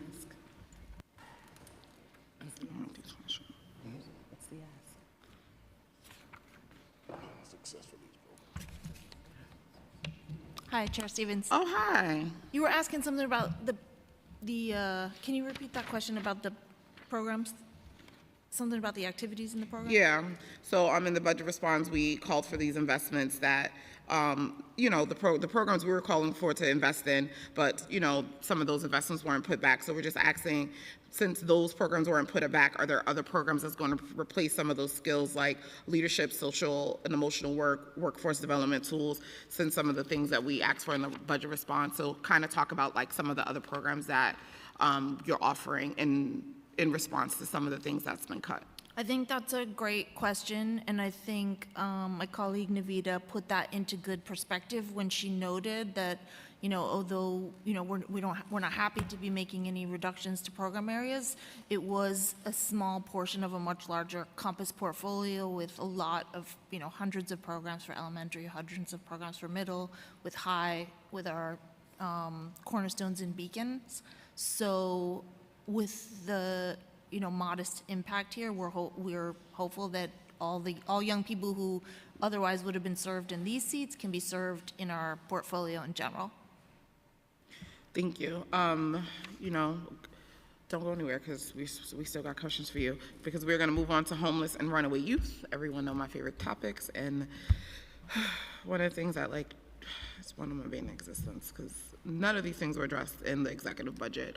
The council fiscal 2025 preliminary budget response included a call for $6.2 million baseline increase in RHY and to fund 100 additional beds for runaway and homeless youth and young adults.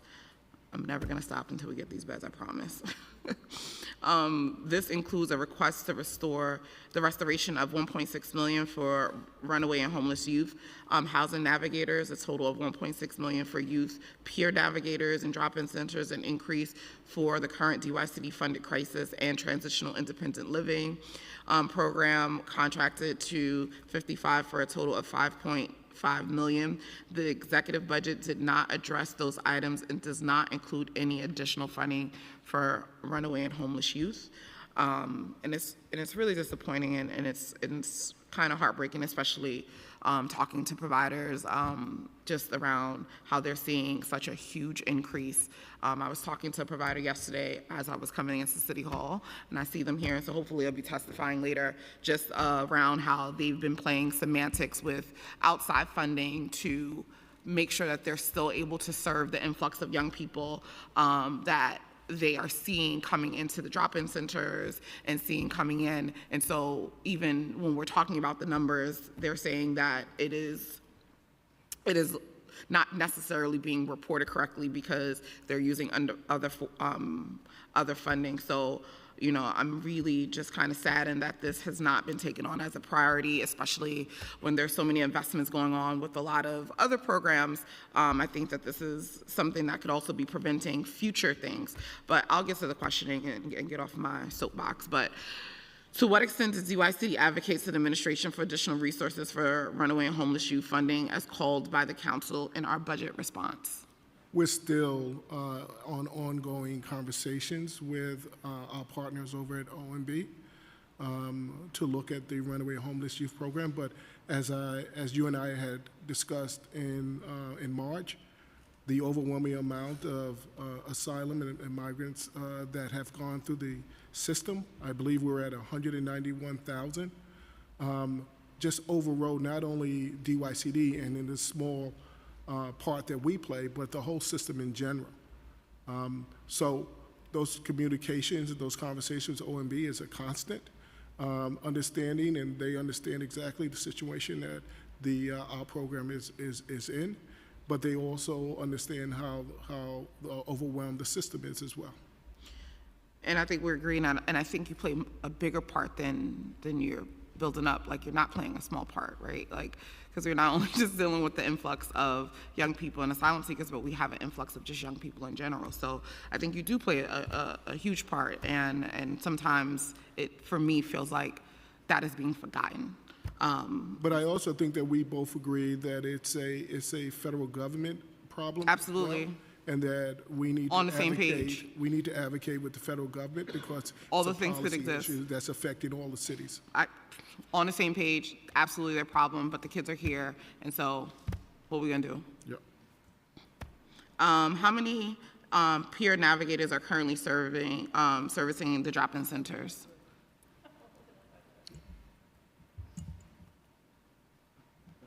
Don't all answer at the same time. At this time, peer navigators are not funded for fiscal year, the current fiscal year. Yeah, that's why I didn't want to answer.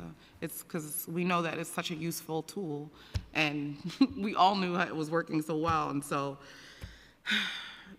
this really breaks my heart, I'm not gonna lie. Without funding, how does DYCD plan to address issues like the needs for beds to shelter homeless runaway youth? Because it is increasing, and there is no funding that's being added. So, like, without this, what is the expectation around providers? So again, it's still those engagement with OMB to So we should go storm. We should go storm the castle. No, we just need to continue to stress the OMB. All right, if you want me, all right. I heard storm the castle. I'm leaving here and going straight there. But in all seriously, I think that this is something we definitely have to keep fighting and pushing for, because I do know your team has been fighting and want this as well, and you guys are in a very difficult situation because you're given a budget and you have to provide the service. And so I don't want to downplay that piece of that. I do know that you guys are working really hard to fight, but this is something that I think that we have to prioritize with all the other things that we're prioritizing, because this is something I've been fighting for the last 2 years, and there hasn't been much movement. And it's only it's only exasperating. And like I said, I was talking to providers yesterday, and I was just kind of heartbroken. And to even be, to know that they're trying and doing all the things, and you guys know too, because you talk to them regularly, just want to make sure that we're continuously highlighting and pushing on this together. In the City Council budget response, we call for an increase to 55 for the current DYCD funded crisis and transitional independent living TIL program contracts. What is the greatest impact will the increased contract rate have on the organization's current providing services? I'm sorry, Chair Stevens, are you saying there was an increased rate to the TIL program? I think we were asking in the budget response, that's what we were asking for an increase. Okay, so at this point, we have not received that funding, but we have it in the budget response, and we'll have that included in our conversations with OMB. I have a number of other questions, but I'm going to pause here to give my colleagues some time to ask questions, and then I'll come back. We have questions from Councilmember Lewis, followed by Williams. Thank you, chairs, and good to see you, Commissioner, and your team. Is that mine? Nope.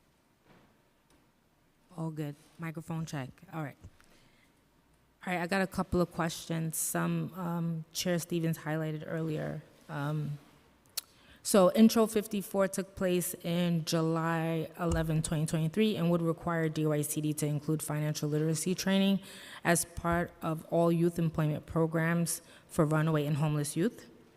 In your testimony, you mentioned SYEP Pride, Credit, Pilot, CUNY College Now, peer mentoring. So I wanted to know, are all of these programs in response to Intro 54? How much funding will you be asking for these programs in FY25? Like, how much will be allocated to each? How many people have attended the financial literacy training this fiscal year? Does DYCD have any evaluations from those that attended the course? And how many youth are who receive training have been able to find employment? In addition to that, if you could please define underbanked communities, because that was stated in the testimony. And my last question is on cure violence. And Chair Stevens highlighted it earlier regarding cure violence. So I just wanted to know, Commissioner, if you and your team could share with us if DYCD budgeted for increased oversight to ensure that all contractors and providers both have resources and are using them adequately to respond to incidents of violence and other community programs. I know that was a lot of questions. I could restate anything you need. Definitely a lot of questions. Let's try to bucket.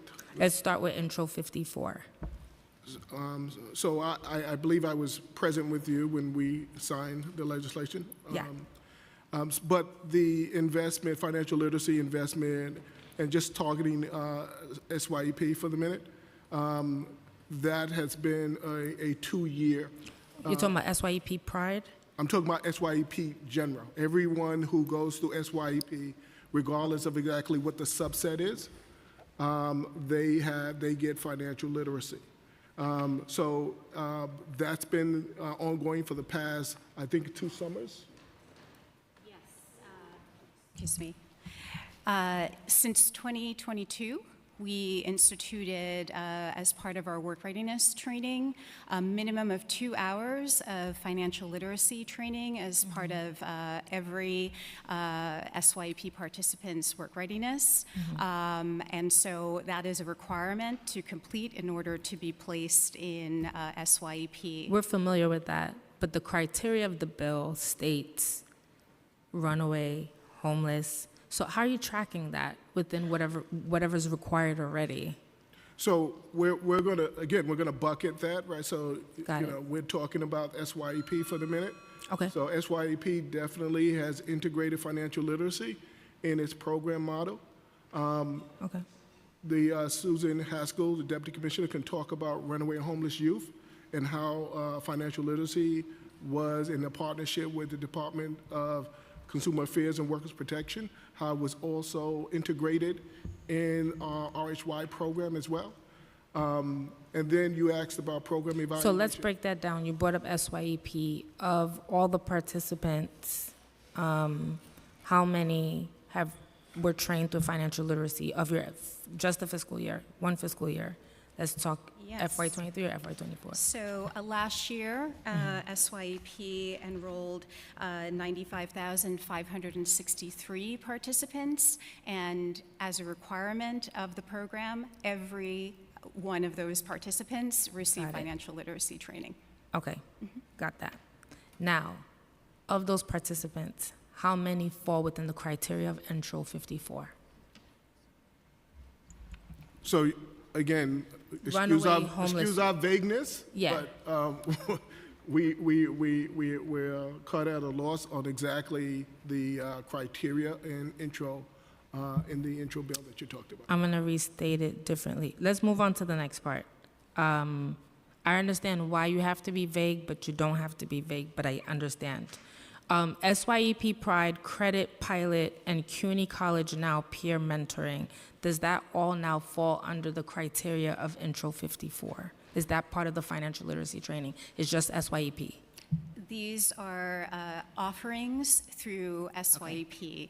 The the peer mentoring program that we are launching this year is a brand new pilot where 15 participants who are part of Work, Learn, and Grow went through a CUNY College Now course on banking and financial literacy.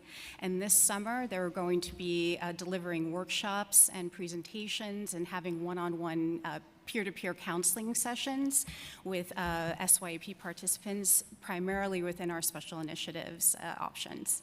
And how many of those that are... I'm sorry. Go ahead. Sorry. I want to make sure that, and I'm hearing your question, and it's very specific. We're going to have to look and review the intro law to see exactly how we're in compliance, and that's something we're going to have to get back to you on. Yeah, because it's very explicit. Yeah, that's why I don't want to go out and say it fits the criteria of the law. I want us to go back, take a look at it, and then report back to you.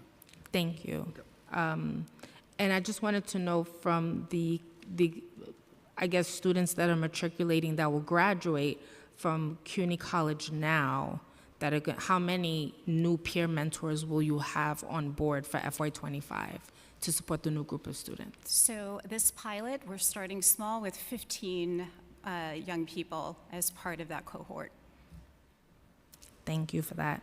And the last question was in regards to DYCD budgeting for increased oversight to ensure that all contractors and providers both have the resources and they're using them adequately to respond to incidents of violence and other community programs. This is based off of one of the questions that Chair Stevens mentioned earlier, but I want to know how you guys keeping track of that, especially on FY25 if they'll need enhanced funding. So with the mayor in awarding the CMS system, I believe the investment was $86 million. And as we have informed the Chair Stevens, that the CMS system is the evaluation is still, the provider is still being procured. How is DYCD increasing oversight? Increase heads. I'm sorry, I'm not clear when you said oversight. The oversight pertains to the $86 million investment in terms of exactly our program managers that are evaluating programs. I think Commissioner Rathway indicated that we are staffed up to provide those oversights, and we're... That's not the 19 that was mentioned earlier? No, we've gotten additional head count. We've got heads. So that we can manage and to your point, hold accountable that new program that we're getting. Okay. Thank you. Thank you, chairs. Now we have questions from Councilmember Williams, followed by Brewer. Hello, good afternoon. Congrats on the 100th, you said, Cornerstone in your opening. I had a question about the Cornerstone in Baisley. It's actually in the Speaker's District. It's been closed for years. Do you have an update on that one? So we met with NYCHA, and there's still capital improvement issues in terms of the sewage.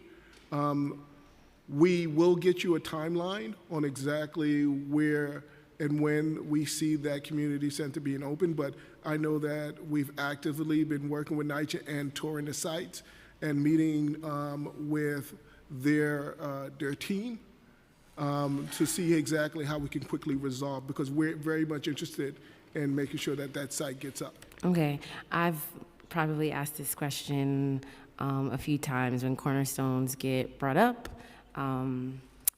It's been closed for many years. Yes, but that's a capital I know. infrastructure issue. I know. Yeah. Okay, yeah, it would be helpful to know a timeline. I will definitely make sure we get back to you on the timeline with our latest meeting with NYCHA. Thank you. I just had a follow-up question to the chair's question on the sports programming. I know a lot of your answers were that you are waiting to see what you all get back. And so I just want to know if the RFP provided any criteria for providers to provide the type of sports gaming programs that the chair mentioned. So programs tailored to girls, programs tailored to individuals with disabilities. Like, did the RFP itself sort of incentivize or provide any criteria for providers to submit something that included that?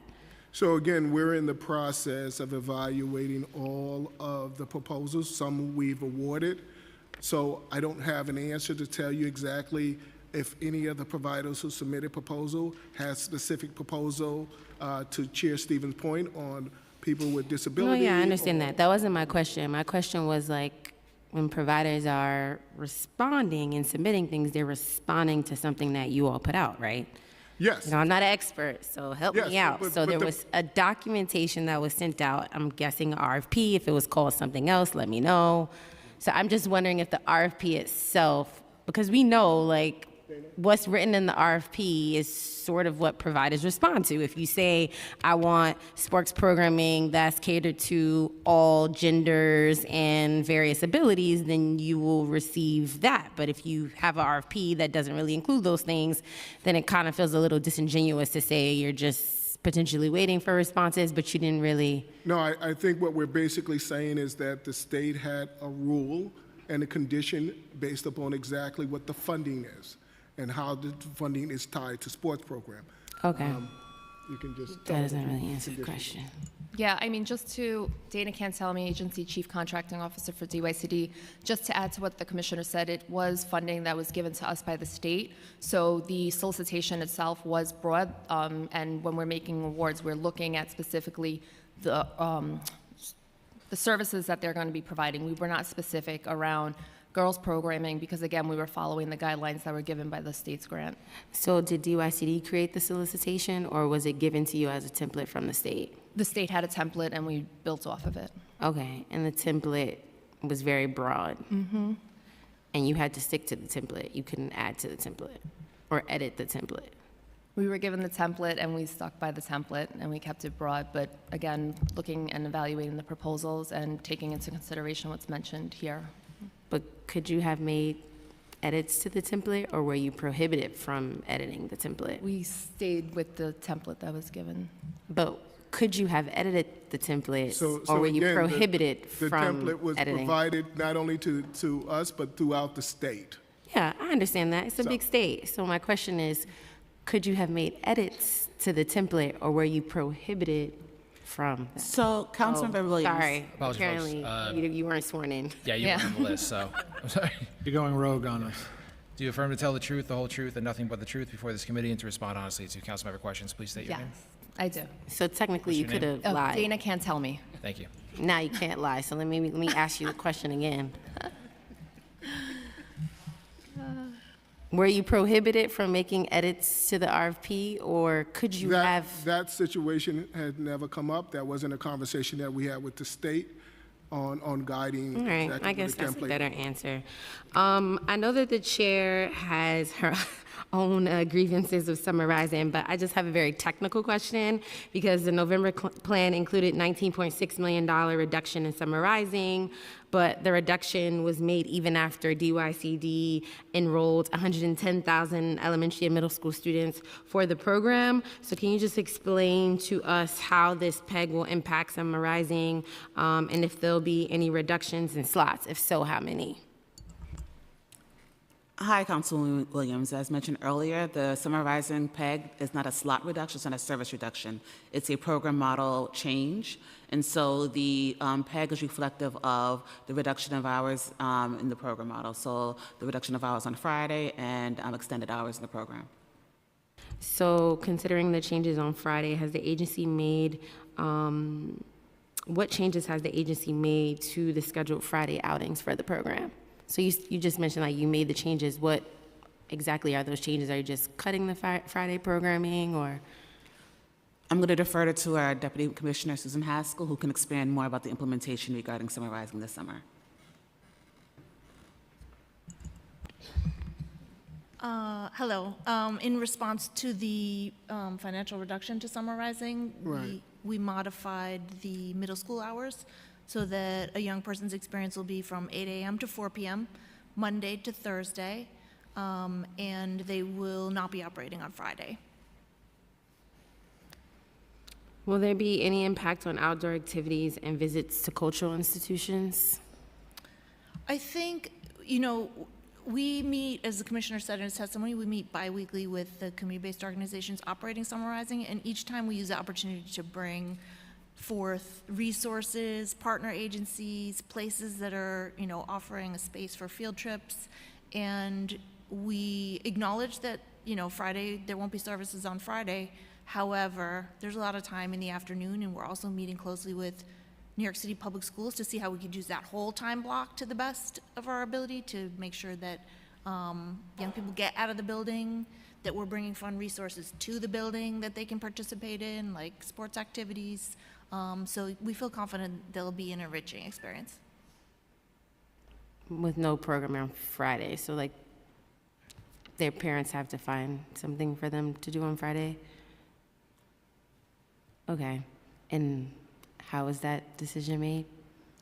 Again, it was a decision that no one wanted to make, but because of the fiscal situation of the city and where we were at the time, we had to do like other city agencies and look at service reductions and service cuts. Okay, I just have one more follow-up and then I'm done, Chair, sorry. No, I understand what you're saying. It's tough fiscal times. I think we all understand that. I think my question is a little bit more technical. I think anytime anyone makes a decision, I gather there might be a set of criteria or considerations for the decision that's being made. So I really just actually want like a deeper answer around the thinking and like the analysis done, like, oh, we see that Fridays is XYZ and that might be a cut, or, maybe we could have cut hours across the board, but that wouldn't work. Like, what was the thinking behind that, or was it just, let's just not have programming on Friday? Like, I think that you all are very smart and someone actually thought about the decision before you did it. So the conversation was, we have a cut, we have a PEG, we don't like the PEG, but unfortunately we have to do a PEG, and we looked across all the service areas, and based upon exactly the recommendations that came from the various divisions, this is the PEG that we landed on. That did not answer my question, but thank you very much, chairs. We have questions, Councilmember Brewer, followed by Abeles. Thank you very much. Just following up on that, because what is the cost of not having the Friday program? Is there a number?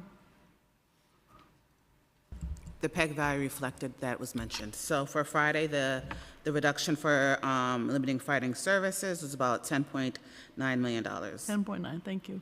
And then the question I have would be, understanding that that was a decision, would there be some analysis, unfortunately, at the end of the summer, if we're not able to restore it, that says there were challenges in the neighborhood because of this young people, I guess 110,000 of them, having, even though you might try with PAL or other programs, that they didn't have anything to do. Would that kind of analysis take place in this administration? Well, Councilmember Brewer, I don't necessarily agree with the notion that if the program doesn't operate, it's going to become crime in the neighborhood. I don't think there's a one-to-one relationship in that way. That's summarizing. I understand that it's part of that, but I don't just nothing all to the do. kids are criminals.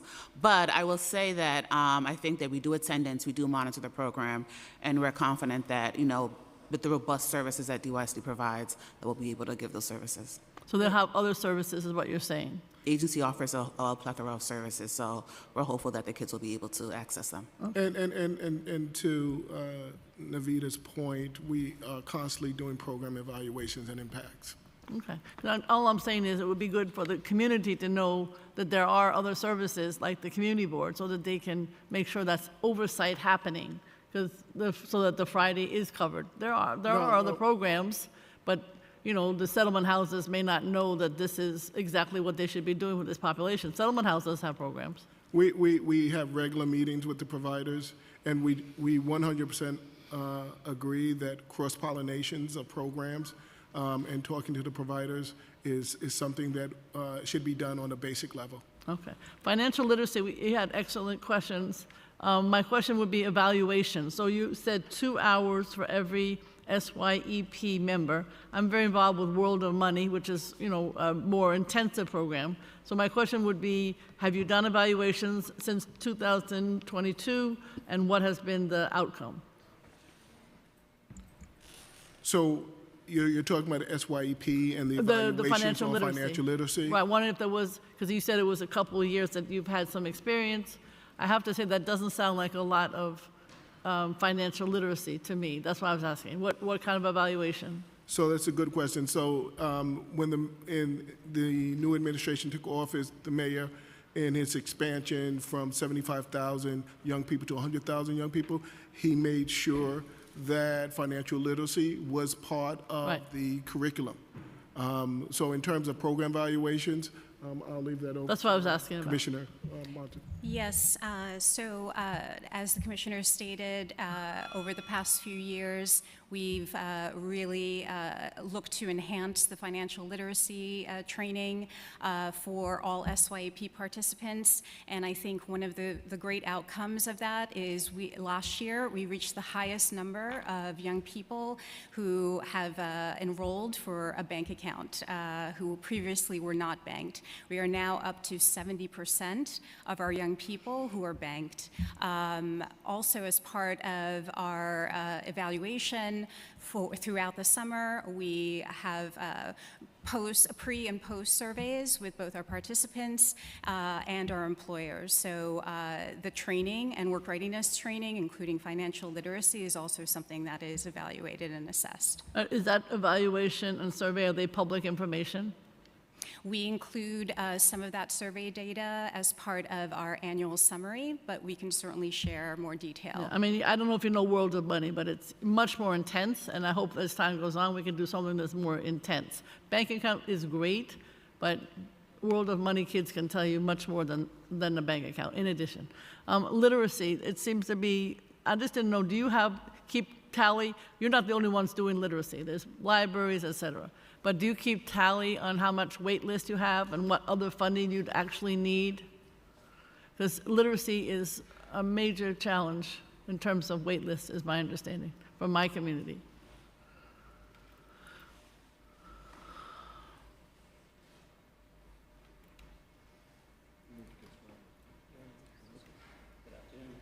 Hi. Swear him in. All right. Good afternoon. Yeah, in terms of wait list, it's a complicated thing. Mm-hmm. Previously, everything is complicated. Yeah, let me just explain.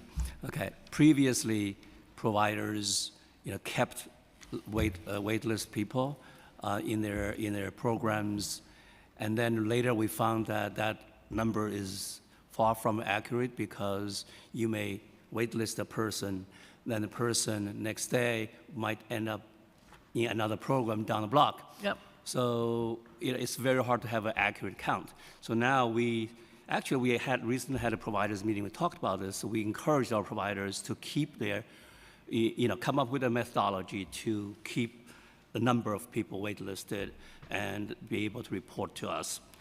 So we give us a general sense of people that have not been submitted, have not been served. But yeah, that's why I said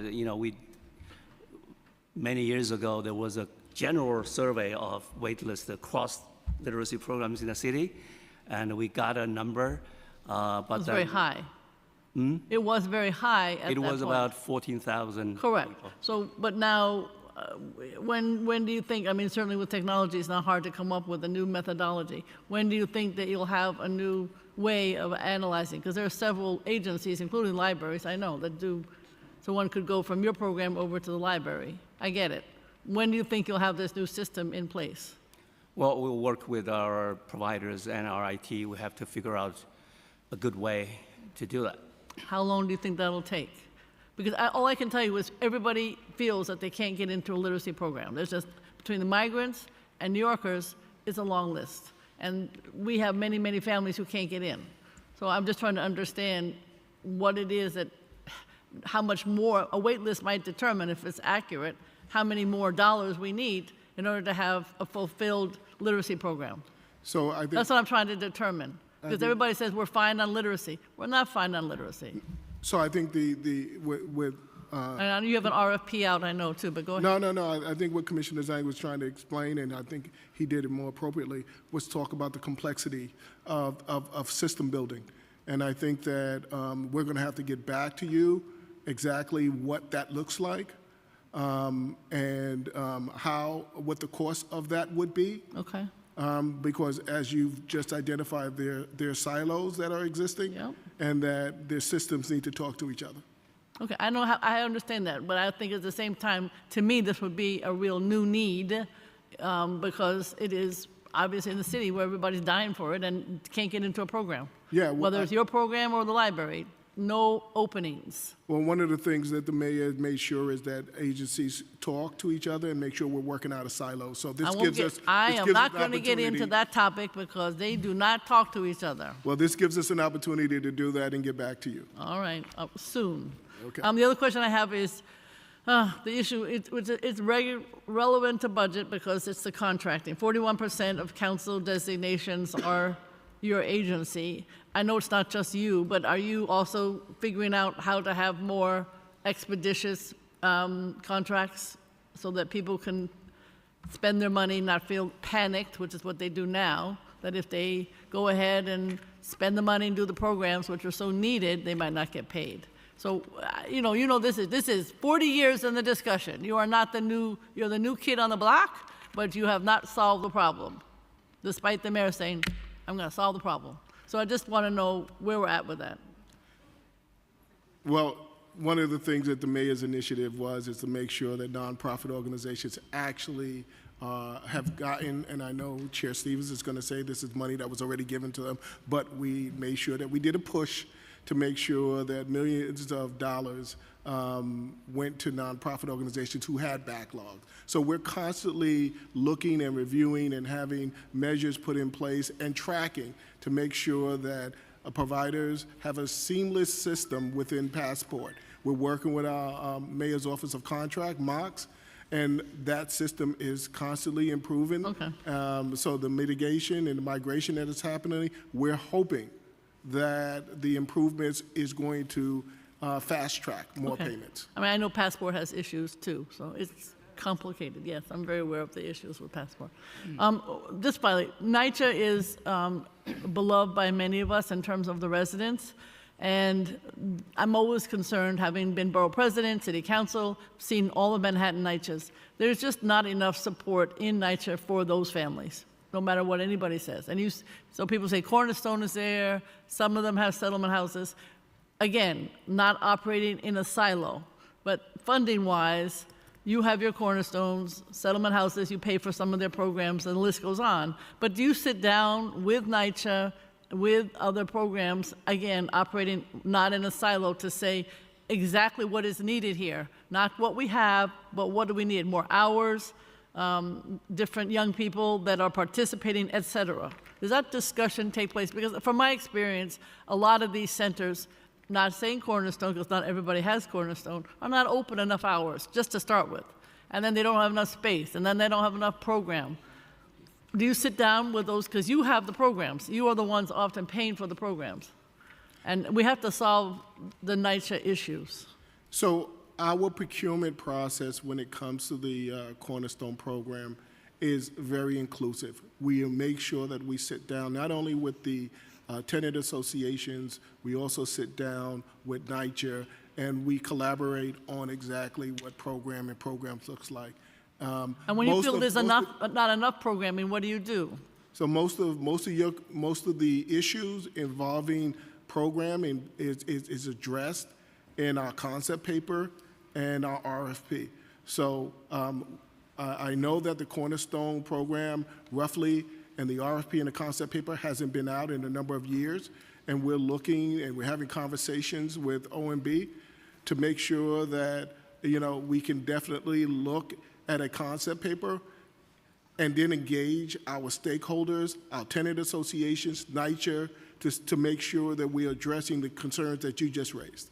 All right, and then just finally, the issue of what I call the OEO money. When I was borough president, I had to, in certain neighborhoods, low income, allocate, appoint people to work on this OEO. What do you call these nonprofit, these groups that have to allocate what I would call Lyndon Johnson money, the old OEO money? And is that program still running? Are they still operating? Are they allocating money? Hi, Councilmember Brewer. Currently funding associated with OEO is supporting our Advance and Earn portfolio. Right, so that's being... Are you referencing CSBG? No, CSBG I know. Okay. I was understanding that there's still people that get appointed to what we call poverty boards, then they allocate some of what I call Lyndon Johnson OEO money. Thank you, Council Member. You have to be old to know what I'm talking about. The translation now, as Navita points out, the oversight for the community service block grant funding relates to what we call neighborhood advisory board. So in the main, and we've reported other times with the NDA initiative, that's the funding, the direct services funding, and we have at this time 41 neighborhoods. And so there are volunteers of up to 12 members for each of the 41 neighborhoods. Are they all appointed? Are there no, vacancies? I would like to give a plug that appointments went out and my office has been calling, so if you have major appointments, please make them. Thank you. I was going to acknowledge you again for that, and we'd be happy to sidebar again with our intergovernment public engagement team to show you, whether it's at the community district level or at the borough level, which vacancies are still available to be filled. No, I know there are vacancies always. We just need to fill them. But all right, thank you very much. Thank you. And I just want to add, Chair Stevens. They've been vacancies for 40 years, in case you didn't. Chair Stevens has been very good in working with us, and where we are in terms of our appointment, we're better than we were before. And Council, I want to make sure that we all understand that the war of poverty has reached its 60th anniversary in August. So we're looking to do a celebration in that as well. Thank you. Councilmember Vilas. Thank you, Chair. Thank you all for being here. I guess quickly along this line, in terms of the cuts that were made to many of the slots for the PEG, in Red Hook, a community that I represent and unfortunately is not covered by a NAB, it's a hyper-local concentration of poverty that the NABs actually leapfrog over because it's surrounded by gentrification. So I hope that's something that we continue to look at and try to address. But in particular in Red Hook, among these cuts, we saw a program, the Compass Explorer program, that was it was over-enrolled. People were waiting to get into it, and it was cut. Is that part of the assessment in these cuts, to cut programs that are doing very well and are needed in a community with very deep poverty? So I know there's been a lot of conversation about the assessment, and as I mentioned previously, DYSD offers services in almost all of our program areas: adult literacy, immigration, after school, workforce programs. And so we want to make sure that's part of our mission that we stay true to our core programming and comprehensive services. In the after-school portfolio, there's a large portfolio Compass that provides comprehensive services. We understand the value of the Explorer program. We are not minimizing the Explorer program, and we recognize that it's a highly utilized program for some of the sites. We're just stating that given the direction that we were given, and we wanted to minimize impact to communities and that provided comprehensive services, we identified the Explore program. And so those programs will continue to be cut for next year. It has not been restored. Yeah, unfortunately, in our community, it has a profound impact. And so I think that needs to be reconsidered, and it's a tough pill to swallow to see requests for new needs when kids were ready to be served, and the impacts also on jobs, right? Folks who are ready to continue to support these programs are left with nothing. So I would encourage some deep consideration of that, particularly in this community. I have to switch over to my favorite topic, adult literacy. Okay. So, Mr. Bobbitt, welcome back. I wasn't sure if I should have left it on. Yeah, no. No, you all know how important this program is to me and many of my colleagues here, to New York City. And I just want to, I know we had the 10 million correction, so we're not going to talk about that in particular. But I just want to clarify some of the numbers, which continue to be concerning, I think, to Councilmember Brewer's point. We know there's 2.2 million adults who require, who do not have English proficiency and require these kinds of services at minimum. So with all the services that we're providing, it is still, there's enormous room for growth and enormous amount of need for these services. So we haven't even been scratching the surface despite our great efforts, which I will applaud all the work that is going on.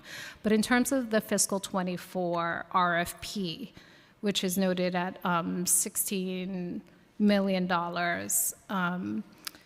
at the current rate of the $950 per student rate, this funding would have had the potential to serve 17,722 students. The current RFP at that rate will now only serve 9,118 students. I understand you are increasing the rate. What I would like to understand is, how does DYCD intend to serve the 8,000 students that are being cut from the program?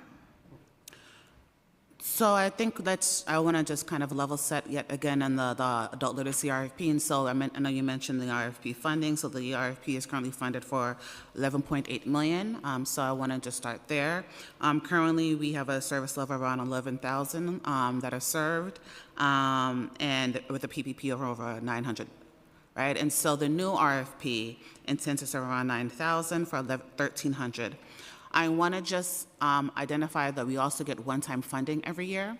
And so when we talk about the service levels are also reflective of the one-time funding we get during the adopt plan. Slow down, please. No problem. So we get one-time funding every year. Yes. RFPs can only be procured based on baseline funding. And so many times when we're referencing service levels in the adult literacy portfolio, it's inclusive of the one-time funding that we receive every year from council. And so if the funding continues, we anticipate that we will continue to serve that same service level, or if not more. But it was our goal with the existing funds that we had to try to increase the PPP to serve, because we recognize that that has been an ask from the sector. And so we try to respond to them by increasing the PPP. So we anticipate that we will continue to serve more. And if we continue to receive the one-time funds that we get during the adopt plan, we plan on adding that and adding it to our existing portfolio to ensure that we continue to serve participants in the city. So the PPP, of course, I mean, we know this program has been deeply underfunded, right? With the projections of adequate funding at 2,700.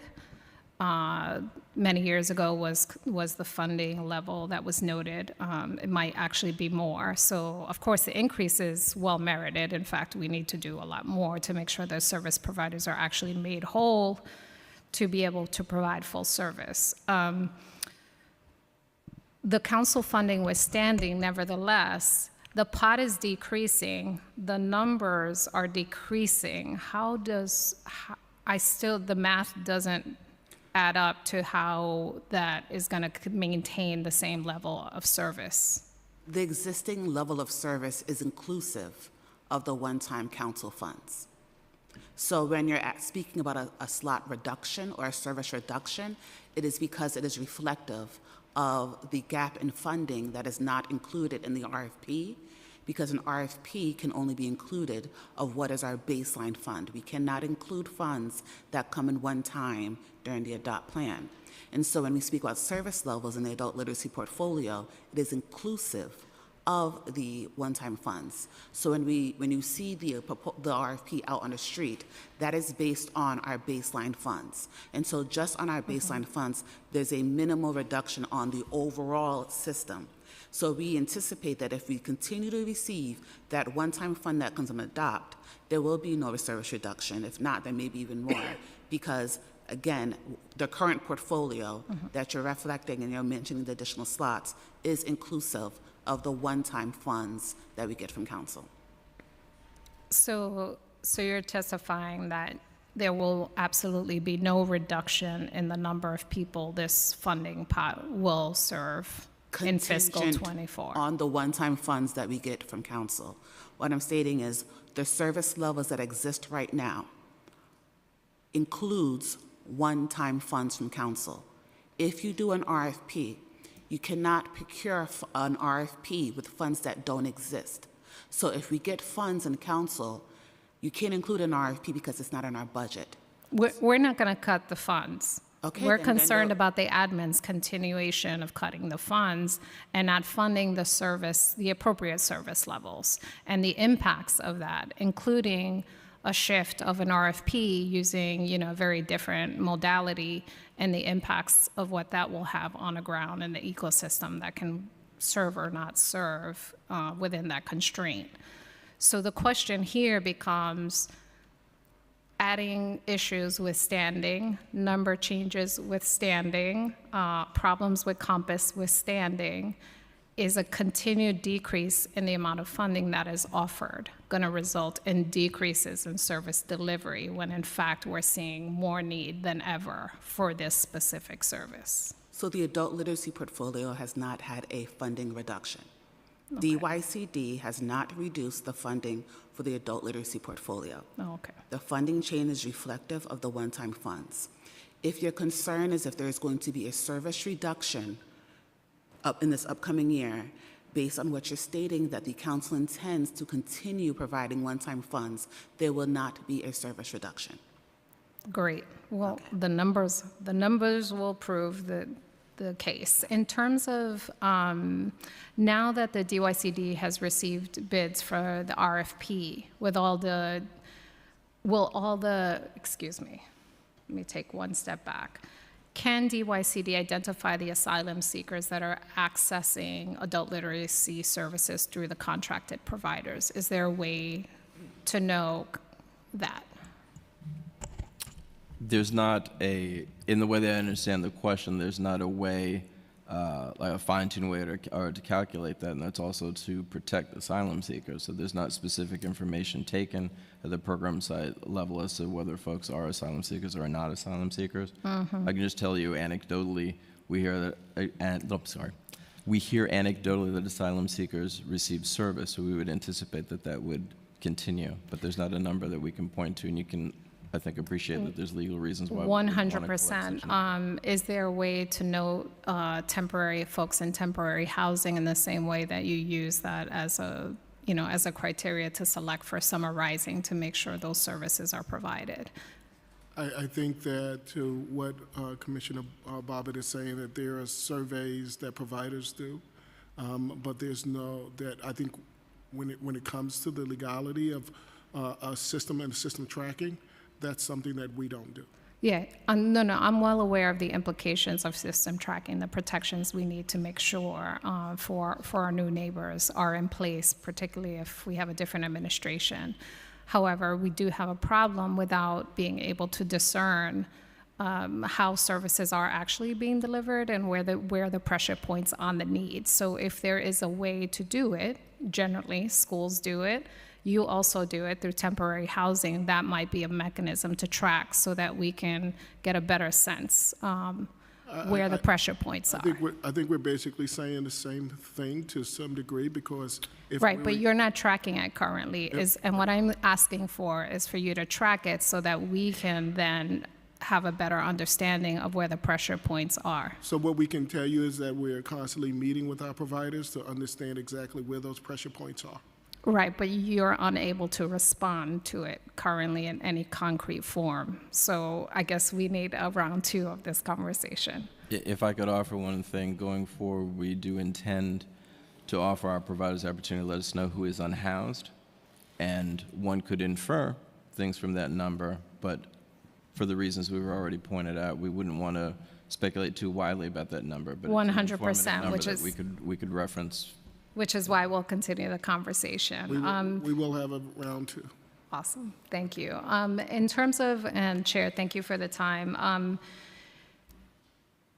How does DYCD plan on managing the transition to the new RFP to make sure that students don't lose services and programs? You're referring to adult literacy? Yes, yes. We are moving as quickly as we can to identify the proposers and the awardees, and then Associate Commissioner Zhang and his team, we will encourage current providers, if they don't become future providers, to make referrals, and we'll share as widely as we can where the new program sites are in the interest of trying to minimize any disruption to current students. And if there is a scenario where an NTA does not have a provider, how will DYCD plan to address this gap? In the same way that I'm referencing, as participants are welcome to enroll in any program, whether they reside in that NTA or otherwise. So the either old model. I'm sorry? So we'll utilize the approach of the old model, and we'll just have students move to whatever program they see fit. Whatever program they see they fit, yes. Okay. I think that, I think that might be it. But in terms of the asylum seeker response, I saw in the budget request that there's 2.3 million for contracted translated services. Is that the 2.3 million that is being used for the services in the HERCs, or is that somewhere else? The 2.3 million is not associated with the HERC program model. And where are these contracted translation services being offered? The 2.3 million.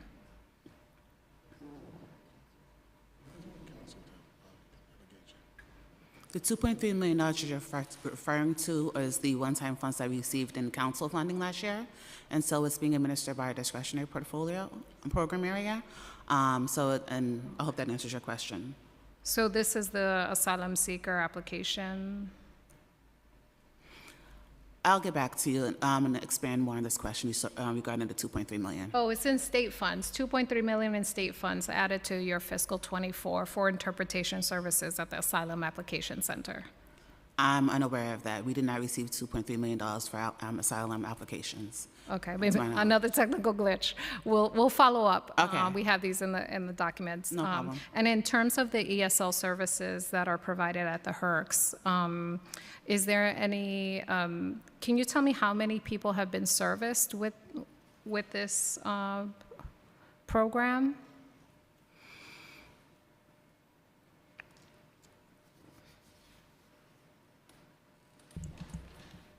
We're providing ESL classes at 6 HERC sites, and projected to serve 900 participants at those locations. And how many are these distributed via contracts to providers? I guess how many providers are part of this program? 6 providers are involved, and their adult literacy contracts have been amended to add this. And can you tell me just a little bit about the scope of the service that is offered as part of the contract? Just like the broad parameters, is it a 6-week program, a 10-week program, and how many service delivery hours are expected? Well, this is programs. These programs are their contract amended to actually provide these services throughout the year. Okay. So it's a continuous program. And each program's schedule is unique, Sure. Based on the availability of the residents at those places. Some, offer, like our regular classes, you do 6 hours a week, and then, hopefully you'll have good attendance, then you can pre- and post-test people to see progress. But, as you know, the population at these places are relatively transient, and Yes. they don't stay as long as, students in other programs. But, our classes are always open. Whenever there is a vacancy, we get students in. So providers are very flexible in terms of how they deliver those services. It's not just formal classroom instruction. We also accompany that with tutoring, one-on-one, depending on, how the residents want it.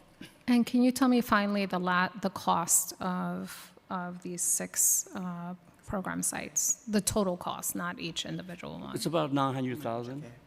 900,000. Yep. Thank you. Thank you so much. Sure. Chair Stevens.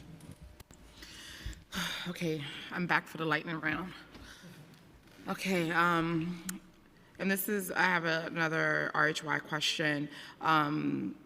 It's my understanding that ACS has already received additional allocations for City FAPS vouchers. Has DYCD received additional allocation of vouchers as well?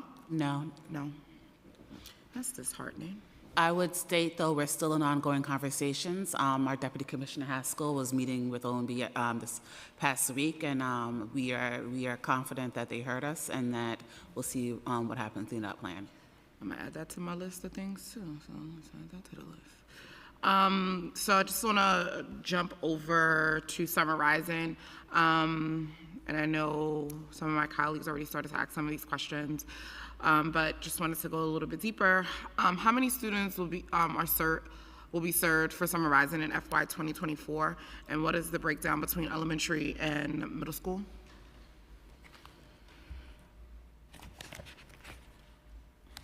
Summer Rising for this past summer? No, this upcoming summer, 2024. You said FY24. Yeah, 24, yes. That would be this past summer. Yeah, Are you this past summer. referencing? Yeah, because I'm gonna say this summer and the next summer. So if you have, what's the projection for this summer as well? Because that's the next question. Well, this summer is ongoing, so I'm going to defer to Deputy Commissioner Haskell because Okay. the application process is That's over. fine. But you can give me last summer. Thank you. Last summer's allocation for elementary. Elementary, 74,800, middle school, 35,200. Total, 110,000. Thank you. Hi.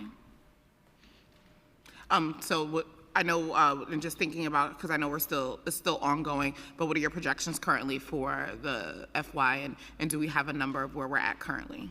It should mirror, it should be similar to what we saw last year. Even with the reductions on Fridays for the middle school students, we're still on par with that? Yeah, Or to some be of the honest, same? I think we received more middle school applications this year than we got last year. So there's still plenty of interest in the program. That's interesting.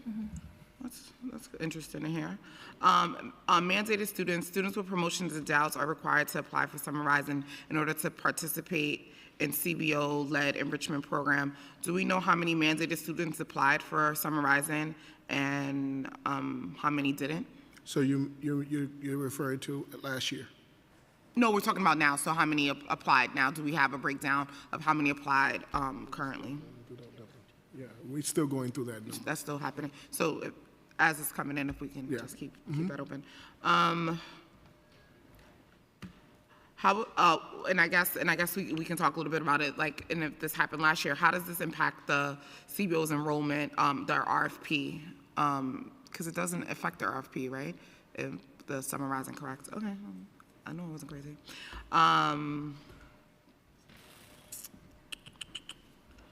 So, one of the questions that I feel like I haven't asked in a very long time is, do you guys have an idea on when we're going to get RFP release for Compass? So we're currently having conversations with OMB to see exactly where we can Want me to add that to the release list that too? concept paper. So you guys have the concept paper done? We're currently having conversation with OMB, and we've already had a large scale stakeholder engagement. So no projection on like maybe the fall? Still in conversation. Still in conversation. Still in conversation. All right, well, it's been a conversation since, what is it, 10 years we haven't had another one? And that's why we're excited about being able to. I'm beyond excited. Let me tell y'all, as soon as it gets released, I'm doing a dance. It's like, and I'm sure the providers will be dancing with me. And to jump into the Campus Explorers, I know some of my colleagues also talked about this, but just a question around parents' response. Have we had any response from parents around the cuts to Explorers? Do you think parents are aware of this change and that this program is being changed, and how do we engage them in part of this conversation as we were cutting this program?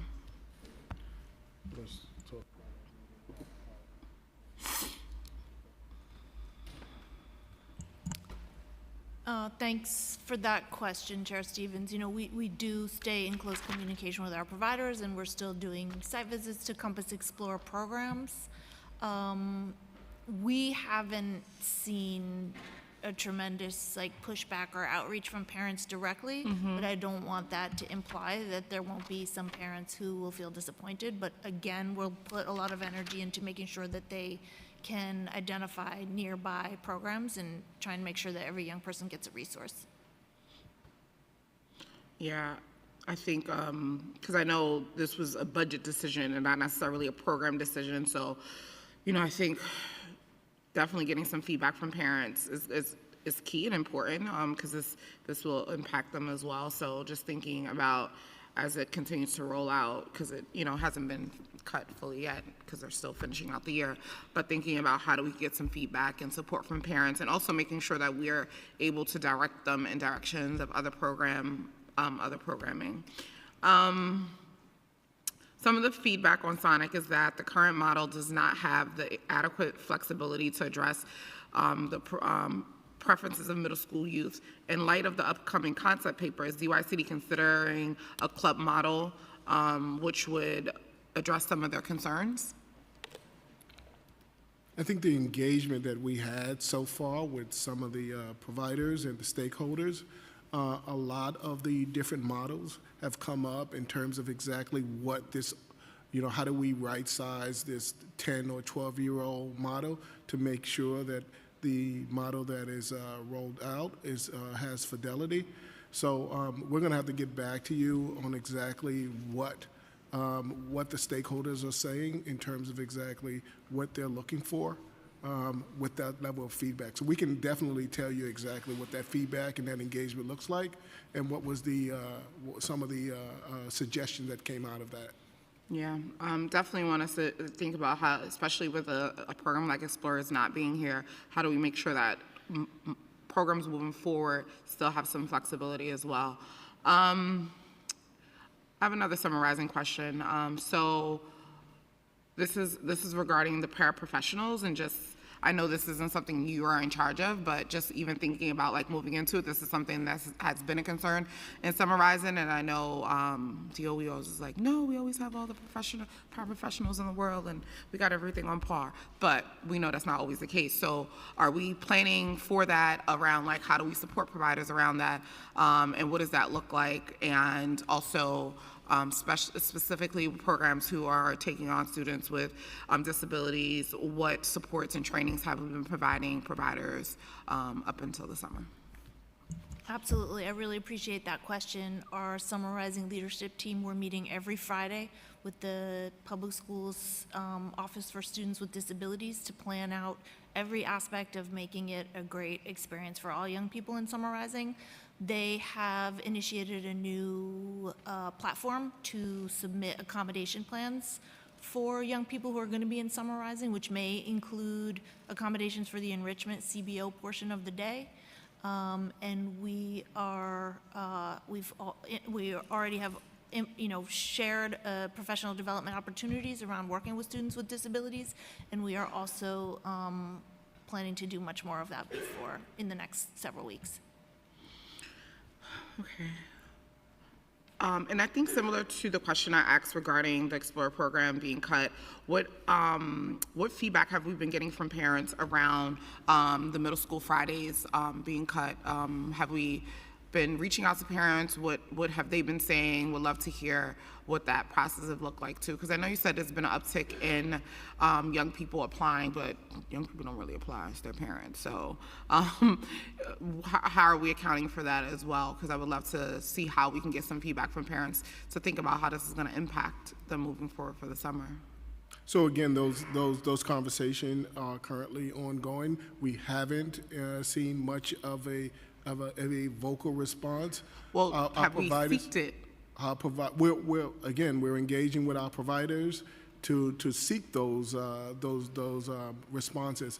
Again, it hasn't gone to the level where we see that parents are vocal to our providers, but that may be because the program hasn't started yet. Well, also, and I think Councilman Williams was saying it, like, even when we put out RFP, if we put out something and we don't ask the question, then we're not going to get the answer. So, like, even I think as we were doing this and rolling it out, because this is something that we knew was happening, we should have definitely been asking parents what the alternative is, because, you know, parents don't have a choice. And so thinking about what does it look like and how do we make sure that we're giving them support, and also navigating them to the other programs that we have that they probably can seek as well on those Fridays afternoon, and you know, hopefully using our community centers and all these other things to ensure, you know, safe havens for our young people, because, you know, I'm worried just in the sense of idle time for young people sometimes isn't the best thing that we can do. So we definitely hear you on that, and Deputy Commissioner Haskell and her team is constantly in communication with providers to make sure that they understand that there's alternatives that you just spoke of. Yeah. So I'm going to move on to summer youth employment. The fiscal 2025 executive budget for SYP is $254.5 million. $5.6 million is less than the fiscal 2024 adopted budget. Why is the 2025 budget for SYP less than the fiscal 2024 adopted budget? Off the top of my head, it's probably a revenue adjustment, but there's been no change to the funding for FY25. We're going to serve the same number of participants. What's the target number of youth participating in fiscal 2025? Is there room for growth to exceed the 100,000 youth who received employment last summer? I see Chair Brandon shaking his head. I assume that's in reference to your question. But in terms of the North Star, our North Star is always to look and see exactly how we can improve the program and expand the program. Our answer is, we would love to one day be in a situation where every young person who wants a job gets a job. So that is definitely our North Star. There's something that we would love to achieve, but we also understand that the quality of the program, and you've mentioned quality programming as well in previous conversations with me, is very vitally important to make sure that our providers have the capacity to be able to deal with whatever extension is out there. So is the target number for this summer also 100, still 100? Still 100,000 young people. Okay. Which is the largest in the country, by the way. I'm just saying. All right, give yourself the kudos. Go off. Thank you. He said, I want my credit. All right. And as we talk about providers and quality, how many providers are we still at? What was it, like 75 last year? 75 providers. Are we still at that same number of providers for SYP? And is DYCD planning to do RFP for SYP to enhance the program and qualify providers and expand that list? Oh, welcome back. Yes, so we currently have uniquely 66 providers in the portfolio. Wasn't it 75 before? I think at the start of the RFP, we were about 70. We're now at 66 unique. However, what happened to those these providers? 66 providers operate almost 250 programs throughout the city. And was about 19,000 work sites? How many work sites? Yes, and work sites last year were 17,000. 17,000. So what happens to those 5 providers? Because you said you started out at 70 and you're at like 66. There were a few providers that left the portfolio. Do you know why? You Some- don't do exit interviews? Yes. Some of them were new to the portfolio, were not familiar with. They were overwhelmed? A little overwhelmed. So we did our best to provide capacity building and technical assistance. But our current provider pool has done an amazing job in managing the growth and also maintaining and improving program quality. Are you guys planning on doing RFP anytime soon for SYP to expand the portfolio of providers? Yeah, we've recently extended the current contracts. You know I hate an extended contract because that means we just extended the time and there's no growth in the room, so. So I think we're on the same direction. We like to get refreshed programming and new providers. And not just new providers, because remember, we expanded and the RFP had come out, I think, like the year before. And so we expanded and still had only the same providers. So I could see why those 5 providers are like, no, I'm getting out of here. This is crazy. Well, it's a lot. It is a lot, and that's why quality of programming is important when we talk about expansion, to make sure that providers have the capacity to be able to run a very robust programming. All right, well, we definitely need to be thinking about how do we fix that. I have some solutions. We'll talk offline about it. Crisis management. In the fiscal 2025 preliminary budget hearing, there were concerns regarding cuts to legal aid services at $1.5 million for cure violence programs. Has there been any discussion with the admin to restore this fiscal for fiscal 2025? So, based upon our conversation that we had at the preliminary budget and your suggestion, there is a scheduled meeting with. When is it? Because I was about to ask the questions, because they emailed me and said that the meeting has not been scheduled, and they have not heard from you guys. We have a scheduled meeting on. What's the date? Monday. Monday? Yeah. You scheduled this yesterday at 8 o'clock? No. Just now while we were. No, I'm joking. The meeting is scheduled for Monday. Sorry. You know, we heard you. We left during the preliminary budget. We said we got to meet with them.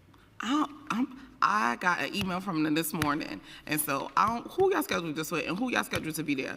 What providers are going to be there? I would like to know who's on this email, because I got an We can definitely share that from with a you number. offline. They emailed me this morning. We'll share that information with you offline. I know. Okay, because they're going to text me. Y'all know they're going to text me. Has the agency had any discussion with Legal Aid regarding the services for program? Oh, that's going to be scheduled on Monday, so that'll be discussed. Okay. I think I'm done, Chair. Good? No, but I think I'm done. Okay. Commissioner and your team, thank you very much, and we look forward to advocating on your behalf to OMB to restore some of these funds. I appreciate you, Chair Brennan, and Chair Stevens. Thank you very much, and also the rest of the council. Appreciate you. Have a good day. Thank you. Thank you. Enjoy the rest of your Friday. So we'll take a 15-minute break, and then we're going to hear from the public. Just a reminder, if you want to testify, make sure you fill out a witness slip with the Sergeant-at-Arms, and we'll be back in about 15 minutes. Thanks.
Can everybody settle down? We're getting ready to continue. Everybody settle down.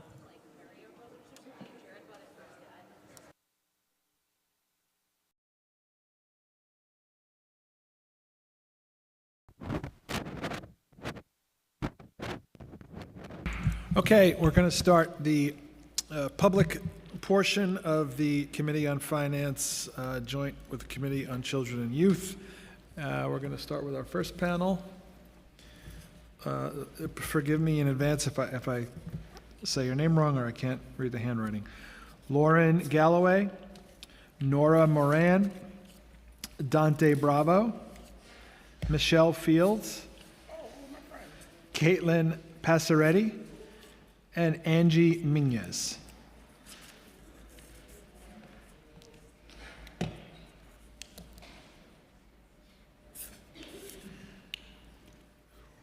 I keep the time, so don't be.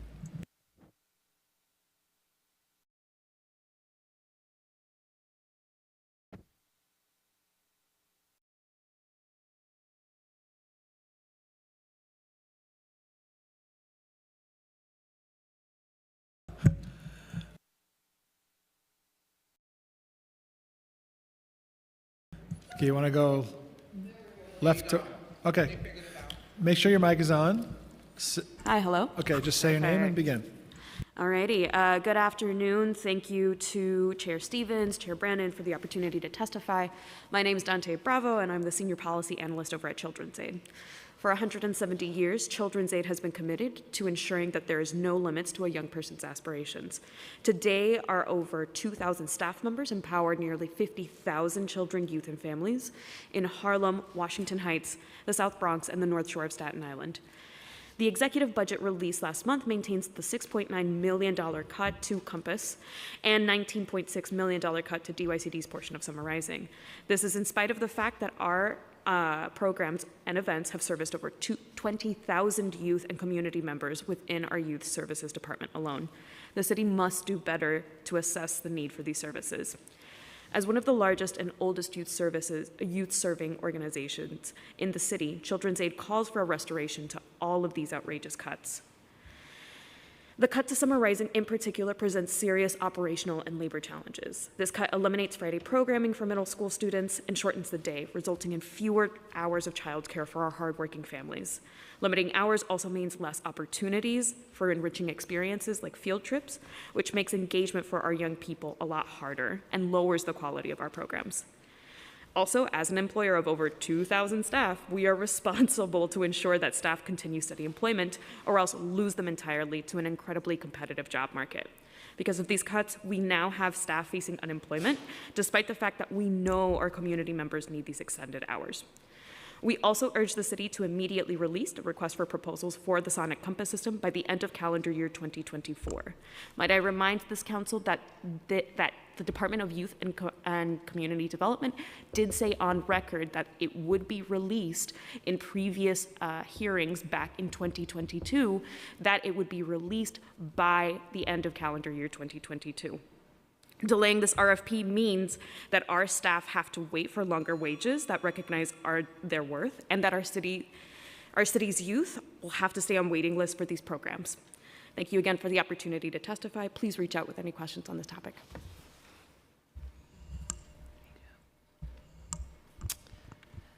Good afternoon. My name is Lauren Galloway. My pronouns are they and them, and I'm an advocacy coordinator at the Coalition for Homeless Youth. I want to thank the chairs in the committee today for giving us this time and echoing those asks for runaway and homeless youth. And we're really looking forward to working together to address how we can meet the needs of runaway and homeless youth providers through the DYCD system and making sure that they're fully getting the needs met so everybody can find permanent housing.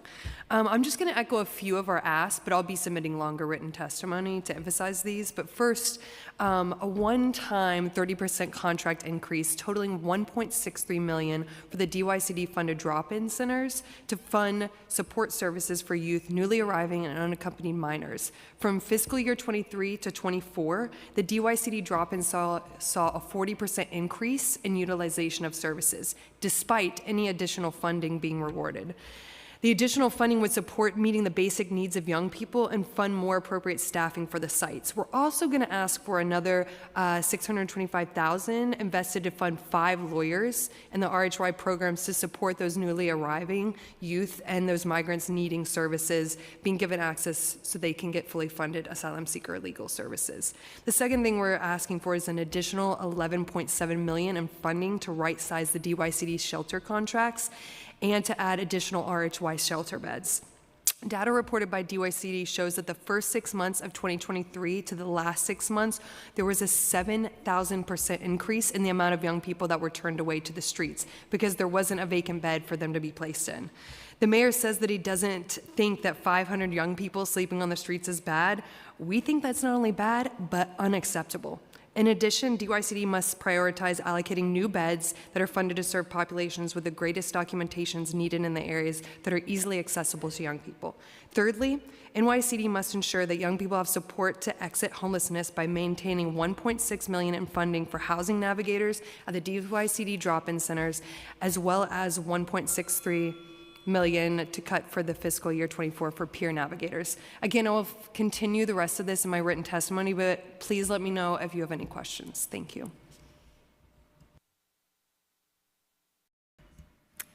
Hello, and thank you, Chair Stevens and the Children and Youth Committee for hosting this hearing. My name is Caitlin Pastoretti. I'm a Policy and Advocacy Associate with the Citizens Committee for Children of New York, and I use she, her pronouns. I want to echo the urgency of restoring after-school and youth service cuts, which are occurring at a time when 80% of families citywide cannot afford after-school care for their children. Like Dante and Lauren before me, we believe it is critical that the city restore funding for all after-school and runaway and homeless youth programs. I specifically want to highlight the $6.9 million cut to Compass After School, which is resulting in a loss of 3,538 slots for young people. We also strongly oppose the $19.6 million cut to Summer Rising, which will shrink programming to just 4 days a week and eliminate field trips for participating youth. And I also want to stress the importance of baselining $25 million for Promise NYC in our city's budget. This program is a lifeline for undocumented families, ensuring they can access essential child care services. This program is about equity and inclusivity, ensuring that every child, regardless of immigration status, has access to the support they need to thrive. I also, additionally, in partnership with the Coalition for Runaway and Homeless Youth, we want to thank you for being such a strong partner and want to elevate the following priorities. Restoring and baselining $1.6 million for housing navigators positions to assist and connect homeless youth with safe housing. Restore $1.6 million for the runaway and homeless youth peer navigators, and ensuring that we have more shelter beds for runaway and homeless youth and young adults. Such programs can build safety and connect young people with the support they need. And in the same vein, want to highlight that the Arches program and Next Steps programs, which are mentorship programs that support young people, have been cut in the November plan in the preliminary budget, and we want to restore the $1.6 million to the Arches program and the $2.6 million to the Next Steps program. These programs also build safety within communities by providing care, connection to job opportunities, and emotional supports to young people who may or may not have had any interaction with the justice system. These asks, if fulfilled, will help support our city and our youth. We look forward to continuing our work with you to achieve these demands, and thank you for the opportunity to testify. Good afternoon. My name is Nora Moran. I'm the Director of Policy and Advocacy at United Neighborhood Houses. We represent New York City settlement houses.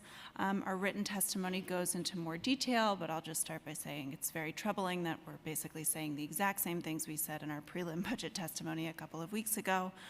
First, on ACS, we are calling for a baseline of the Promise NYC program at $25 million. This is a program that truly does change lives. We hear stories from our settlement houses all the time about how parents are so grateful that their kids have somewhere to go, can eat 2 meals a day, that they can focus on work and finding jobs. It's really troubling that the city's answer recently to children who have been selling candy on the subways is to put up flyers telling them not to do that, but not to provide child care for children under the age of 5 and other after-school opportunities for young people. So really would love to see that restored. On DYCD, again, very concerned that the $6.9 $6.9 million cut to Compass and Sonic programs still stands. Compass Explore programs are very highly utilized. Most of them are meeting their ROP, so the fact that that program is just fully being eliminated is very troubling and questionable. And then on Summer Rising, again, the $19 million cut that's reducing middle school hours. Listening to DYCD's testimony earlier, we don't know of Friday programming that's available for those kids to go somewhere on Fridays. We don't know of any provider that just does Friday programming to fill in that gap. It certainly wouldn't be free. So providers are really kind of left asking this question of, we don't know where to send students. We can't do summer camp trips in the way that we used to. So again, it just the lack of urgency on that from DYCD's part. There's no information on that in the operations manual for Summer Rising. It hasn't really been addressed in the provider convenings they've been having. Again, just sort of why are we doing this? Why are we having this cut when we know that programming is important for middle school students? Anyway, thank you. Thank you. Good afternoon, Chair and Madam Co-Chair and the committee. I am Attorney Michelle Fields, co-supervising attorney of the Community Justice Unit. Thank you for this opportunity to provide testimony on the critical issue of funding for the Community Justice Unit. This testimony underscores the indispensable role of CJU that we play in the crisis management system to combat gun violence and gang violence in underserved and marginalized communities in New York City. The Community Justice Unit is not just a legal service provider, but an integral component of the crisis management system. It offers comprehensive legal services to our city's most socially, economically, educationally, marginalized and under-resourced communities throughout New York City, particularly our youth and our adults. These services are not ancillary. These services are not referable, as stated by DYCD in their preliminary testimony. These services are important because these services are preventative, they address public safety, and as CMS expands, it reaches to 40 sites in 31 neighborhoods throughout New York City. The demand for our services, CJU's wraparound legal services, has grown significantly, underscoring the unique and indispensable role that we play in the CMS system.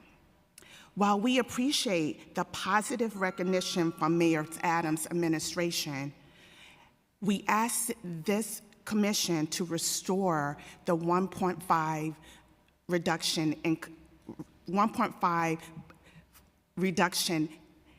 from CJU. And it's important that you uphold the commitment of the CMS sites to really combat gun and gang violence in all of those designated sites. In closing, for those that are mothers, grandmothers, guardians, as well as godmothers, we say on behalf of CJU, we wish you a happy Mother's Day, and we ask that you restore funding, the $1.5 million to CJU. Thank you all very much. Okay, our next panel, we have Jonay Billy, Erica Silberman, Tanae Howard, Rakia Hemingway, and Lisbeth Rodriguez.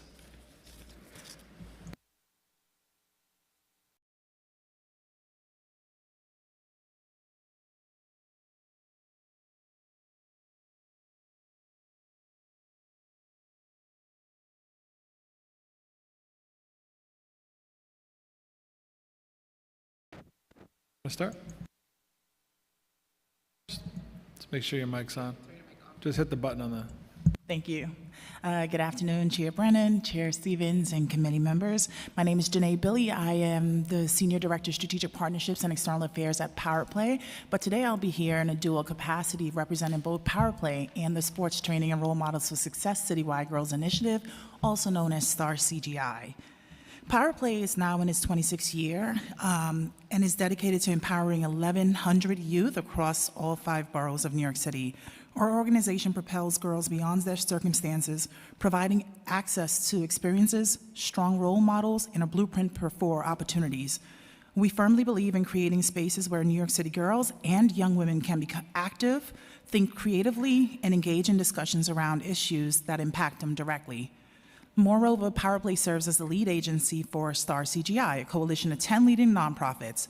Together, we support the healthy development of over 6,000 girls and gender-expansive youth, helping them overcome barriers and become leaders in their communities. STARS focuses on developing the life and leadership skills through various programs such as after-school sports, academic achievement, enrichment, STEM, college preparation, and arts initiatives. These efforts have created thousands of program slots and enriched programming for girls throughout all 5 boroughs. In light of current challenges, STAR CGI is deeply committed to addressing the mental health and empowerment needs of our city's youth. We have witnessed a significant escalation in mental health needs, especially among young people of color, due to the recent tumultuous events. Recognizing this critical gap, STAR CGI has prioritized equipping youth with strategies for social and emotional well-being while empowering them to speak out on societal issues. However, the sustainability of these vital programs is at risk without adequate funding. Our City Council funding of $1.4 million in FY24 has been instrumental in ensuring the accessibility of our initiatives to those in need. I implore you to be steadfast advocates for STAR CGI and support the restoration of our funding, and if the budget so allows, an increase of that funding. I thank you for allowing me to testify today. Okay. Good afternoon, Chair Stevens, Chair Brennan, and esteemed committee members. I am Erica Silberman, Director of Engagement and Partnerships for the past 6 years at Girls Right Now, after having started as a mentor 15 years ago. We want to share our gratitude and appreciation for your continuous prioritization of investments in young people, specifically girls and gender nonconforming youth. Girls Right Now is New York's first and only writing and mentoring program for girls and gender-expansive youth from systemically underserved communities. Approximately 90% are of color, 70% are immigrants or first generation, and 25% are LGBTQIA+.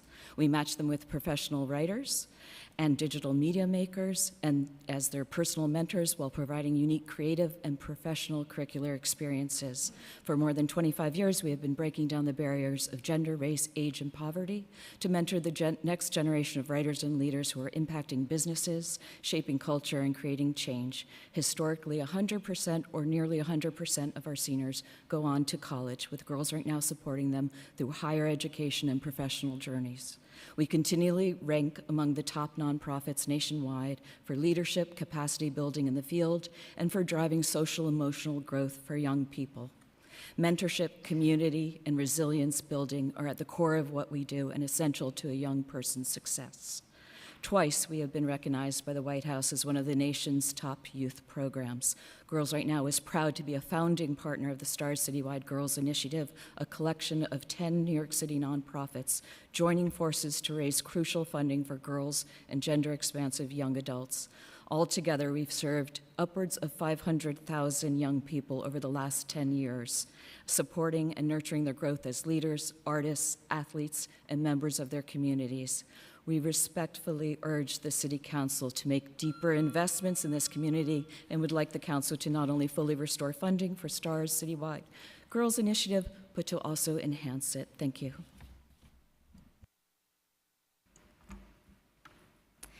Good afternoon, Chair Stevens, Chair Brannon, and esteemed committee members. I'm Lisbeth Rodriguez, Programs and Systems Senior Coordinator at Girls Right Now. I was a Girls Right Now mentee 10 years ago and have been on staff for the last 5 years at the organization.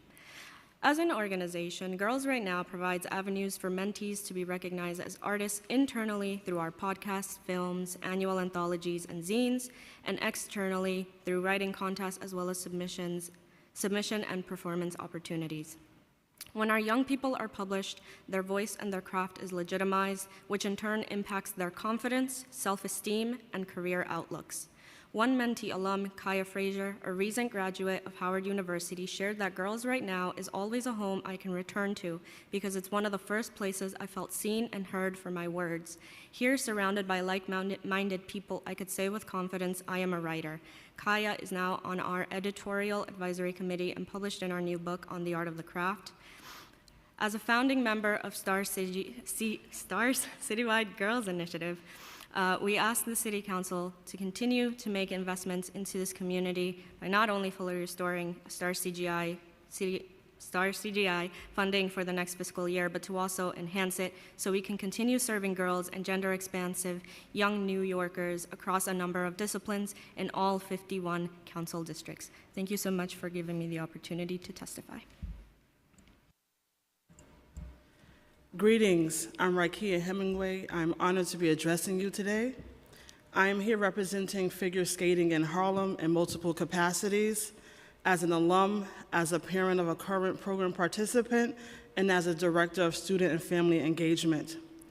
This nonprofit organization has profoundly impacted my life and also many lives of young individuals. Figure skating in Harlem operates on 3 pillars: skating, academics, and leadership. Your financial contribution plays a crucial role in enabling organizations like ours to bridge the gap of access and equity in communities that need it most. I extend my heartfelt gratitude to all council members and staff present here today for their valuable time and for recognizing the importance of youth development and social reform.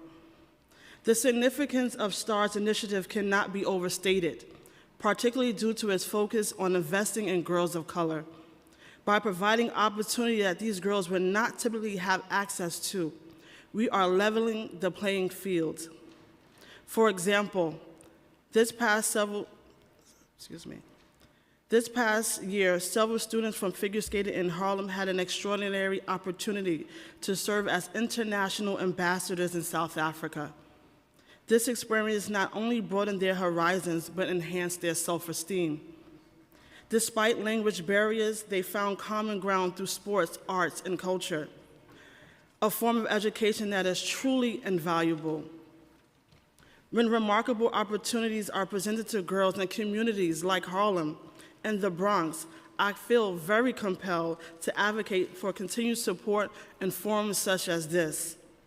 I urge you to continue supporting young women of color as a matter of urgency. There is an abundance of data that will support our plea today. The needs are evident. We see them, we feel them. What is required now is your leadership and ongoing financial support so that initiatives like STARS and community members like myself can effectively meet the needs of girls of color that we serve. Thank you. Thank you all very much.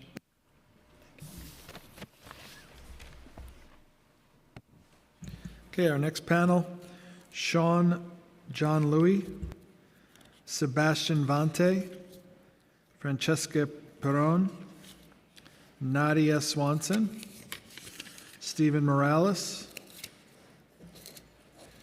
and Ramon Leclerc.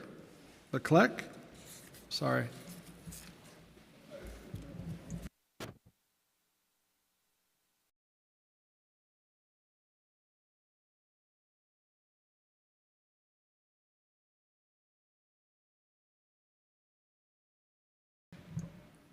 Okay, you want to go left from right?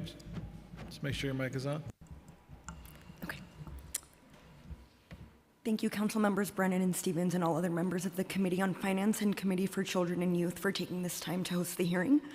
My name is Francesca Perron, and I am representing Hispanic Federation, a nonprofit organization that seeks to strengthen the Latino community and Latino institutions through robust programming and legislative advocacy. I am here today to advocate for Latinos across New York and ensure that Latino serving institutions are well supported. We are thankful to the administration for including a range of priorities that support vulnerable communities and families in the preliminary budget. Our network of 650 member and partner organizations, 200 of which are in New York, are at the front lines in providing service for our neighborhoods and communities. Despite being significantly undercapitalized and under-resourced, local community-based organizations remain the heart and soul of growing vulnerable communities and Latino families.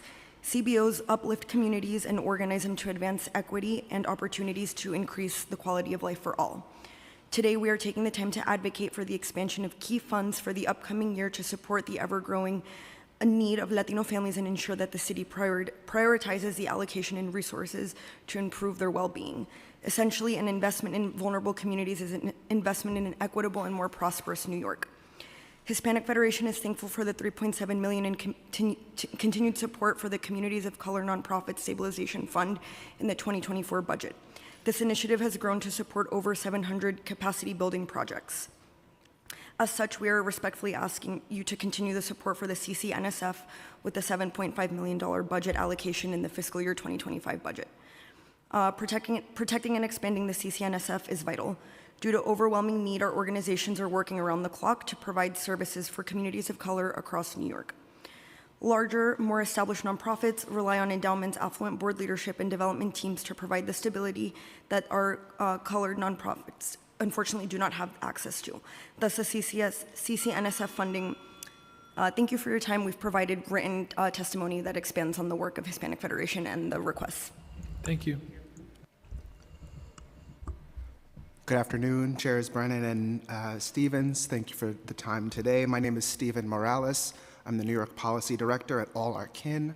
All Our Kin is a nonprofit organization that trains, supports, and sustains home-based family child care educators across New York City. And like Nora from before, in my preliminary budget testimony, I spoke a lot about the importance of early childhood education. Unfortunately, we haven't seen restoration of many of the cuts that were proposed in that preliminary budget. Over the past few years, there's somewhere between $300 and $400 million that our 3K and pre-K systems have been defunded, and so really we must put our city back on track for full, free 3K and pre-K to be universal for everyone, and I appreciate that you've all supported that. In addition to that, there's the voucher and contracted system of early childhood care that ACS manages, and so I have a couple of notes on restorations that we need there and funding we need there. First, we need funding to raise the voucher pay rates for child care providers who receive vouchers to the maximum allowable rate. ACS currently pays based on what providers charge to families, even though they're allowed to pay more, and so we need funding to increase and fill that gap. Next, we need to expand access to families, specifically by baselining $25 million for Promise NYC. We know how important that program has been for undocumented children. Second, we're calling to fund presumptive eligibility for ACS vouchers, which would allow families to begin receiving child care vouchers as soon as their applications are received, rather than waiting the weeks and sometimes months that it takes to have those applications processed. And finally, we need ACS to be fully staffed to be processing those child care applications. We hear time and again about how long that wait can be to get a child care voucher. So thank you for your commitment to early childhood and appreciate your time today. Thank you. Thank you. Good afternoon.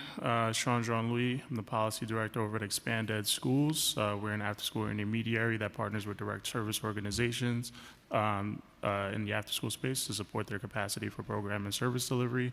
Really appreciate the opportunity to speak today. Thank you, Chair Stevens. Thank you, Chair Brannon, and the space created to engage in this discourse. I just want to take a quick second to give a shout out to the Council for a robust budget response and for the Chamber's partnership with the Emergency Coalition and Safe Education programs to get important restorations on the DOE side of things. There's more work to do, but I think it's important to kind of name that accomplishment here today. On the Compass and summarizing reductions, really appreciate the pressure that was applied today by the Chamber. Expanded joins its partners in calling for the restoration of the yearly $19.6 million reduction to summarizing, as long as it will not put undue pressure on providers for FY25, considering how late we are in the planning process, and the yearly $6.9 million reduction to Compass as well. Understanding that this is a city-level hearing, just want to echo some statements that I made back in my March testimony on the preliminary budget. I think it's important to flag some changes at the state level that really exacerbate the city's divestment. LEAPS, the new after-school contract at the state level, doesn't serve children over the age of 12. There are at least 35 Empire programs and at least 25 Advantage programs in the city that operate in buildings that house middle and high school students, and those are the programs that were combined to create LEAPS. So when we talk about Compass Explorers, the new Compass RFP, Sonic, summarizing middle school, the implication is that much more important. Youth mental health is a major talking point right now, while there's this divestment from spaces of unconditional love and positive regard. Unique spaces in that sense, even more so than the traditional school day, given the focus on high stakes assessment and consistent measurement. That trauma is absent typically in these enrichment spaces.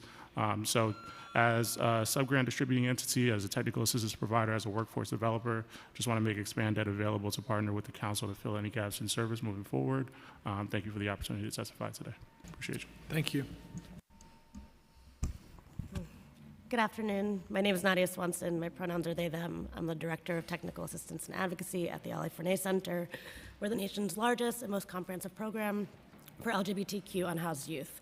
Thank you, Chair Brennan, Chair Stevens, for your questions today, and also your just continued support for our youth. Regarding our needs from DYCD, we're in Coalition for the Coalition for Homeless Youth. We co-sign everything that they said, and I'll put all that in more detail into my written testimony. I want to quickly lift up the 21-plus beds, though. Our wait lists have grown significantly over the last 6 months. 21-plus youth are reliant on our drop-in centers for months while waiting for a safe place to stay. There is no fast and safe alternative for 21-plus youth. Actually, our case managers reported to me this week that DHS's Marsh's House, the LGBTQ shelter, started requiring psych evals and psychosocials just to interview our youth. And so that's making it way less possible for our youth to have an alternative outside of a DYCD program. And so that needs to be prioritized. If you do nothing else for us, we need those beds. And it's especially really, really important for our trans young people. And having a 21-plus TIL, we have a under 21 trans TIL, and having one for our 21 and over trans youth would be also a great asset to our youth, not having to then go back into an emergency program and on a wait list. Additionally, our programs are responding to new crises at every moment, and so being able to possibly change the beds that we already have to be 21 plus or under 21, depending on what the need is in that moment, not even adding more online, would be also a really great addition. For the rest of my time, I want to also focus on ACS. We just started a campaign. There is about the rampant homophobia and transphobia that is happening within ACS, and they're not putting enough resources behind addressing this issue. We have had staff misgender and dead name and refuse to change it. The training is inadequate. There's not enough follow through, and I'll put more in my written testimony, but this is a huge deal that needs really a lot more resources from them. Thank you. Good afternoon. My name is Sebastian Vante, and I am the Associate Vice President of Street Work Programs at Safe Horizon, the nation's largest nonprofit victim services organization. Safe Horizon helps 250,000 New Yorkers each year who have experienced violence and abuse.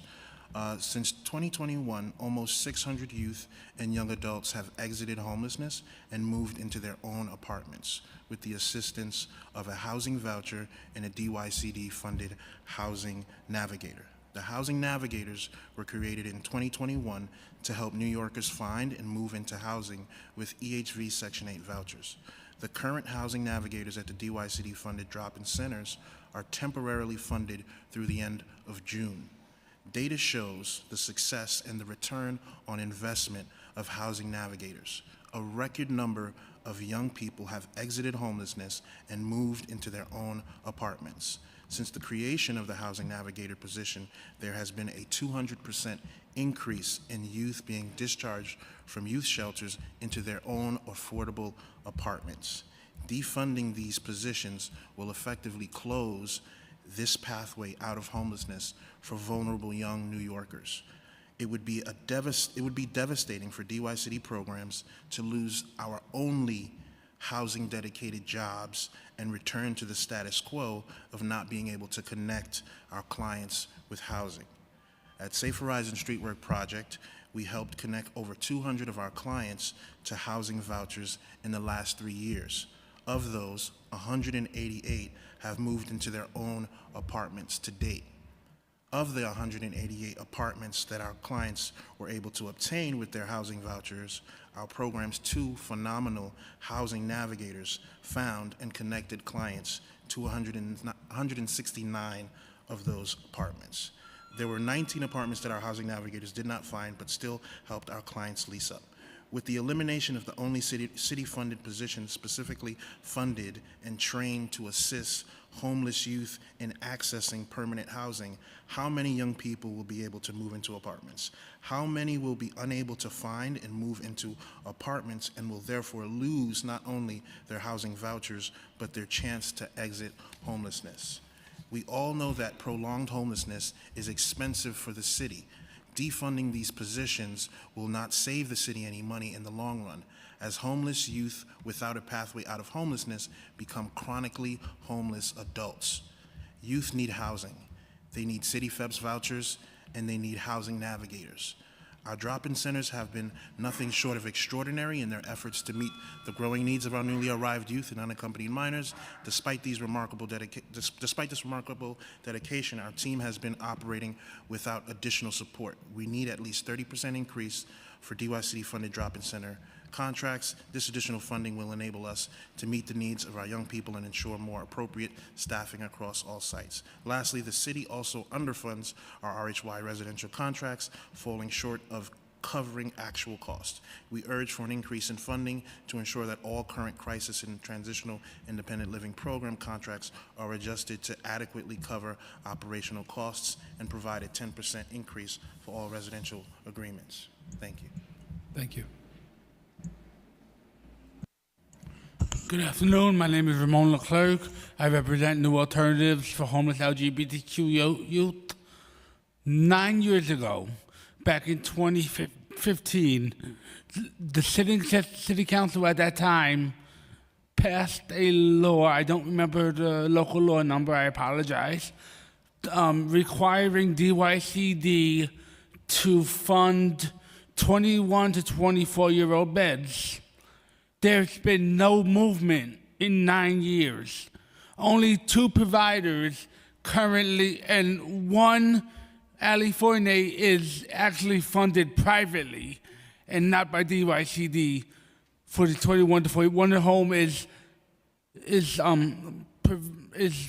funded privately, and we have a crisis with 21 to 24-year-olds living on the streets, the trains, sleeping on park benches, especially with the Supreme Court matter in this unjust Supreme Court's hands right now, challenging the legality of arresting homeless people just for being unhoused.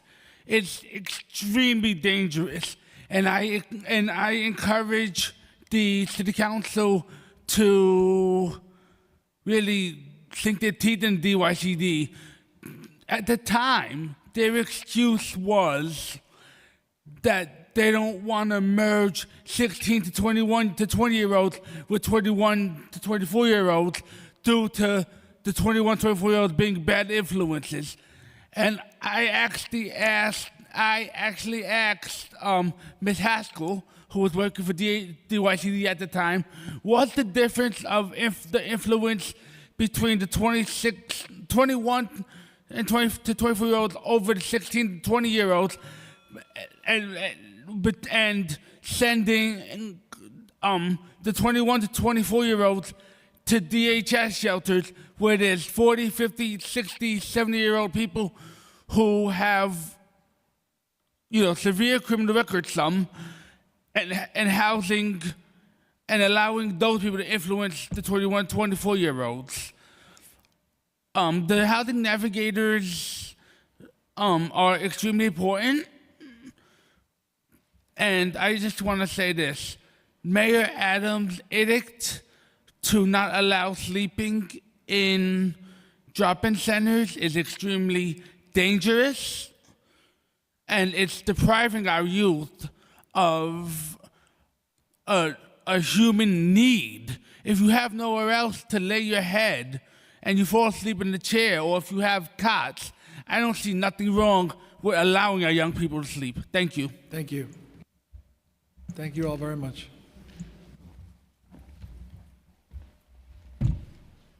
Okay, next panel is Edwin Santana, Ellie Rutke, Rosalind Morrison, Scott Daly, Tanae or Terrence Howard, Tanae Howard.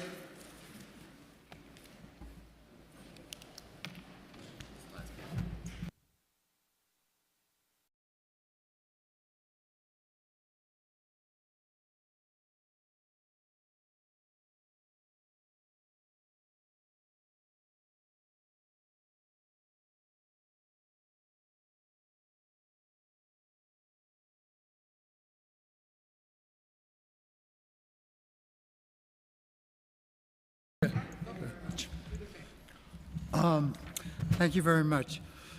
Thank you, Chair Brannan, Stevens, and members of the committee, for the council, and for the support you've given to NYJTL over the last 5 decades. My name is Scott Daly, and I'm the Senior Director of NYJTL's free tennis programs throughout the city of New York. With the city's finances in such good shape, we hope we're going to get, we're looking for an increase in the FY25 budget. We are seeking $1 million this year under the council's Physical Education and Fitness Initiative. This would be an increase of $200,000 over last year. This would be our first increase in 16 years. I know I don't have to tell anybody here that over these past 16 years, costs for everything has skyrocketed. Staggering rates are what we are facing now. $1 today buys only 69 cents of what it did in 2008. It's becoming challenging for us to continue the level of programming that everybody is expecting from us at the current level of funding, especially since we do not get the COLA increases as in other agencies. In order to keep up with these costs and to continue to pay our staff the living wage and to prevent cuts, we need the increase in funding. It is vital to our continuation. It is our belief that talent is universal, but that opportunity and access is not. That's what we're able to provide with the council's help. We have done this for 53 years. Since we are partners, we are the largest tennis and educational program in the country. It's all due to the council's support. Through the free programming, we reach over 90,000 children in under-resourced areas of the city. We are in all 5 boroughs of the city. 80% of our population of those who register with us are Black, Latino, and Asian. 70% are 10 years old or younger. During the pandemic, when everything was closed down, we opened up in August and provided services to these kids. We now need the help of the City Council. Increased funding to NYJTL in fiscal year 25 budget is crucial to our vision and that of our founder, Arthur Ashe. With your continued support, we know we can change the lives of thousands of children in the city of New York. Thank you very much for your time. Thank you, Scott. Thank you. Thank you, Chair Brennan and Chair Stevens, for the opportunity to testify today. My name is Annie Minguez, and I am the Vice President of Government and Community Relations for Good Shepherd Services. We contract with both ACS and DYCD on a number of programs. At a time when our city is still recovering from the pandemic, we should be talking about fortifying services and investing in programs that are helping our city recover. The mayor's November plan, January plan, and the executive budget cut many critical services, not only for this fiscal year, but the out years. We need those funds restored. During this time, we should not be cutting services that are a beacon to youth and families across the city. We need investments, not divestments. Families need childcare for undocumented parents, adult literacy, after school, summer programming for middle school students, counseling services for families, legal supports to help youth and families and cure violence, supports for youth experiencing homelessness. This is not services we want. These are services that we need. Children and youth should not be the ones to carry the burden of the city's financial crisis. I want to thank the council for ensuring, as part of your council response, that we are protecting children and youth at all costs. Thank you for the opportunity to testify. Thank you. Good afternoon, everyone, and especially to Council Member Brannon and Council Member Stevens. My name is Tanae Howard. I'm the Executive Director at Sadie Nash Leadership Project, a youth development organization working here in New York City. Our mission is to strengthen, empower, and equip young women and gender-expansive youth of color as agents of change in their lives and in the world. We use popular education along with lots of other strategies in our after-school and summer leadership development programs to build community, critical consciousness, and college and career readiness. And we are a part of the STARS CGI group, Sports Training and Role Model Success Citywide Girls Initiative. We are really proud of the fact that STARS for the last 10 years has been, STARS CGI has been serving girls and gender-expansive youth all over New York City, doing incredible programming to make sure that they have spaces for community, for connection, and for their own growth and development. Our organizations are a lifeline for young people. It's through our organizations that young people are gaining opportunities to sustain and be resilient in these continually unprecedented times. In December 2021, the U.S. Surgeon General issued an advisory an advisory on protecting youth mental health in recognition of the impact of COVID on young people's mental health and well-being. Certain groups of young people, especially Black and Latino youth, LGBTQ+ youth, and youth from low-income and immigrant households, are often at a greater risk for these mental health and well-being challenges. This is confirmed by our own experiences with Nashers, the young people in our programs. It is programs like Sadie Nash Leadership Project and the support that we receive from STAR CGI that's enabled us to show up for our young people, both because of the continuing impact of the COVID-19 crisis and in response to the current global crises so many of our young people find themselves experiencing.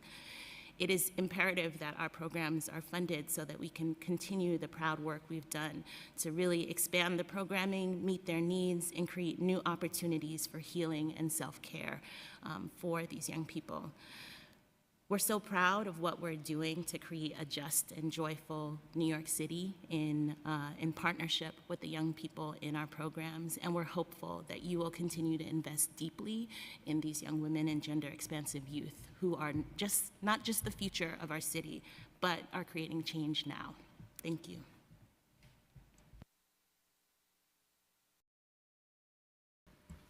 Good afternoon. My name is Ellie Retke, and I'm a lawyer with the Doors Legal Services Center. The Door is a comprehensive youth development organization and houses a DYCD drop-in center.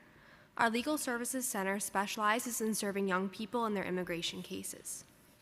As my written testimony details, the young people that we work with at the Door are extremely vulnerable and are in desperate need of support from the city. For example, at a recent drop-in legal clinic for runaway homeless youth, Door staff members spoke with an 18-year-old who was forced to leave his home country after police officers shot and killed his mother in front of him due to her political activity. Another young person who we met at the clinic has fled his home country after years of experiencing extreme physical abuse and death threats from his father. Unhoused young people like these two young adults need access to safety, stability, and services offered in youth shelters. There's a severe shortage of youth shelter beds, and as a result, an alarming number of unhoused young people ages 18 to 24 are instead placed in HERCs. HERCs are inappropriate environments for young people because they lack privacy, do not provide sufficient food, offer practically no support services, and continuously displace residents. It is impossible for already vulnerable youth to find stability and community within the HERC system, and so I urge the city to fund additional DYCD youth shelter beds. In addition, young people without legal status, particularly those living in shelter, need access to free immigration legal services. DOOR staff members regularly turn away young immigrants with strong claims for legal relief. Just last month, we received over 50 requests for help, and we have over 200 young people just waiting for an initial appointment. If the city does not provide funding to remedy the current shortage of legal services providers, especially those dedicated to unhoused youth, an unacceptable number of young people who are eligible for immigration relief will not receive necessary legal help and instead will be ordered removed to a country where their well-being and sometimes lives will be at risk.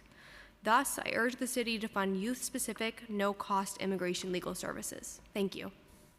Thank you.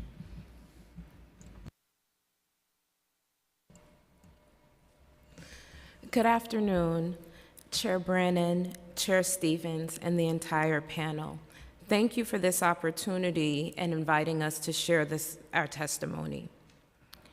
I'm Rosalind Morrison. I'm a senior attorney at the Legal Aid Society and the Community Justice Unit. My colleague, co-supervising attorney Michelle Fields, handed up our written materials, which will go to supplement the testimony that I'll provide. While we appreciate the positive recognition from Mayor Adams' administration regarding the effectiveness of the crisis management teams, the proposed $1.5 million cut in funding to CJU's supportive legal services is deeply concerning and potentially disruptive. This cut is a significant setback in our efforts to maintain and enhance public safety and community well-being. It is crucial to recognize that undermining CJU is tantamount to undermining the entire framework of CMS, which has been pivotal in reducing gun and gang violence across the city. Recent data from the New York City Council data team underscores the success of the CMS Cure Violence model, with an 18.1% reduction in shootings in areas serviced by the program in the first year alone, and now those reductions have been sustained at the level of 16 to 19% in subsequent years. These statistics are a clear testament to the effectiveness of these initiatives in saving lives and disrupting violence, enhancing public safety, and instilling confidence in the continued success of CMS and CJU. Moreover, as documented in Exhibit Z, letters of support from our CMS organizations, feedback from community organizations highlights the critical nature of CJU's services. These organizations attest to the fact that CJU's legal support is fundamental to their operations and successful in reducing gun and gang violence. The legal education workshops conducted by CJU have also been praised by members of the Mayor's Action Plan and the Office of Neighborhood Safety, who recognize these services as essential components of the broader strategy to increase public safety. In conclusion, in light of the above, it is evident that any reduction to funding of CJU directly contradicts the historical mission of CMS and, by extension, the city's commitment to eradicating gun and gang violence. Therefore, we urge the administration to reconsider its stance and restore total funding to CJU. Doing so will ensure the continuation and expansion of crucial legal services that have proven effective in making our most marginalized communities far safer. We stand with the founders and supporters of the CMS movement and advocating for fully supported CJU as an integral part of our strategy to reduce gun and gang violence. And I'll close by noting that we're looking forward to the meeting on Monday with DYCD. I'll note that our organization had made numerous attempts, numerous outreach to DYCD immediately following the March 22nd hearings without much success until recently. We had hoped to have been able to meet with them prior to today's hearing. Nonetheless, we are pleased that we'll be meeting with them on Monday at noon, and we look forward to sharing the results of that meeting. Thank you. Yes, please follow up with me about the meeting. Appreciate it. Will do.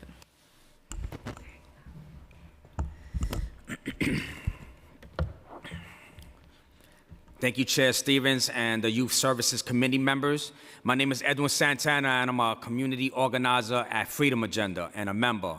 I believe that the city budget should reflect what we value, and I believe that most New Yorkers value our youth. If we value our youth, then we should invest in the programs and services that serve our youth. But Mayor Adams seems to have a different priority. He's slashing funding for everything that supports our youth and doubling down on arresting and incarcerating them. It's shameful. It's also not going to do anything to drive crime down. I can tell you from my own experience as a person who entered juvenile detention at 13 and 15 years old. Instead of giving me the proper services to help me in my youth, I was incarcerated, and all that did was expose me to horrors that come with the criminal justice system. The same is happening with the youth today. Let us not forget that there are over 1,000 young people 25 and under at Rikers Island today. Incarceration is not the answer, but that is what Eric Adams wants us to believe.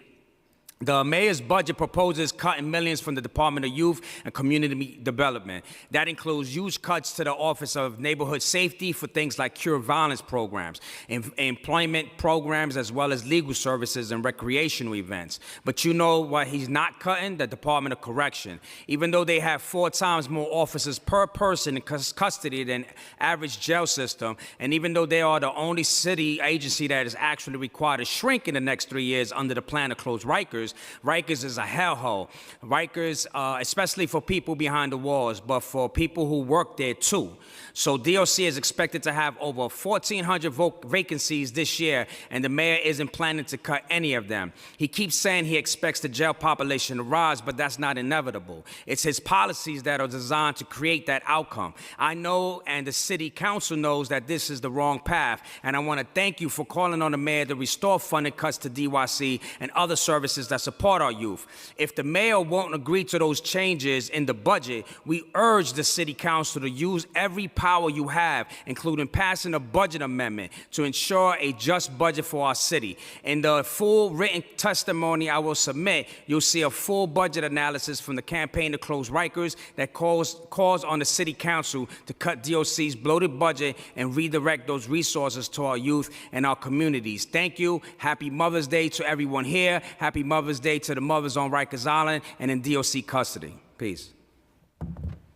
Thank you all very much.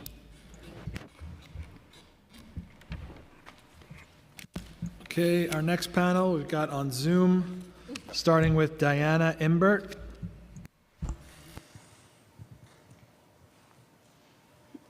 Time is starting.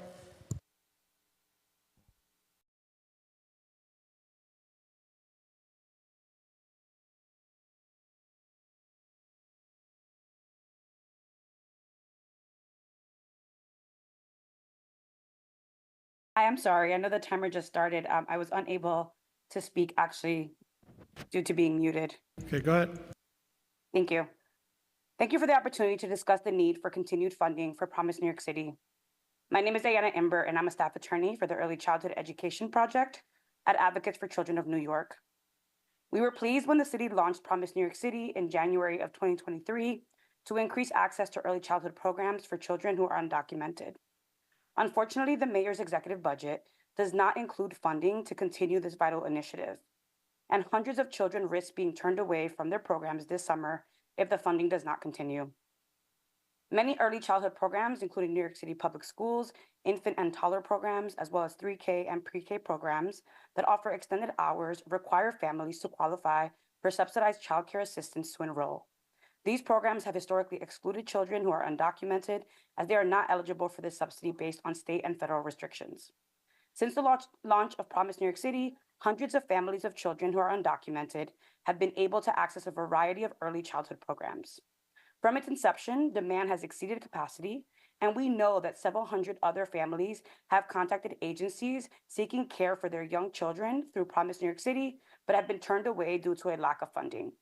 Unfortunately, all funding for Promise New York City is set to expire in June, which will result in children losing seats in their programs and new families being unable to apply. At a time when New York City has seen a substantial increase in immigrant families, the city should be increasing and certainly not eliminating funding for this initiative so that children are not excluded from programs based on their immigration status. Promise New York City is critical for helping to prepare newly arrived children for success in elementary school and beyond, and it can also be transformative for parents by enabling them to work or study, connect with resources, and settle in their new communities. We join in the recommendation made by the City Council in its response to the preliminary budget in calling on the city to allocate and baseline $25 million in the Administration for Children's Services budget for Promise New York City. Thank you for the opportunity to speak to you today. I would be happy to answer any questions. Thank you. Now we have Sierra Kraft. Time is starting. Good afternoon. Thank you, Chair Stevens and Chair Brannon, for inviting this testimony. My name is Sierra Kraft, and I'm the Executive Director of iCare, a coalition of legal service organizations, a few of whom you've heard of already today. We are dedicated to providing free representation to unaccompanied immigrant children facing deportation in New York City while advocating for universal access to counsel. Today, I'm here to request additional funding for the iCare Coalition through the Unaccompanied Minors and Families Initiative. So many of the young people we're serving are eligible for special immigrant juvenile status, a critical form of relief that provides a pathway to permanency, work authorization, and a green card. However, this relief is only available until their 21st birthday, and our complex immigration and family court systems necessitate skilled nonprofit attorneys to support these young individuals with their applications. So it's critical that we increase our capacity to deploy trained attorneys who specialize in youth cases to ensure timely and effective submissions in family court. Thanks to the support from City Council through the UMFI initiative, iCare has successfully stood by over 12,000 immigrants in the past 10 years.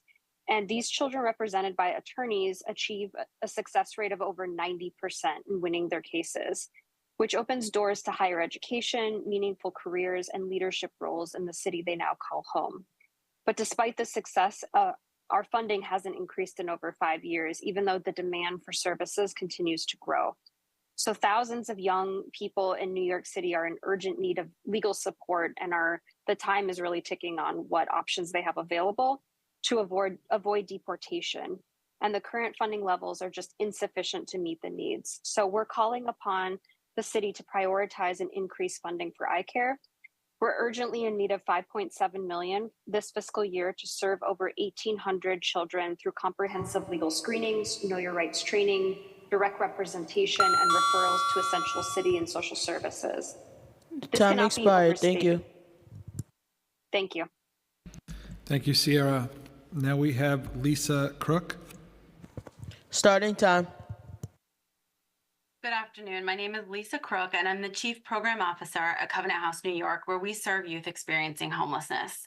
I would like to thank the New York City Council Committee on Finance and the Committee on Children and Youth for the opportunity to submit testimony today and for your ongoing recognition of the critical needs facing migrant and unhoused youth. Covenant House stands as a beacon of hope for over 1,600 young people annually, providing more than just shelter. We offer a pathway to stability. Our comprehensive approach includes essential services such as food, shelter, medical care, and crucial legal assistance alongside educational and vocational training. This holistic model is crucial now more than ever as we witness a significant rise in the number of migrant youth seeking refuge in our city due to ongoing global crises. We are deeply grateful to the City Council for its continued support and acknowledgement of the challenges faced by these vulnerable populations. Your commitment has been instrumental in empowering organizations like ours to make a significant impact. As the demand for our services grows, particularly in legal support and comprehensive care, a resolve to meet these needs with your support is more vital than ever. In recent years, New York City has seen an unprecedented increase in migrant youth arrivals, many of whom are escaping violence, poverty, and political instability. These young individuals arrive with profound needs, language barriers, lack of documentation, and often a history of trauma. Their situations are compounded by their ineligibility for work, which severely limits their ability to sustain themselves. At Covenant House, we strive to address these challenges, but the demand far outstrips our current capacity. We continue to see an increased demand for specialized legal services, crucial for this group of migrant youth. These challenges range from immigration issues such as applying for asylum or navigating special immigrant juvenile status process to more routine legal needs that impact their ability to work, study, and live securely in our community. We propose the following critical investments. Fund support services for new arrivals. This funding is crucial to enhance our capacity to provide multilingual support and direct services, ensuring that our residential and supportive programming, not just at Covenant House, but citywide. Your time expired. Thank you. Thank you. Now we have Denise Taylor. Time. Thank you, Chair Stevens, Chair Brannon, and the Children and Youth Committee for the opportunity to testify. My name is Denise Taylor, and I'm a program director at Brooklyn Transitions Family Treatment Rehabilitation Program with Good Shepherd Services. My testimony today will focus on the urgent need to address the ongoing workforce crisis severely impacting child welfare prevention programs across the city, and our call for greater investment to create salary parity with ACS and other city agencies having similar positions. We're all aware of the great resignation that took place during and post-pandemic, which drastically impacted many fields, including human services in the child welfare. While other fields and sectors have regained their workforce, the prevention programs, we continue to struggle significantly. Personally, at my program, among other positions, I've had 6 social worker, caseworker vacancies for over a year and have unable to hire for them. It is not a result of a lack of recruitment efforts, as I have gone on over 6 job fairs, have had several qualified candidates who have declined the positions due to low salaries, which are not competitive and manageable for the current cost of living in New York City. The low workforce has significantly negatively impacted program, and as a result of closing, we've closed 1 family functioning prevention program in Brooklyn and have decreased the slots in the FTR program in the Bronx. These closures are a result of the low utilization, which is due to staff vacancies, not based on the lack of family service needs. We have not been able to accommodate the needs of the community based on not having adequate staffing. At this time, Your time has expired. Thank you. I have 6 vacancies. Thank you. Now we have Gabby Kadahia. Your time has started. Good afternoon. My name is Gabby Kadahia, and I'm the Development Officer at New York Edge. Thank you, Chairs Brannon and Stevens, and members of the committee for the council's longstanding support of New York Edge. With the city's finances in much better shape than expected in January, we ask that the council increase our funding in the fiscal year 25 budget. We are seeking $1.2 million under the council's after-school enrichment initiative, an increase of $200,000 over last year, and this would be our first increase in 16 years. We are also seeking $250,000 under the council's social and emotional supports for students initiative. SEL is integrated into every element of our programming, and increased funding is vitally needed. Unlike contracts with DYCD and other agencies, council discretionary contracts are not eligible for COLA increases, and this is making it increasingly difficult for New York Edge to attract and maintain the quality staff that continues to offer the wide array of programs that we're known for. We are the largest provider of free school-based after-school and summer programming in New York City, serving almost 30,000 students in 133 schools in 37 of the 51 council districts throughout the 5 boroughs. And our mission is to help bridge the opportunity gap among students in underinvested communities. Our free summer programs will begin in early July, providing over 10,000 young New Yorkers with a summer camp experience on par with the best private pay camps in the city, improving health and wellness, developing social skills, and preventing summer learning loss. And council citywide funding has enabled us to enrich and expand our school year and summer programs and develop and implement new, unique, and engaging programs. New York Edge, its students and families are extremely grateful for the council's 32 years of support and partnership, but we're now looking to you to meet the needs of the next generation. Your time of has young expired. Thank you. and supporting our fiscal year 25 funding requests. Thank you very much. Thank you. Now we have Alex Malesio. Your time is starting.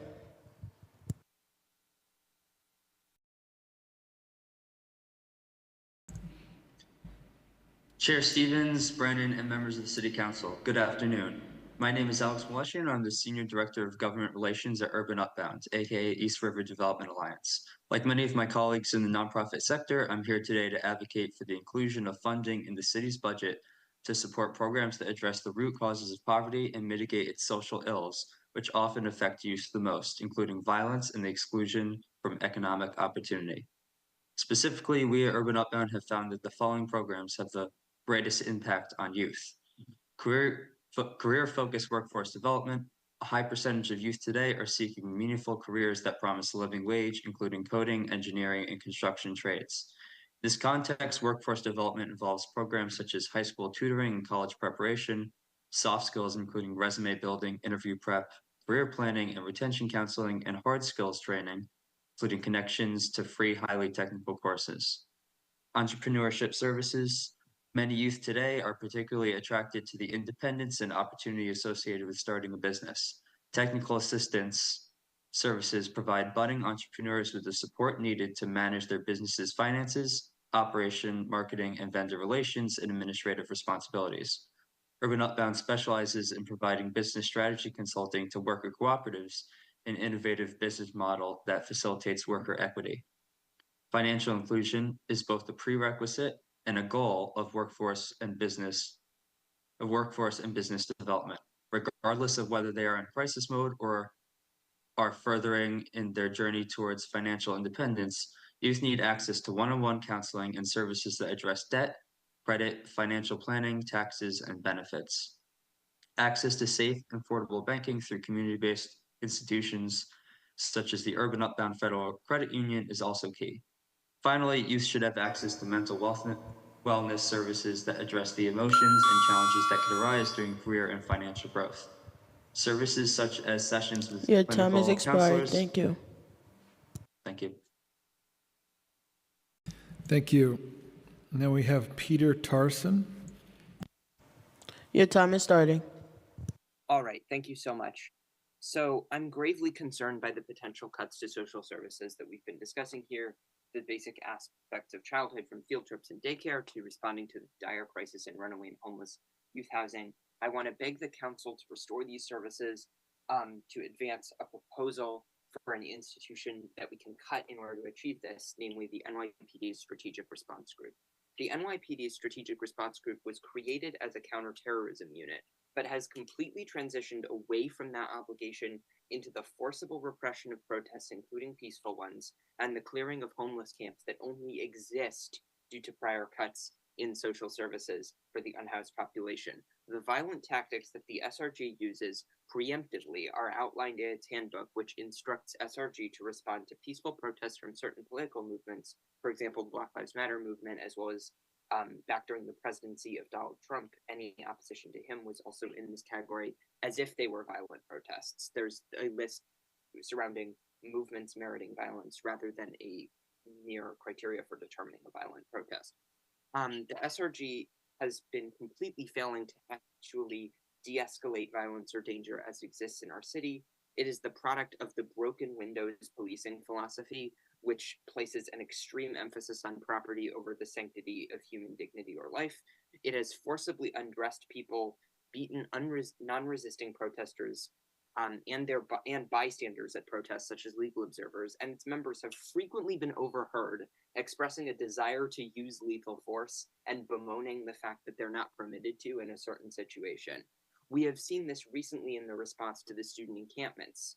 The SRG has brought in violence when there has been peaceful civil disobedience, and if there has ever been a situation of unsafety at an encampment, they have not responded by de-escalating conflict, but have violently persecuted the groups at the encampments who Your have time is expired. Thank you.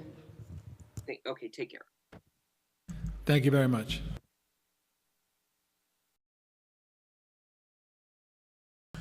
Okay, with that, day 5 of FY25 executive budget hearings is adjourned. Thank you. Have a good weekend.